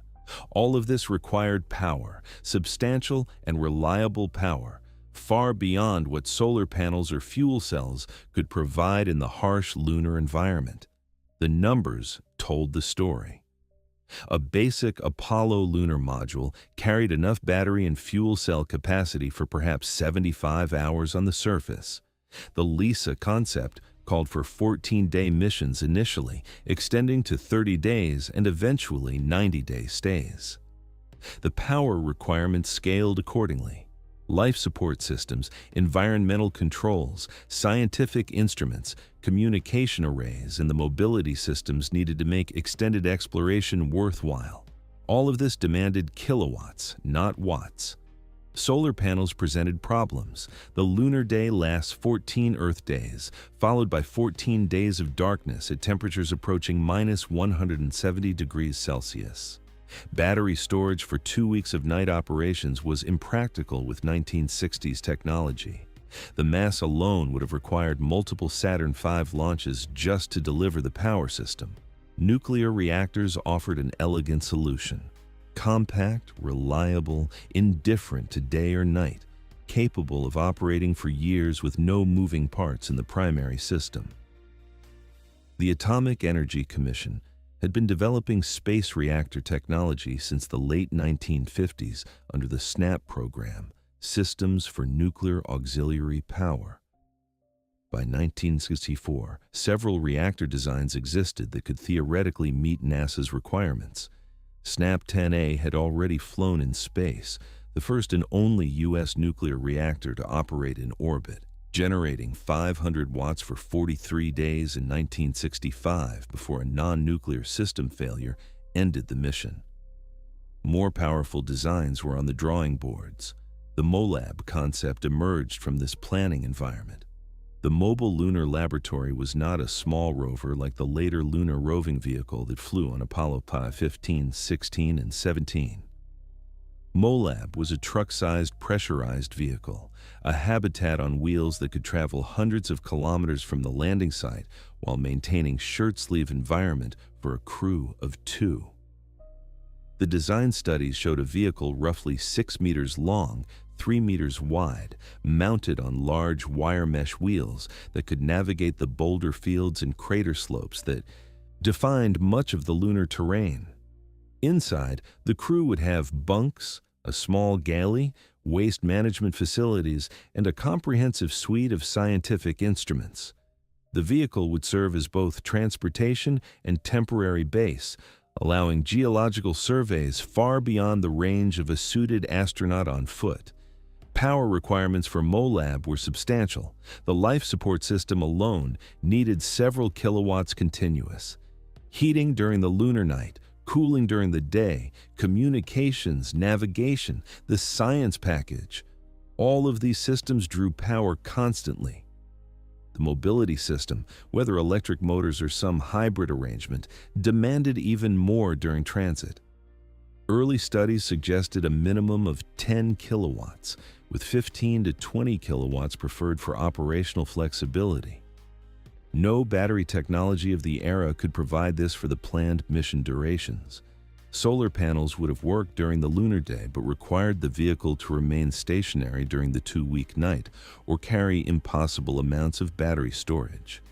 A small nuclear reactor, perhaps derived from SNAP-8 or a similar design, seemed like the only viable option. The base habitat designs went further. LISA planning documents from 1964 and 1965 describe modular structures that could be landed separately and assembled on the surface. These weren't the small shelters of Apollo.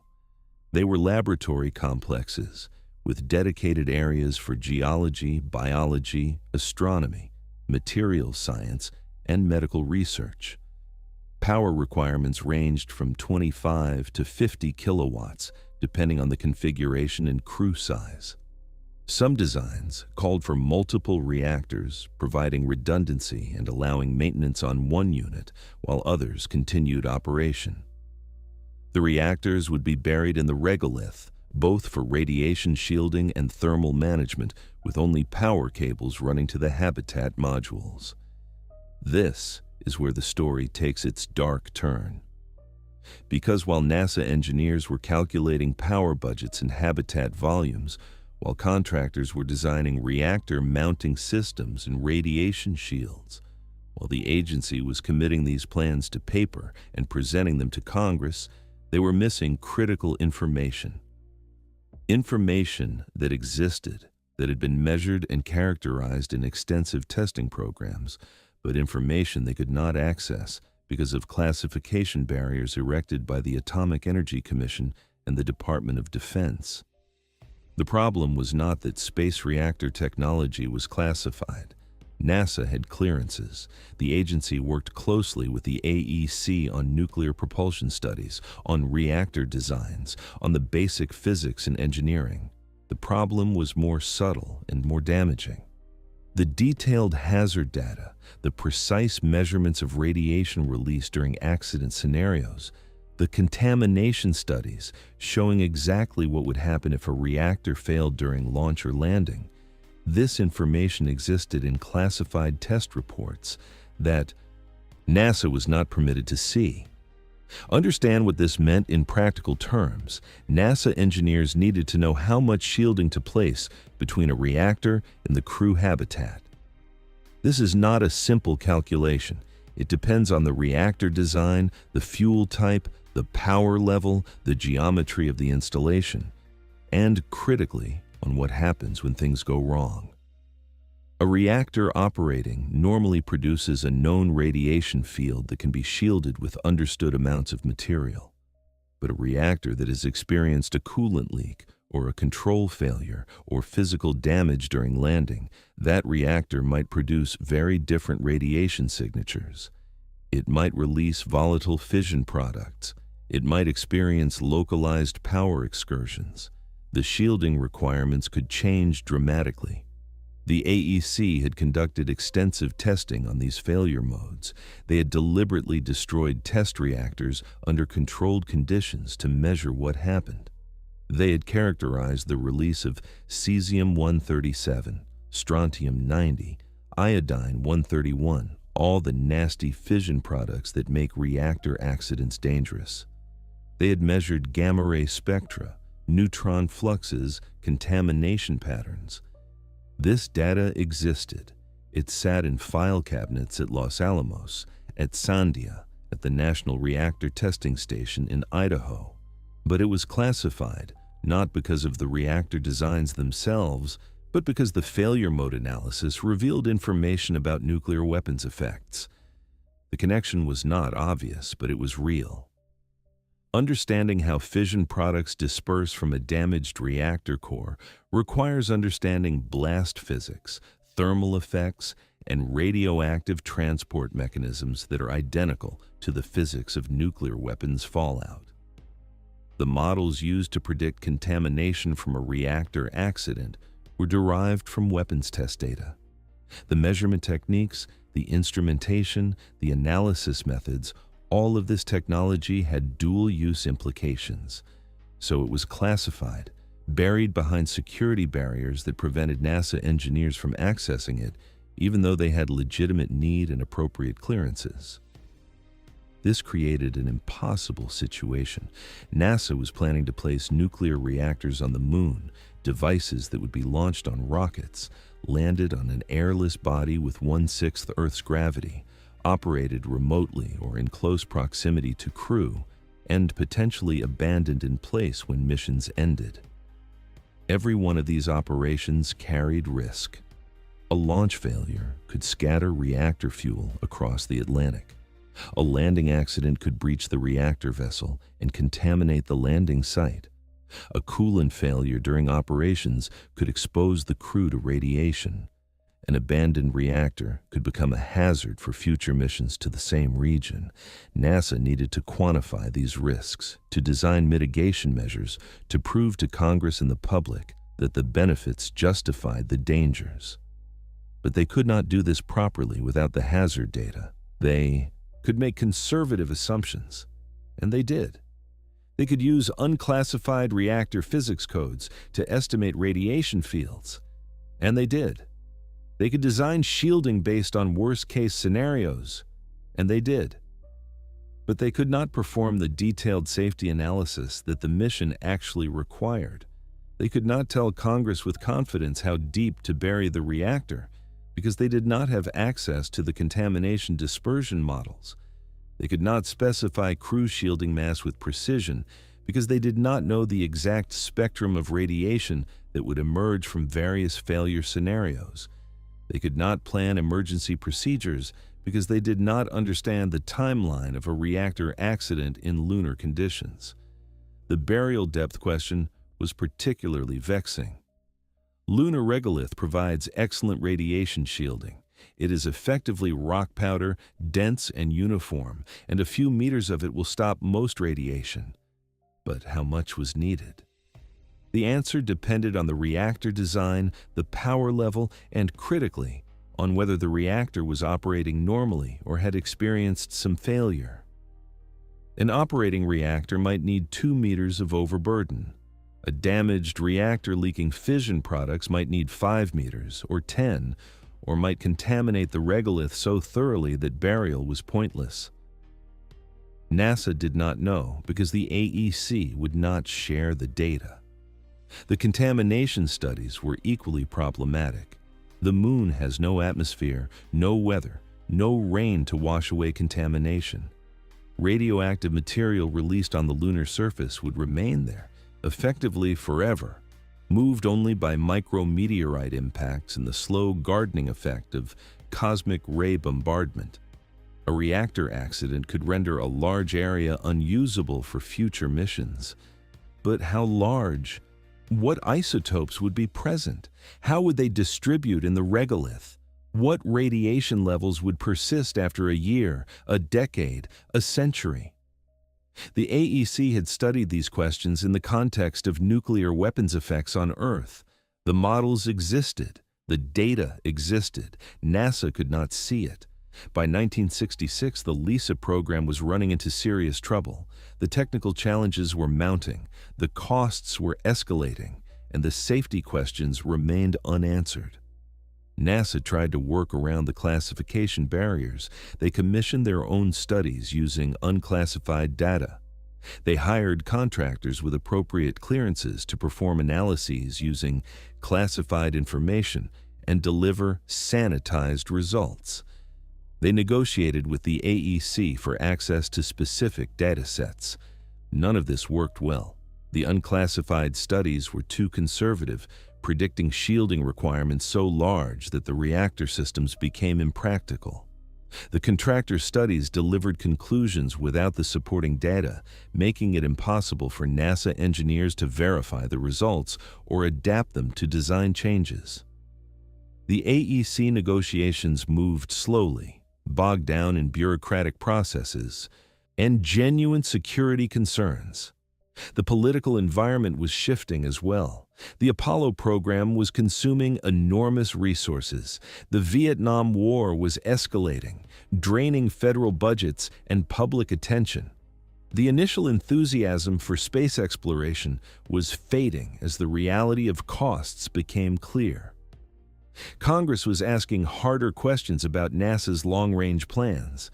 The moon-based concepts, with their nuclear reactors and extended missions and multi-launch architectures, looked expensive and risky. Without solid safety data, NASA could not make a convincing case that the risks were manageable. MOLAB died quietly in 1967. The program was not canceled in any dramatic fashion. It simply faded from planning documents, replaced by more modest concepts that did not require nuclear power. The lunar roving vehicle that eventually flew was battery-powered, limited to a few kilometers range, operated only during the lunar day. It was a useful vehicle, but nothing like the mobile laboratory that had been envisioned.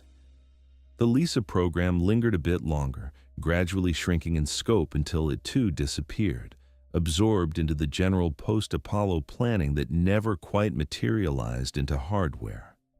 The SNAP reactor program continued, but without a clear mission. SNAP-10A remained the only U.S. reactor to operate in space. More advanced designs were tested on the ground, but never flew. The AEC built and tested SNAP-8, a 35-kilowatt reactor intended for space applications, but no spacecraft ever used it. The technology worked, the engineering was sound, but without NASA missions to fly them, the reactors had no purpose. By the early 1970s, the space reactor program was essentially dead, kept alive at minimal funding levels as a hedge against future needs that never arrived. The Soviet Union faced similar challenges but responded differently. They flew dozens of nuclear reactors in space, primarily for radar reconnaissance satellites that needed more power than solar panels could provide in low Earth orbit. The Roarsat program operated from 1967 to 1988, launching 33 reactor-powered satellites. Several failed, including Cosmos 954, which crashed in northern Canada in 1978, scattering radioactive debris across hundreds of kilometers. The Soviets never attempted a lunar reactor, but they demonstrated that space nuclear power was technically feasible if you were willing to accept the risks. The classification barrier that hampered NASA in the 1960s was not unique to that era. It reflects a fundamental tension in nuclear technology development. Information about nuclear systems is inherently dual use. The physics of reactor safety overlaps with the physics of weapons effects. The engineering of radiation shielding applies equally to protecting spacecraft crews and hardening military systems against nuclear attack. The contamination models that predict fallout from a reactor accident derive from weapons test data. This creates situations where civilian agencies need information that exists in classified military programs but cannot access it without compromising security. The problem persists today. Current plans for lunar bases and Mars missions include nuclear power systems. NASA is developing the kilopower reactor, a small fission system designed to provide 10 kilowatts for surface operations. The technical challenges are similar to those faced by LISA planners in the 1960s. The safety questions are the same. And while the classification environment has changed somewhat, barriers still exist. Some information remains restricted. Some analysis tools are not available to civilian engineers. The lessons of the 1960s have been partially learned, but the underlying tensions remain. What makes this story particularly frustrating is the waste. The technology existed. The engineering was sound. NASA had capable engineers and adequate budgets, at least initially. The AEC had the safety data. The information was there, sitting in file cabinets, unavailable because of security classifications that may or may not have been necessary. We will never know if the LISA program would have succeeded if NASA had full access to the hazard data. Perhaps the safety challenges would have proven insurmountable anyway. Perhaps the costs would have killed the program regardless. But we do know that the classification barriers prevented a proper attempt. They forced NASA to plan in ignorance, to make decisions without adequate information, and ultimately to abandon concepts that might have worked. The alternative history is tantalizing. Imagine MOLAB traversing the lunar highlands in 1972, its reactor humming quietly beneath the regolith, its crew exploring regions that remain unvisited to this day. Imagine a permanent base at the lunar South Pole, powered by multiple SNAP reactors, operating continuously through the long lunar night, supporting scientific research that could not be done any other way. Imagine the engineering knowledge gained from operating nuclear systems in space, the confidence built through successful missions, the foundation laid for more ambitious ventures to Mars and beyond. All of this was possible with 1960s technology. All of it was planned, at least in preliminary form. None of it happened, in part because the people who needed to know could not access what others had learned. This is not a story about technical failure. The reactors worked. The designs were viable. This is a story about institutional failure, about the ways that security classifications and bureaucratic boundaries can strangle innovation. It is a story about the cost of secrecy, measured not in dollars, but in lost opportunities and abandoned dreams. The nuclear moon base was not science fiction. It was engineering, solid and achievable, killed by information barriers that served no clear purpose and protected no vital secret. Today, the plans sit in archives. The LISA documents are declassified now, available to anyone who cares to request them. The MOLAB designs can be found in NASA technical reports from the 1960s. The SNAP reactor test data, at least some of it, has been released. You can read about the missions that were planned, the hardware that was designed, the future that was imagined and then discarded. The information is there, too late to matter, too late to save the programs it might have enabled. The reactors that could have powered lunar bases were tested and proven, then shelved when the missions disappeared. The mobile laboratories that could have explored the moon remain paper studies, occasionally rediscovered by new generations of engineers who briefly wonder why we gave up on such capable systems before flying them even once. The lesson, if there is one, is about the fragility of ambitious programs. They require not just technology and funding, but also information, access, and institutional cooperation. When any of these elements fails, the entire enterprise can collapse, leaving behind only documents and photographs and the lingering question of what might have been. The nuclear moon base was real, at least on paper. It could have been built. It could have worked. That it was not tells us something important about how we make decisions, how we handle information, and how easily we abandon difficult goals when obstacles appear. The moon is still there, still airless and cold, still waiting for the permanent human presence that was planned 6 decades ago. The reactors that could have powered that presence exist in museums now, or in storage, or were dismantled long ago. The knowledge remains, scattered and incomplete, a testament to the missions we chose not to fly and the future we decided not to build. If you enjoyed this story, hit subscribe for more stories where history, technology, and human ambition collide. Thanks for watching.